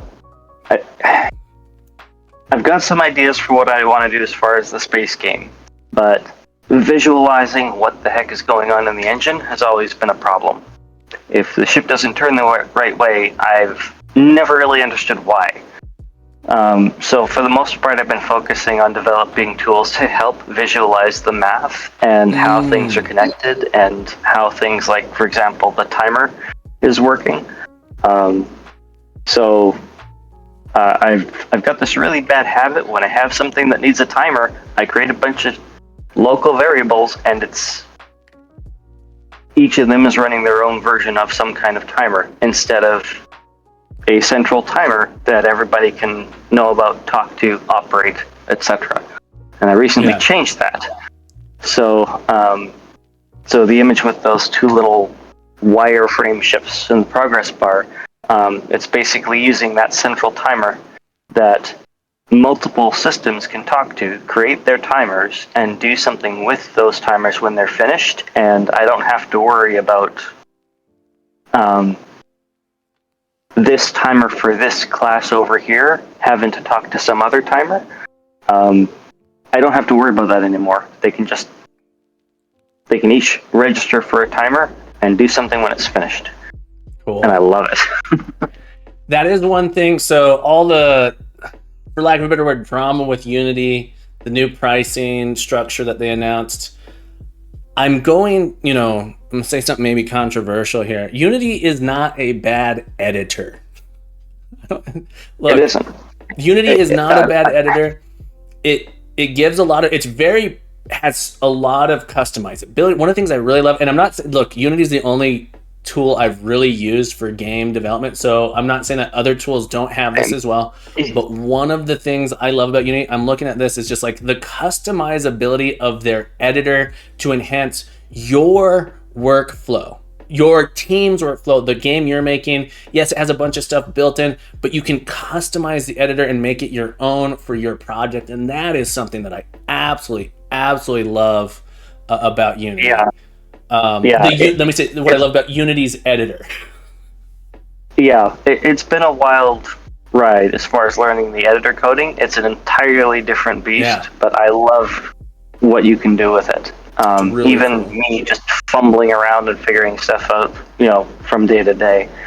As far as the drama, I'm not going to say too much about it. Basically, we've been talking about it for days. Yeah, as a tool, I'm still going to use it. Commercially releasing stuff, I'm so far away from that it doesn't matter. It took Unity a long time to get from where it started to what's happened recently, and it can just as easily change course again and not continue going in that direction. If I dropped everything every time somebody did something stupid or something I didn't agree with, I wouldn't get anything done. Yeah, So- I'm with you on that. I do feel really bad for the communication team right now. Very much. Because I don't think that I don't think there's they don't. My guess, I'm not saying I know this for sure. My speculation is that they're trying to figure out what to do, how to fix it, and they don't know. And the comms team can't say anything because they don't have anything to say. That said, Unity's, if you look at their history, they've been losing a lot of money. And so they're trying to make money. I don't necessarily agree with the retroactive thing. In fact, I disagree with the retroactive thing. I actually don't think the new pricing model is bad. It's just how do you plan for it? Anyway, I'm going to stop there. I've been talking about it for days. Folks, you probably can't imagine. I am getting lots and lots of direct messages asking me, are you still going to use Unity? And it's like, yes. I can't abandon something that I've spent 9 months building a curriculum for that I'm teaching this year. All right. Yeah. Rant over. Yeah, no worries. Yeah, it took me a few days to kind of calm down to the point where I could have a normal conversation about it and not get onto the soapbox. So, yeah. Leadership, Distron, I agree with you. I said the U word, Shiny says. Cool. So, Lance... But yeah, it's... Sorry, go ahead. Oh, I was gonna ask you, and I like to ask people this. What is your... I often phrase it like, what advice would you give yourself starting out? But more like, what advice would you give people wanting to get into game dev, especially amateurs who haven't started, maybe don't have any programming experience? What advice would you give to those people? As cliche as it is, crawl before you walk, before you run. Don't pick an MMO as your very first project. Oh. Yeah, I went down that particular rabbit hole a number of years ago with a website that I was part of, and it was like before Udemy and all the other various things. It was basically a 1 monthly fee. You got access to everything on the site, and there was tons of stuff. I originally joined that site to learn more about how to do 3D modeling, but Shiny was off in the corner with game design, and I kind of never got around to doing the 3D modeling. Lobster Comic says, what about a battle royale? If you have the skills, by all means. But if you're just starting off, when I first fired up Unity, I had this idea. I was going to do this great, awesome version of Master of Orion 2, except it was going to be real time instead of turn-based. And then I fired up the editor, and I'm like, what the heck am I doing? I don't even know how to make a menu. Yeah, I think that's how a lot of us start out with that. Like, I have this idea, especially if you have any, like me, I have programmer, this game can't possibly, I remember playing games with like bugs, like, what? This is such a dumb thing, this can't possibly, and then you get in there and you're like, oh, the complexities here. And so learning those skills, and correct me if I'm wrong, I'm kind of trying to pare it back. Crawl before you can walk before you can run. Baby steps of learning those things, and maybe starting with smaller projects. This is why I love game jams. If you guys need, Itch is a great place to get into some game jams. I'll be hosting another game jam soon. But there's always a game jam to join. Right now, Jern Jam 2 is going on. Give a little shout out to Jern Jam 2. Jern Jam 2. I'm doing this game jam right now. 2 weeks. Do something. I think Practical said, just do it. Practical NPC came up with the phrase, just do it. No one had ever said it before today. Practical NPC is right. Just do it. Get in there. Make it happen. Yeah. And just start doing something. I never really did game jams. It's one of those things that's always been on my to-do list. The game jam that you ran, Learn You a Game Jam, was the first one I actually jumped on and did something with. And I was absolutely blown away by everybody's submissions. But also incredible. That I actually got something across the finish line. That was an incredible feeling. Yeah. And Absolutely. Being forced to keep yourself to that very narrow scope is immensely helpful, especially when you're new. Mm-hmm. So I have this bad habit of squirreling from time to time. Doesn't happen often, just every time I take a breath.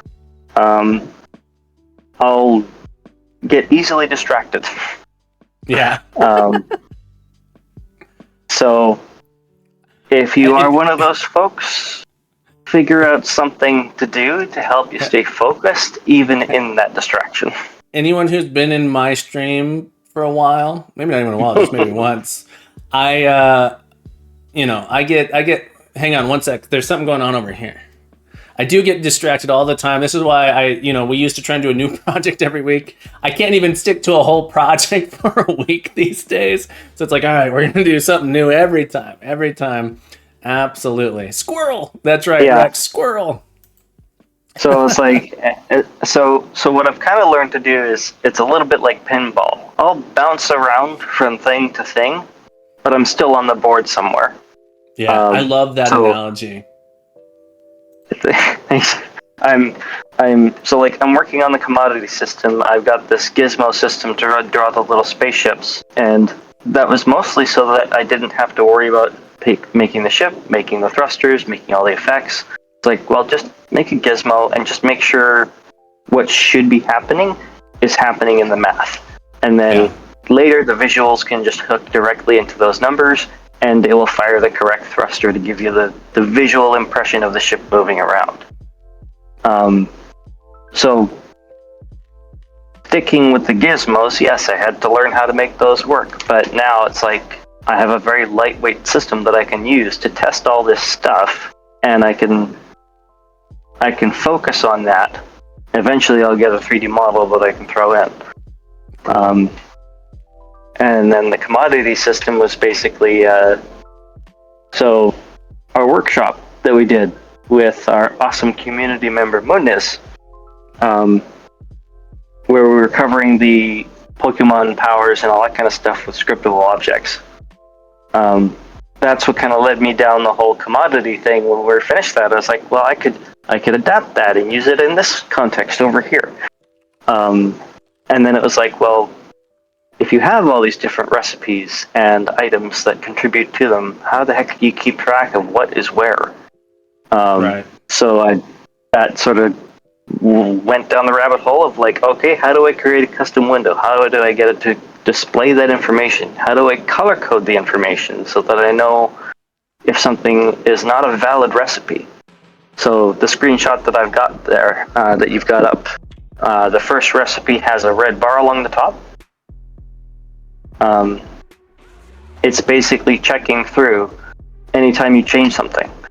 If you're like me for a split second and you're a bit of a twit and you end up putting something in the recipe that is the thing it's supposed to produce, well, obviously that's not supposed to happen. So it would count that as invalid. Yeah. If you decide that one of the ingredients requires 0 amount, well, that doesn't make sense. It's going to yell at you. Gotcha.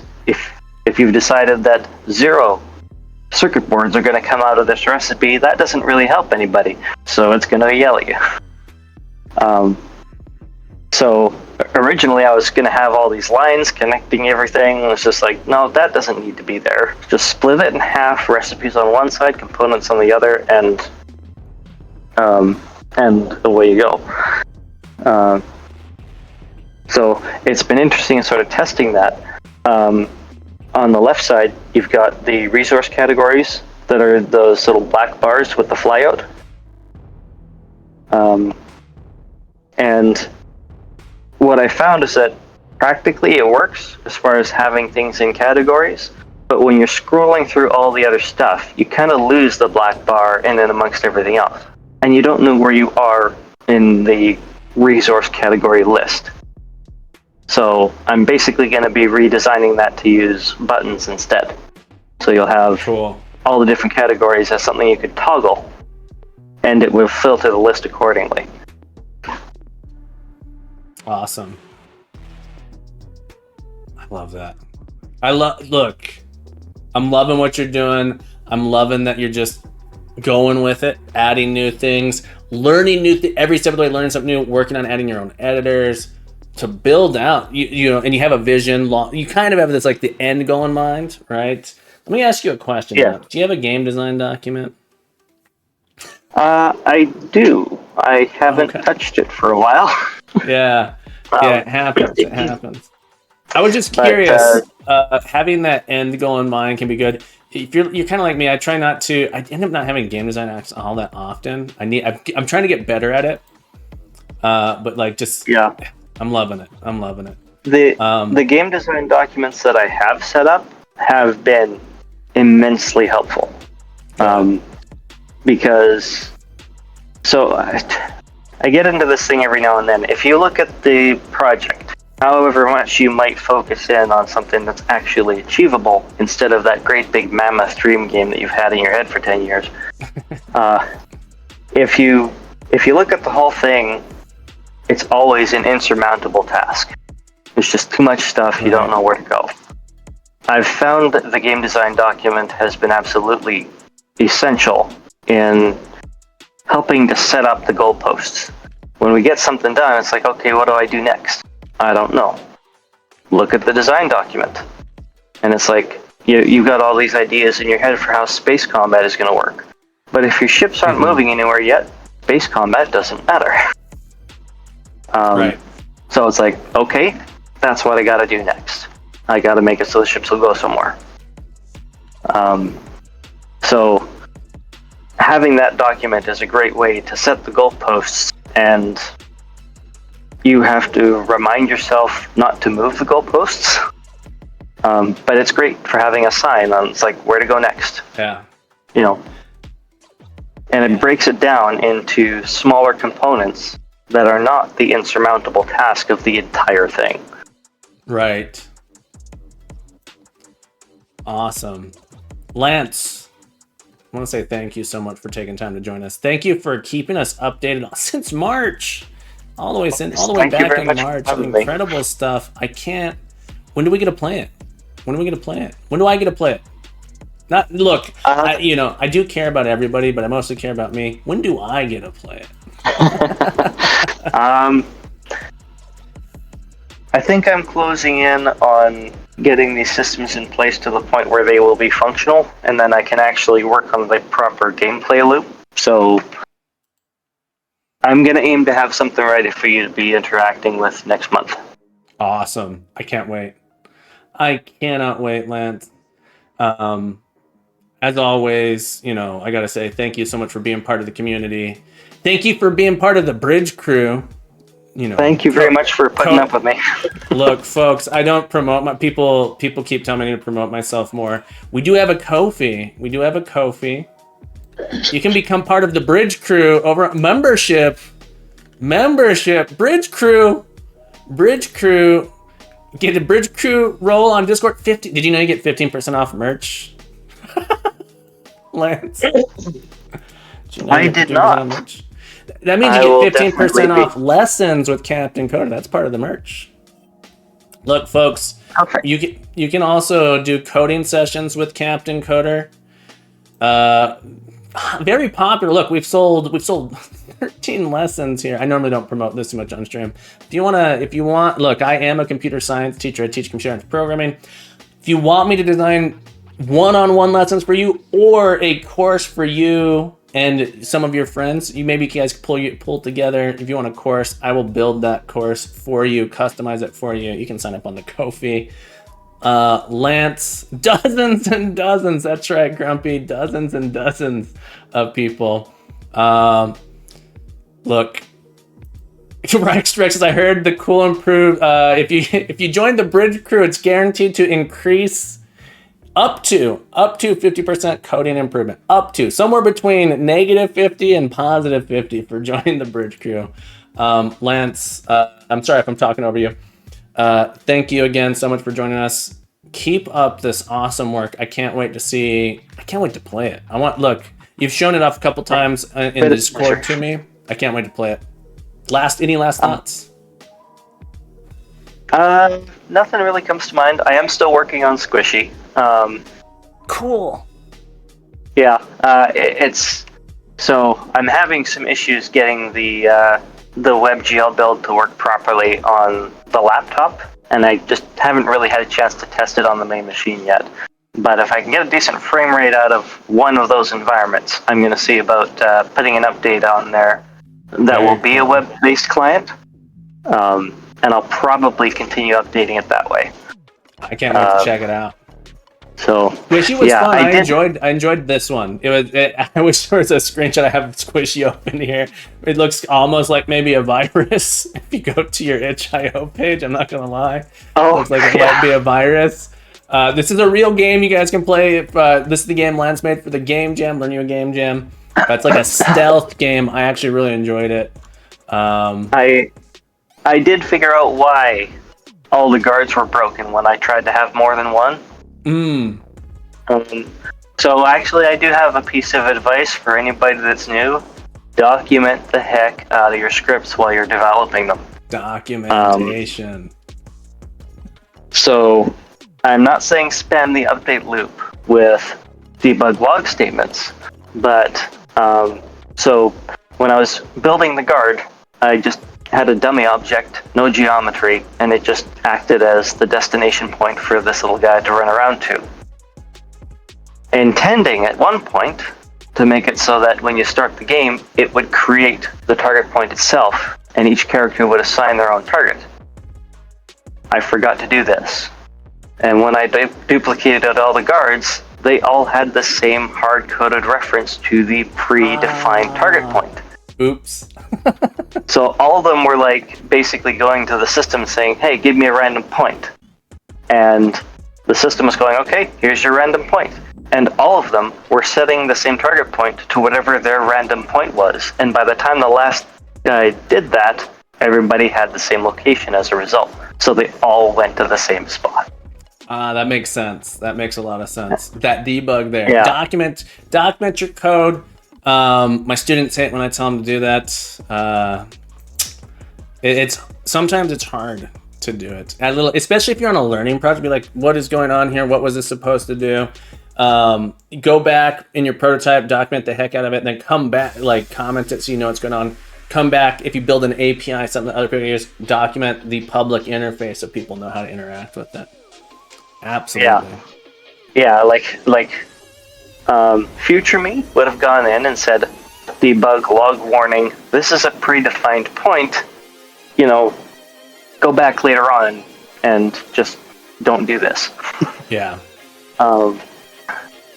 And then that would have been enough of a warning while I was testing things out. It would have reminded me to do that.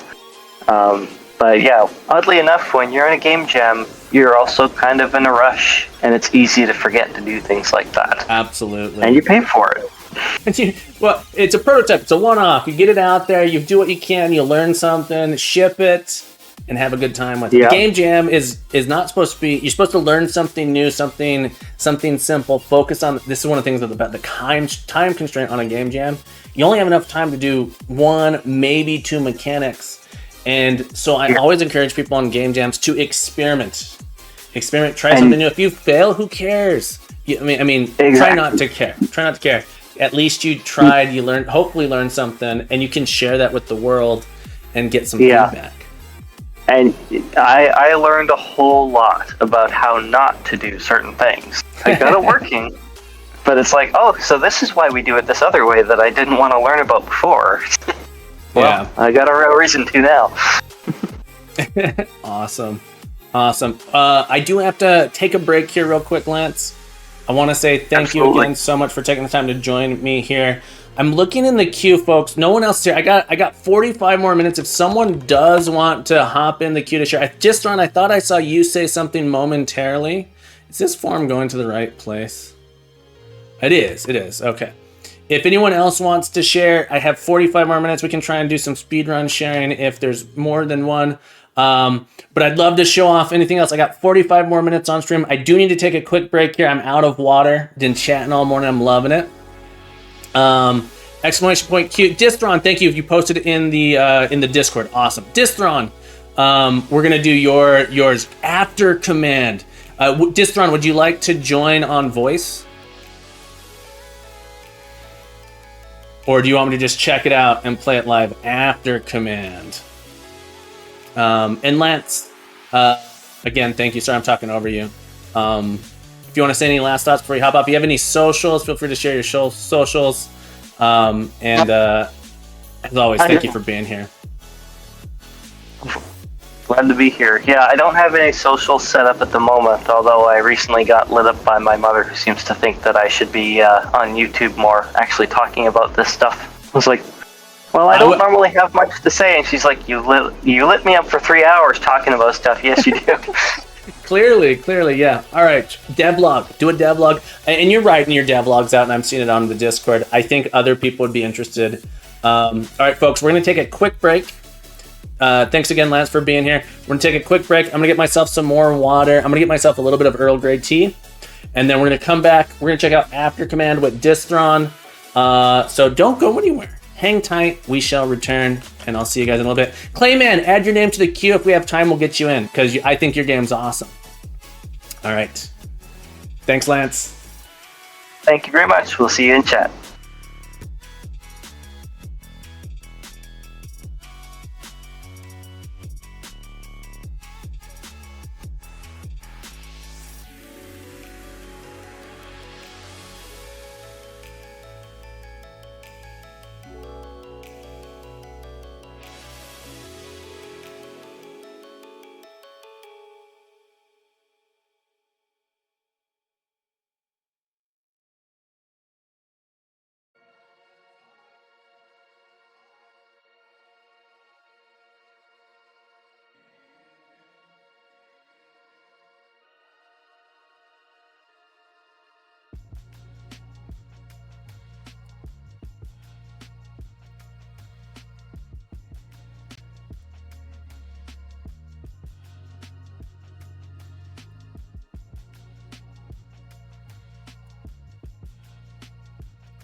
All right, folks, we are back. Captain Coders, I got myself some Hurl. No H there. Hurl Grey tea. It's really hot. Water's scalding hot. I'm gonna try to take a sip and hurt myself a little bit. We're gonna let that cool off a little bit. I do have some regular water here. I'm gonna get Distron on voice. I think Distron's grabbing a drink real quick. When you get back, Distron, let me know, and we'll get you on the voice channel. Do a little bit of self-promotion here. Awesome. Just when I invited you, you should be able to join the voice chat on Discord. I am saying that it's tea. Yeah, it's tea. It's delicious. It's hot Earl Grey tea, correct. Earl Grey tea. If you want to join the live stream, we can get you on voice here. Folks, next week, we'll just get on here next week. I want to do a promotion for next week. We stream on Tuesday, Thursday, and then the weekend. Tuesday is our Edu Tuesday. We learned something new, and we've been doing data structures and algorithms. Last week we talked about the stack versus the heap and memory management. In how to think about memory models in a computer. Tuesday is Edu Tuesday. Thursday is Game Dev Thursday. Every Tuesday we do some educational. Every Thursday we do some game dev. Usually we try and do a game dev topic. And then Saturday is usually some collab, guest star stuff going on. What voice chat is it? It's live stream share. So it's under live stream. So live stream, and it's live stream share here. Distron. Let me know if that works for you. So if you can't find it, I think I can drag you. If you join another voice, I think I can drag you into this channel here. Boom. All right, can you hear me?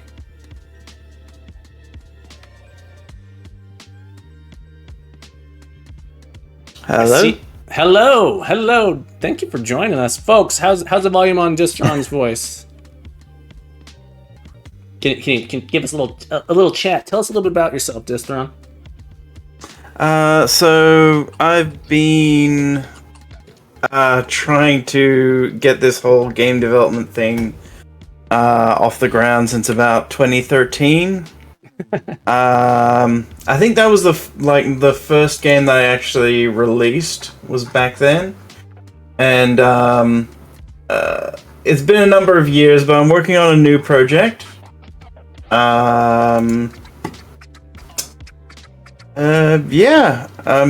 just, a guy doing stuff. Just a guy doing stuff. Look, that's the way it be. That's the way it be. Just a guy doing stuff. I'm gonna do a little after command. Tell us about after command. After command 52. So after command. So after command was kind of inspired by this idea of you start off playing Missile Command, right? Mm-hmm. And I was like, what happens after this game finishes? What if we make an adventure game where you're playing one of the guys who was at that station as it's all going down? Oh, this is an interesting premise. Yeah, so I wanted to do something that was kind of like a mix between sort of like a Legend of Zelda style game and do you remember Oregon Trail? Oregon Trail is Oregon Trail or Oregon Trail. So Oregon Trail is like the old classic traveling across country. Oregon Trail is the one where it's like the zombie skin of it. Oh yeah. So yeah, the one where you're going to Oregon. Oregon, gotcha. Yeah. I remember the game. Yes. I remember learning about it in school. I don't remember anything about it though. Okay. So it's kind of like it's an educational game. And it's basically like resource management. You're walking along the trail, and there's like issues that come up, and you have to deal with them. And so I wanted to explore the idea of what would actually happen if the nukes fell, and how bad would it actually be. The answer is it'd be pretty bad. It's like the modern sort of conception of what it would be like is like very skewed and weird. Gotcha. Should I just open it up and play? So I've downloaded it. Let's check it out. Yeah, I'm pretty sure that the files are it's just like an exe. Yep, it launched here. So I always like to ask, what is this programmed in? Are you using an engine? Custom? I'm absolutely using an engine. I would not be able. I'm one of the people who would not be able to make games if I didn't have an engine to make them in. I think that's most of us. This was made. This was made in Click Team Fusion, which is a very, very old engine. The Click Team products have been around since like 1996. Although this one is... It might have even been called... Are you good? Using... Yeah, can you hear me still? Yeah. I might have even been called... I remember using something called Click and Play, and I'm pretty sure it became Click Team Fusion. Eventually. Yeah. So Click and Play, I think, was like the very first, and then it went into what was called the Games Factory, and then from there it went into Multimedia Fusion, which then eventually became Click Team Fusion.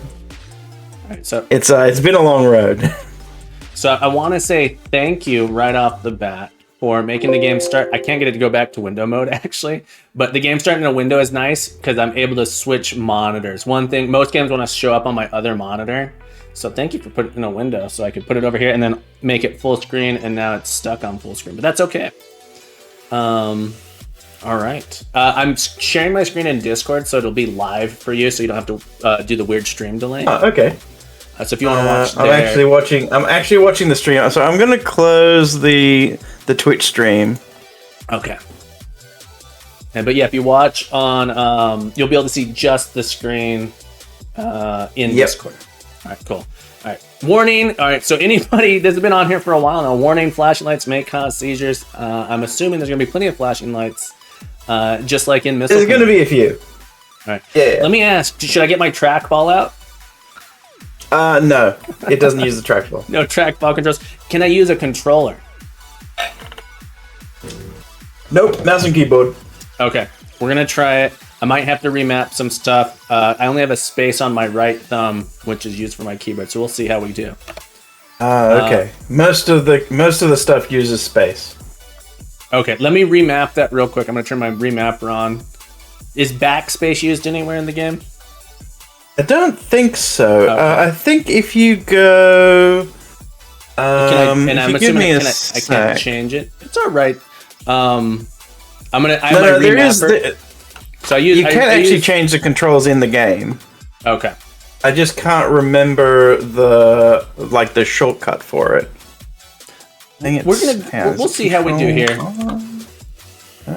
Okay. I think we'll be okay.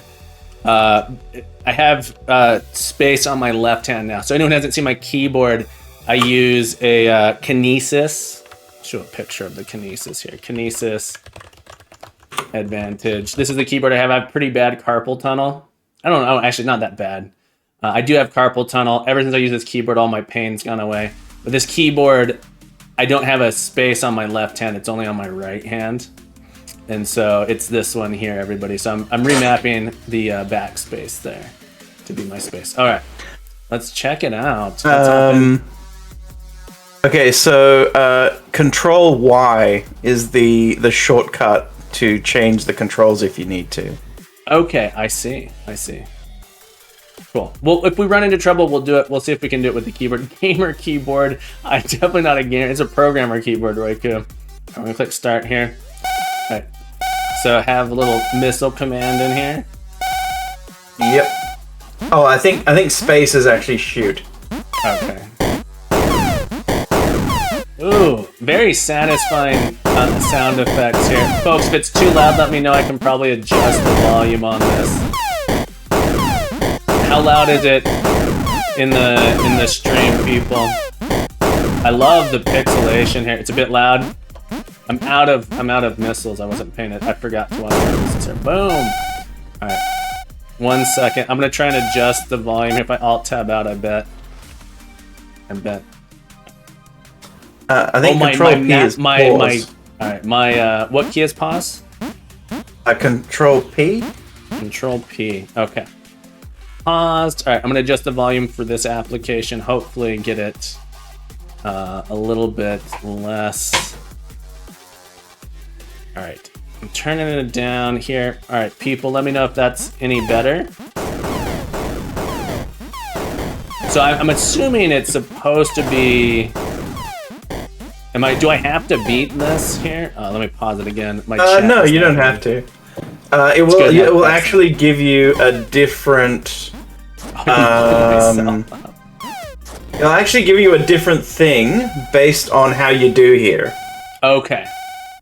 So there's 3 different starts. There's you save all the cities, you save some of the cities, and you save none of the cities. Cool. So I got to be a little bit careful. I have limited missiles, just like in Missile Command. Right here. I was being very not safe with my missiles. Oh no! I need to save at least one city. How many waves do we got? Wave 4 here. I think it's 5. Okay. So anyone who hasn't played the classic arcade game Missile Command, typically played with a trackball. That would be a really cool little thing to add, have trackball controls. Yeah, totally. I don't actually own a trackball, so... It's basically just a mouse. So if you have a trackball, it just plug it in and it thinks it's a mouse, so it'll work fine. Right. Or should work fine. How long have you been working on this one, Distro? That's a good question. 'Cause like, it's kind of been on hold for like a different project for the past year or so. But this is probably a good, I want to say 18 months worth of work overall. Okay, so a year and a half-ish. Yeah. Like I have opened it up since then, but only to do just like little tweaks here and there.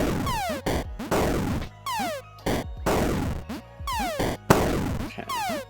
On wave 6. Let's see if we can get this done here. Wave 7.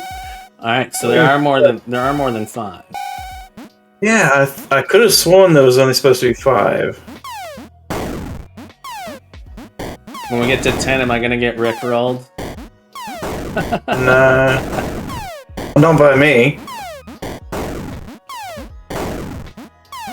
Did you do... So, art asset wise, pixel art is beautiful, by the way. Yeah.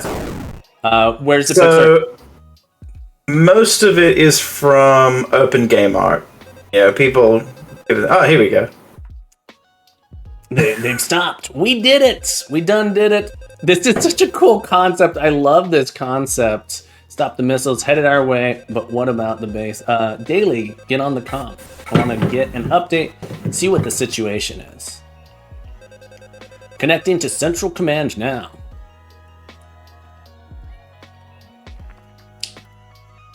It reminds me of NES graphics, Nintendo, Atari, arcade style graphics. I'm assuming that's what you were going for. Maybe I was kind of going for Atari or maybe like Commodore 64. Commodore 64, definitely. It's probably a bit advanced for that last scene was probably a bit advanced for Atari. A little bit for Atari. Definitely feels like this could easily be NES. You know, Nintendo. Oh yeah. Famicom. Is it Famicom or Famicom? Awesome. Yeah, it's short for Family Computer. That's what I thought. Famicom. Yeah. Got the comms line down in the systems room. All right. Sure, I'll get right on it. Thanks, Mike. Oh, that's me. Am I Mike? I'm pressing. All right. Yep. Space is like activate. Okay. What are my arrow keys? Oh no. Yep. Is that bad? No, my arrow keys are on 2 different hands. I have my left and right on my left hand, my up and down on my right hand. That's fine. We'll get there. I mean, you can Non-linear. I just You wanna can say. change them if you want. That's okay. I think it's more fun this way. Should go check out the comm lines. We need to know. And I have my rebind here. WAS and D, do those do anything in this game? Do I need those keys? I don't think so. Right, I don't think. I'm gonna rebind them here real quick. Let's add W is going to toggle to up. My D is gonna toggle to right. S will toggle to down, and we will do A toggle to left. Let's give that a shot. Let's see how we did. Apply. There we go. Much better. There we go. All right, perfect. All right, here we go. What? We must be running on emergency batteries. I guess it would be bad if the command center went dead during this crisis. I'd better equip my flashing light. Tab to open inventory. Okay. My flashlight, not my flashing light. We don't want a light for flashing people. Okay, and then you can like apply things like that. All right, that's gonna. Oh, I took my armor off. There we go. Put my flashlight on. Did I turn my flashlight You didn't equip it. No, okay. you equipped it and then you unequipped it. I think I might have just. We're gonna try again. Look, I'm good at games. Memory power doesn't extend to the electric doors. I can see nothing. The door to the boiler room is locked. Wonderful! I'm going to have to get in there if I want to get the power back on. Alright, there we go. There you go. Alright, I need to get this turned back on.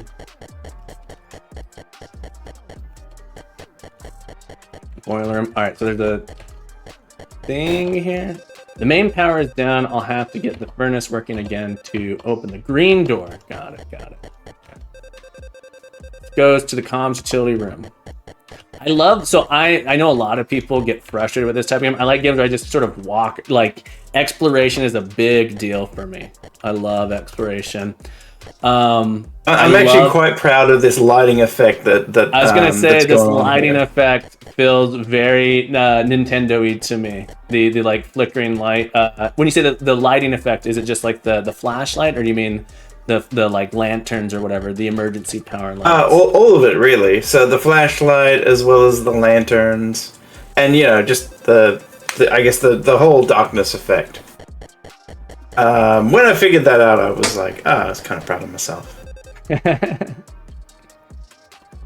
It's giving Chips Challenge a spooky game. Yeah. Pompa-romp. Chips Challenge, man, that's a name that's I an haven't oldie. heard in a long time. Yeah. Maybe there's something I can use. Alright, can I search this? Ooh, my wallet. Cyber Star Disk, house keys. Cyber Star Disk, and my wallet. I'm rich, $165. Never have to work again. It's an American. It's USD. USD is my house keys. I'm assuming this is at my house. No, you're in the bunker. Yeah, I know. I have my house keys. I'm like, can I open up? I don't feel like sleeping. I was looking under the bed, Mike. Calm down. Checking to see if there's any monsters. All right. So now I have a key, your house key, uniform. It's my Galactic Invaders disc. I can use it in my computer and my flashlight. Okay. Let's keep checking this out here. Really cool. Lots. Pixar. I love this Pixar TV. The Rec Room's TV is black and white and practically burned out. You can barely see anything on it, even on a good day. Nathan, welcome back to the stream. We're joined here. We're playing Distron's game. Ooh, a sandwich. Do I have limited inventory space? Probably. I probably shouldn't just be picking them. Yeah. 2 uses left. I can eat the sandwich twice. The gas. I wouldn't still worry works. too much about it though. Just wasting our gas reserves. Uh-oh. Can I turn it off? Doesn't look like it. When I interact with it the second time, it stayed on. That's probably a bug then. That's okay. Wasting our water reserves. Alright, water turns off. fire. Yeah, I can't turn the stove off. Keep exploring here. Come on down. Wasting money. Dramulx, you know me. You know me. Alright, so we're gonna keep going here. So I've gone up, I've gone down. We're gonna go to the right. Gas and water. Look. Ooh, speaking of. Don't need to go right now. Mike, you only think about yourself. You're only thinking about yourself. What if the captain needs to go right now? Look, it's been a long stream, folks. This one has a pipe going around. Alright, that's cool. I like a little... Okay, the pipe over here. Looks like a Bailey's left key in the shower again. Just remember to hit tab to check my inventory. You can press space to equip and unequip things in my inventory. Alright, so I have... Did I pick it up? Yep, it's in your inventory. I see. Be. Blue key. It's blue key right here. It was a blue key. Oh, yeah. So there's like different types of keys. Got it. I turned the shower on, now I'm all wet. Nice and wet now. Perfect. Turn that off. Alright, another shower. Lockers is what this looks like. I'm not even sure why these are here. We don't just keep stuff in our rooms. Gotcha. Thanks, Mike. Maybe someone... Alright, I'm assuming... Maybe I should try them all. Maybe it's all one. I got a blue key. So I can come in here. Now I got a gray key. Okay. 2 bathrooms, 3 showers. It's a bunker, Dramulx. It's a bunker. It's the end of the world. A Geiger counter. Now I can make sure I'm not radioactive. Capcol, cup of chicken. Look, I love me a cup full of chicken. Rotten ham, canned food. All right.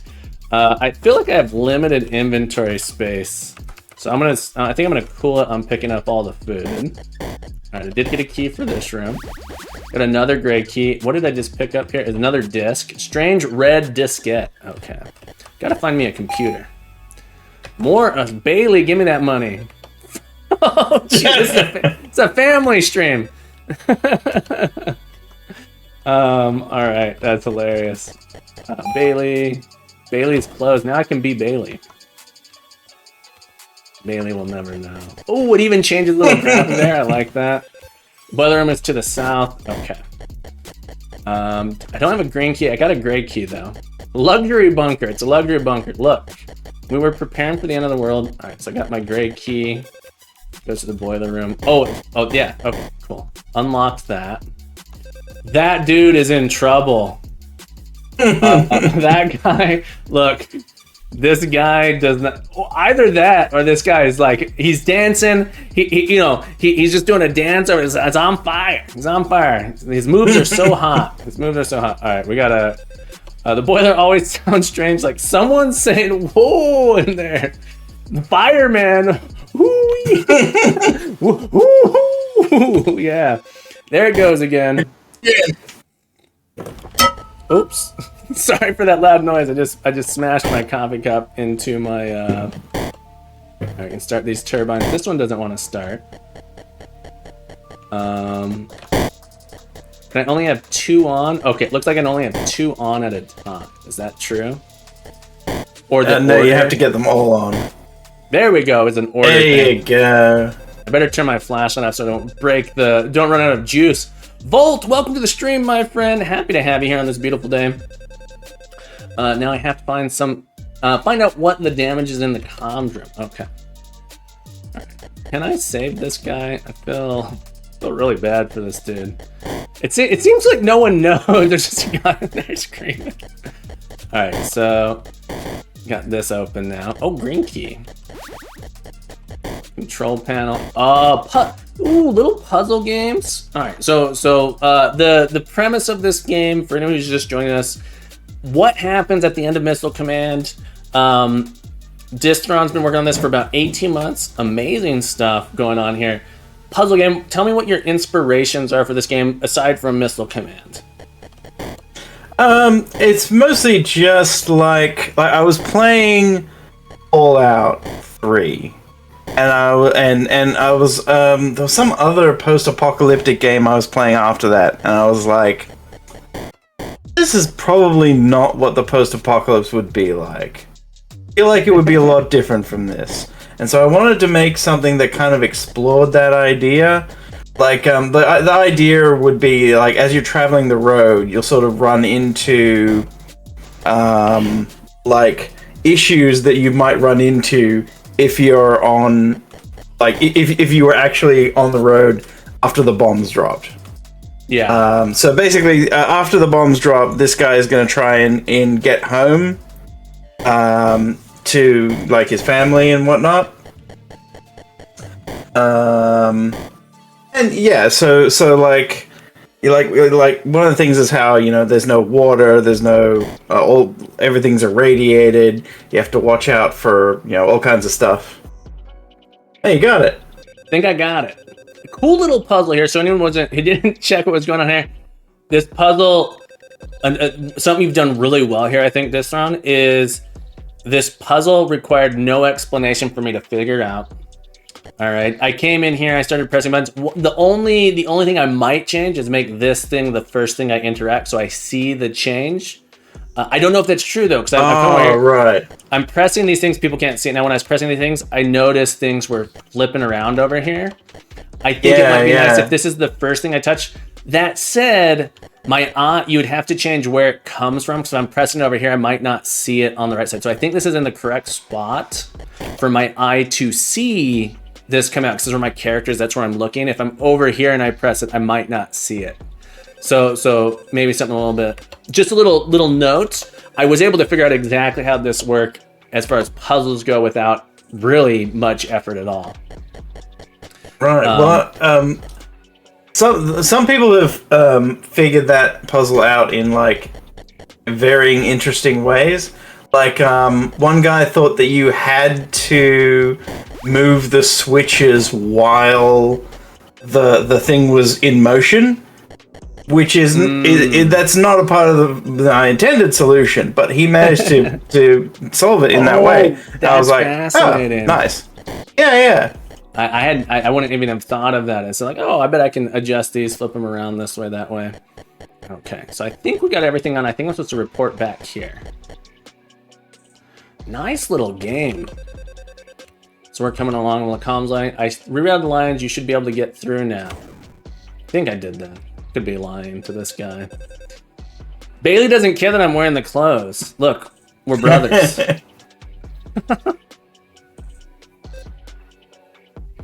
If you take your clothes off, they will care. Oh, we're gonna have to try that. Hey Owen, welcome back to the stream, my friend. I hope you're having a beautiful day. We're doing Community Showcase today. For anyone who doesn't know, Community Showcase has been absolutely blast. Oh, I can't type anything in the chat because I rebounded my keys. I was trying to type exclamation point WAT. Someone can do exclamation point WAT in the chat so people know what's going on here. Not getting any response. It's because there's no one left out there to answer. Post-apocalypse scans over. We don't know that for sure. There could be a break further down the line. There is no response on Auxiliary 2 either. Okay, don't panic. We'll just hunker down and wait for orders. And this game is fantastic. Is real. Distron, thank you so much for jumping on with me to share this with the community. Oh, thanks for having me. Yeah, Royku, I think we have it's okay if people are looking.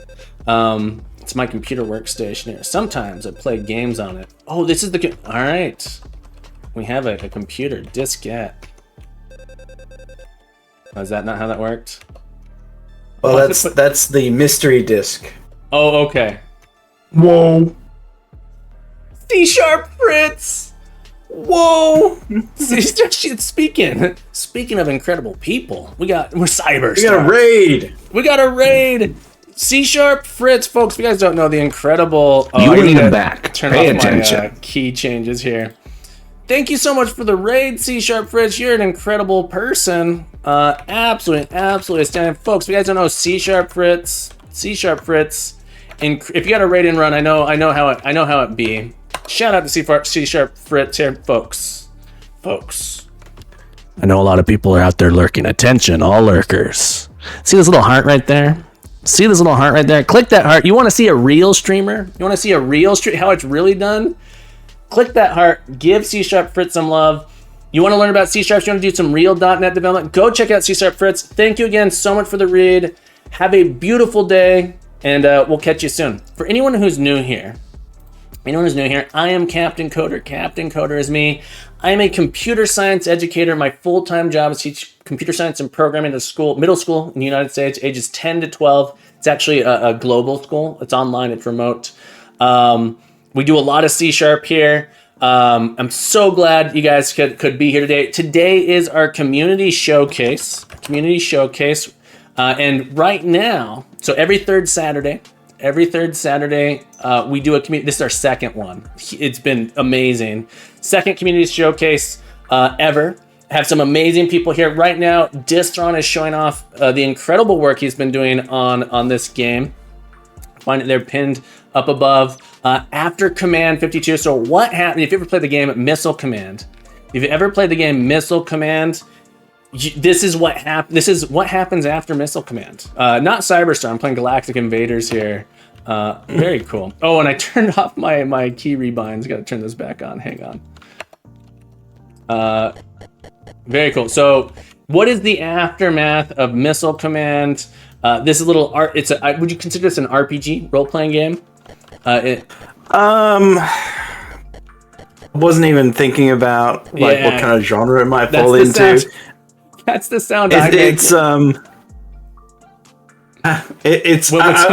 I would call it like an action adventure. Action adventure. Like the gotcha. I want to say thank you. We got 3 new follows. Ice Cream Stick Model, Chords of Truth, and Sweaty Bee. Thank you guys so much for the follow. My alerts aren't working. Today. I don't know what's going on with those. I didn't change anything. Sin Z-Mac, thank you guys so much for the follow. Distron, is it okay if I sing a little song for these folks? Sure, go ahead. Okay. I like to sing for my followers. I appreciate you guys being here.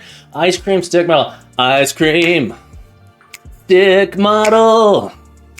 I love that name so much. Thank you for following me. Hordes of Truth and Sweaty Bee and Sin Z-Mac. Thank you for following me today. Thank you guys so much for the follow. I appreciate you being here. Welcome to Captain Coder Academy. Welcome to the crew. Happy to have you guys here. If you're just tuning in, this is Distron's action adventure game after Command 52. We're checking it out here for our community showcase. Commander says, where are you going? Going home. There's nothing more we can do here. And just if you want to, if you have anything to say, just feel free to chime in. You are almost finished with the demo. Gotcha. We're almost there, folks. Take days to deliver and install more. And you guys can play this on the link pinned in the chat. Be sure to check this out if you want to play it. I'm gonna go blow off some steam. Amanda Keen vibes, eh?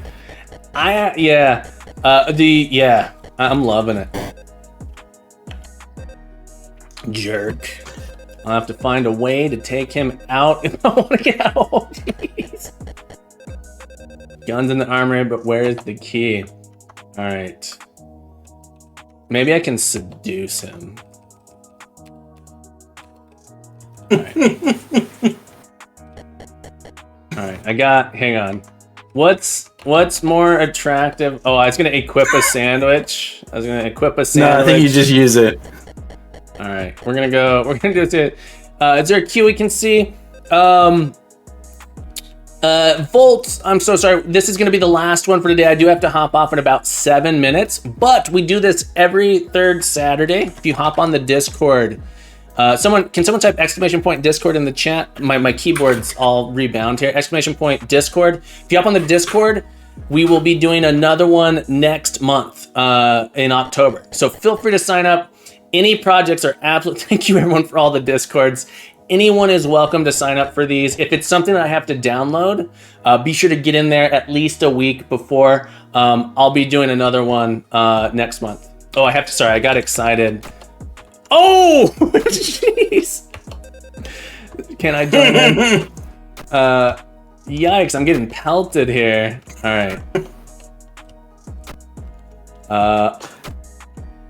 Oh no. Oh, yep. That's the end. Oh, well, okay. That's one ending. There is another ending. Yeah. Very cool. Incredible work here. Awesome. So the question, if you've been watching for a little bit, you know the questions I always like to ask is, and you may have already said it, what got you into game dev? How long have you been doing it? And what advice would you give to someone who's wanting to get into game dev? So what got me into game dev? That's I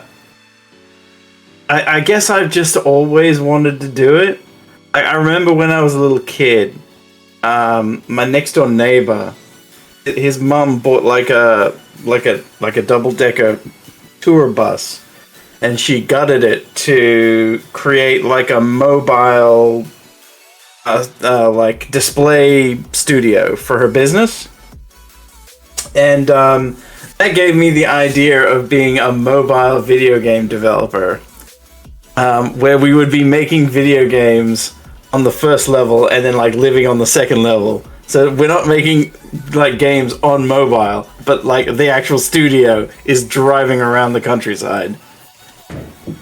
So yeah, like almost as long as I can remember, I've loved games, and I've kind of wanted to be a part of that, you know. So yeah, I got the bug pretty early. I got into programming because I wanted to make games, right? So I always tell people I'm not really a game developer. I haven't really been doing game dev, but I've been programming since I was 7. The first things I made as a kid were games, and then I got into doing web development stuff. Did a lot of PHP stuff early on. Did a lot of freelancing PHP stuff in my teens, and in my beginning years of undergrad. And then I ended up doing I was doing music education initially, and then I got into I switched to computer science when music education, I'm not cut out for music education, unfortunately. Like just the toll that takes on you as a human. For me, the toll it took on me to be in a field that is like the first thing cut everywhere. It just made me so sad. It's not the type of thing I could do. So I switched to computer science, and I went into computer science education specifically. Cool. Yeah. Yeah, one of the first things I ever programmed was a game as well. I was digging around some old files looking for something, and I found the first game I ever made. Yeah, that was a blast from the past. Oh, I think I told you about this. Tell me again. I don't quite remember. Okay, so it was called Bomber, and it was basically like you were this like flying platform that was supposed to like bomb the targets that are on the ground, and it's single screen, and there's this thing on the ground that can like shoot you, and it's a very, very simple game, very rudimentary, how everything works. Cool. But yeah, I'm glad I kept it in the end. Yeah, I'm so the stuff you do is awesome. I love having you around in the community. Thank you for joining the community. Thank you for being here. Thank you for sharing After Command. This is awesome. I'm looking for, if people want to play the demo, let me exit out of here. People, check out the demo here. You can check it out, play it through. Give Distron a follow if you want to see updates. Distron, do you have any other social media you'd like to promote, or anything along those lines, Distron? I have a Twitter. Yeah, let's go follow Distron on Twitter, on Itch. Just gotta active in our community on the Discord. But yeah, we're gonna have to wrap up here. I got some stuff coming up today. But Distron and everyone, thank you guys so much for joining us. Check out, I don't think I'm logged into Twitter on this. Oh, can I just say one last thing? Yeah, of course. If you decide, if anyone decides to play the game, it would be really cool if you could, just drop a comment, even if you didn't like it. It really does help with with people finding it and whatnot. Enjoy this one. Can't wait for the next. Also, nudity should not be treated this way. Really enjoyed this one. Can't wait for the next. Also, nudity should not be treated this way. Boom, posted it. All right, everybody. Distron, any last things? I know you said that was the last thing you want to get in. Any last words before you hop off here? No, I'm gonna go to bed because it's just on 3 a.m. Good night, everybody. Good night, Distron. Have a beautiful day. All right, everybody. We're gonna find someone to raid. Distron, again, thank you so much for being here. Everybody, I thank you guys so much for being here. You guys have been incredible. What a great stream. So much fun today. I want to give real quick. There's a ton of people to shout out, but there's one person I really want to give another shout out to. Krasenstein, doing over at Static City Games. World of Grimm Kickstarter's out right now. We gotta go get this thing funded. This card game, this collectible card game. Please go download the demo. Play this demo. If you like what you see and you want to play this game with the captain later on when it comes out, consider pledging to it. Give what you can. I know some people, cost prohibitive for some people to do something like that, but do what you can. And thank you guys so much for being here with me on this beautiful Saturday. We're going to be back on Tuesday for Edu Tuesday. We're going to be coming back on Thursday for Game Dev Thursday. Next Sunday, we're going to be doing a September 24th, Sunday, September 24th. We're going to be doing a collab with Farron Cabinet, incredibly talented variety streamer, artist, aspiring game developer. If you guys want to see a live coding session, live teaching session, not a live coding session. The last Sunday of every month, Farron and I do a collab stream. Farron's learning to program, learning to do game dev, and they're amazing. If you want to watch me give a live lesson on Twitch, you can be there. Be there or be a square. Be there or be a square. We're going to go raid someone here. I think... Let's see. I think I want to keep it in. We did so much game dev stuff. Let's see who we got. Who do we want to go raid today? Who do we want to raid? I'm thinking of raiding Lana Lux. Unity developer made an incredible game. Lana Lux, incredible streamer. Can send this love her way. Kebab Scal. Clayman, that's the next up. We're going to do Kebab Scal. All right, there it is, folks. Incredible Godot, game developer, streamer. We're gonna raid Kebab Scal. Thank you, Clayman. Also, hi there. Kebab Scal, get ready for an incredible. Give Kebab Scal a follow. Shout out to Kebab Scal. Or Impact Effect. We're gonna join stream. Here we go. We're gonna give him a raid. Thank you guys so much for being here. Thank you for all of the support you guys have been giving me this month, the last 2 months. You guys have been so amazing. But maybe that already happens if I assign it. I have my numbers turned off, and so I don't see them until the end, and this is insane. This is the biggest stream I've ever had. Thanks to you guys. I have no words, but remember, keep coding, keep growing, be the best you can be, and you're welcome back anytime. We're going to see you guys on Tuesday. Have a beautiful day. Bye-bye.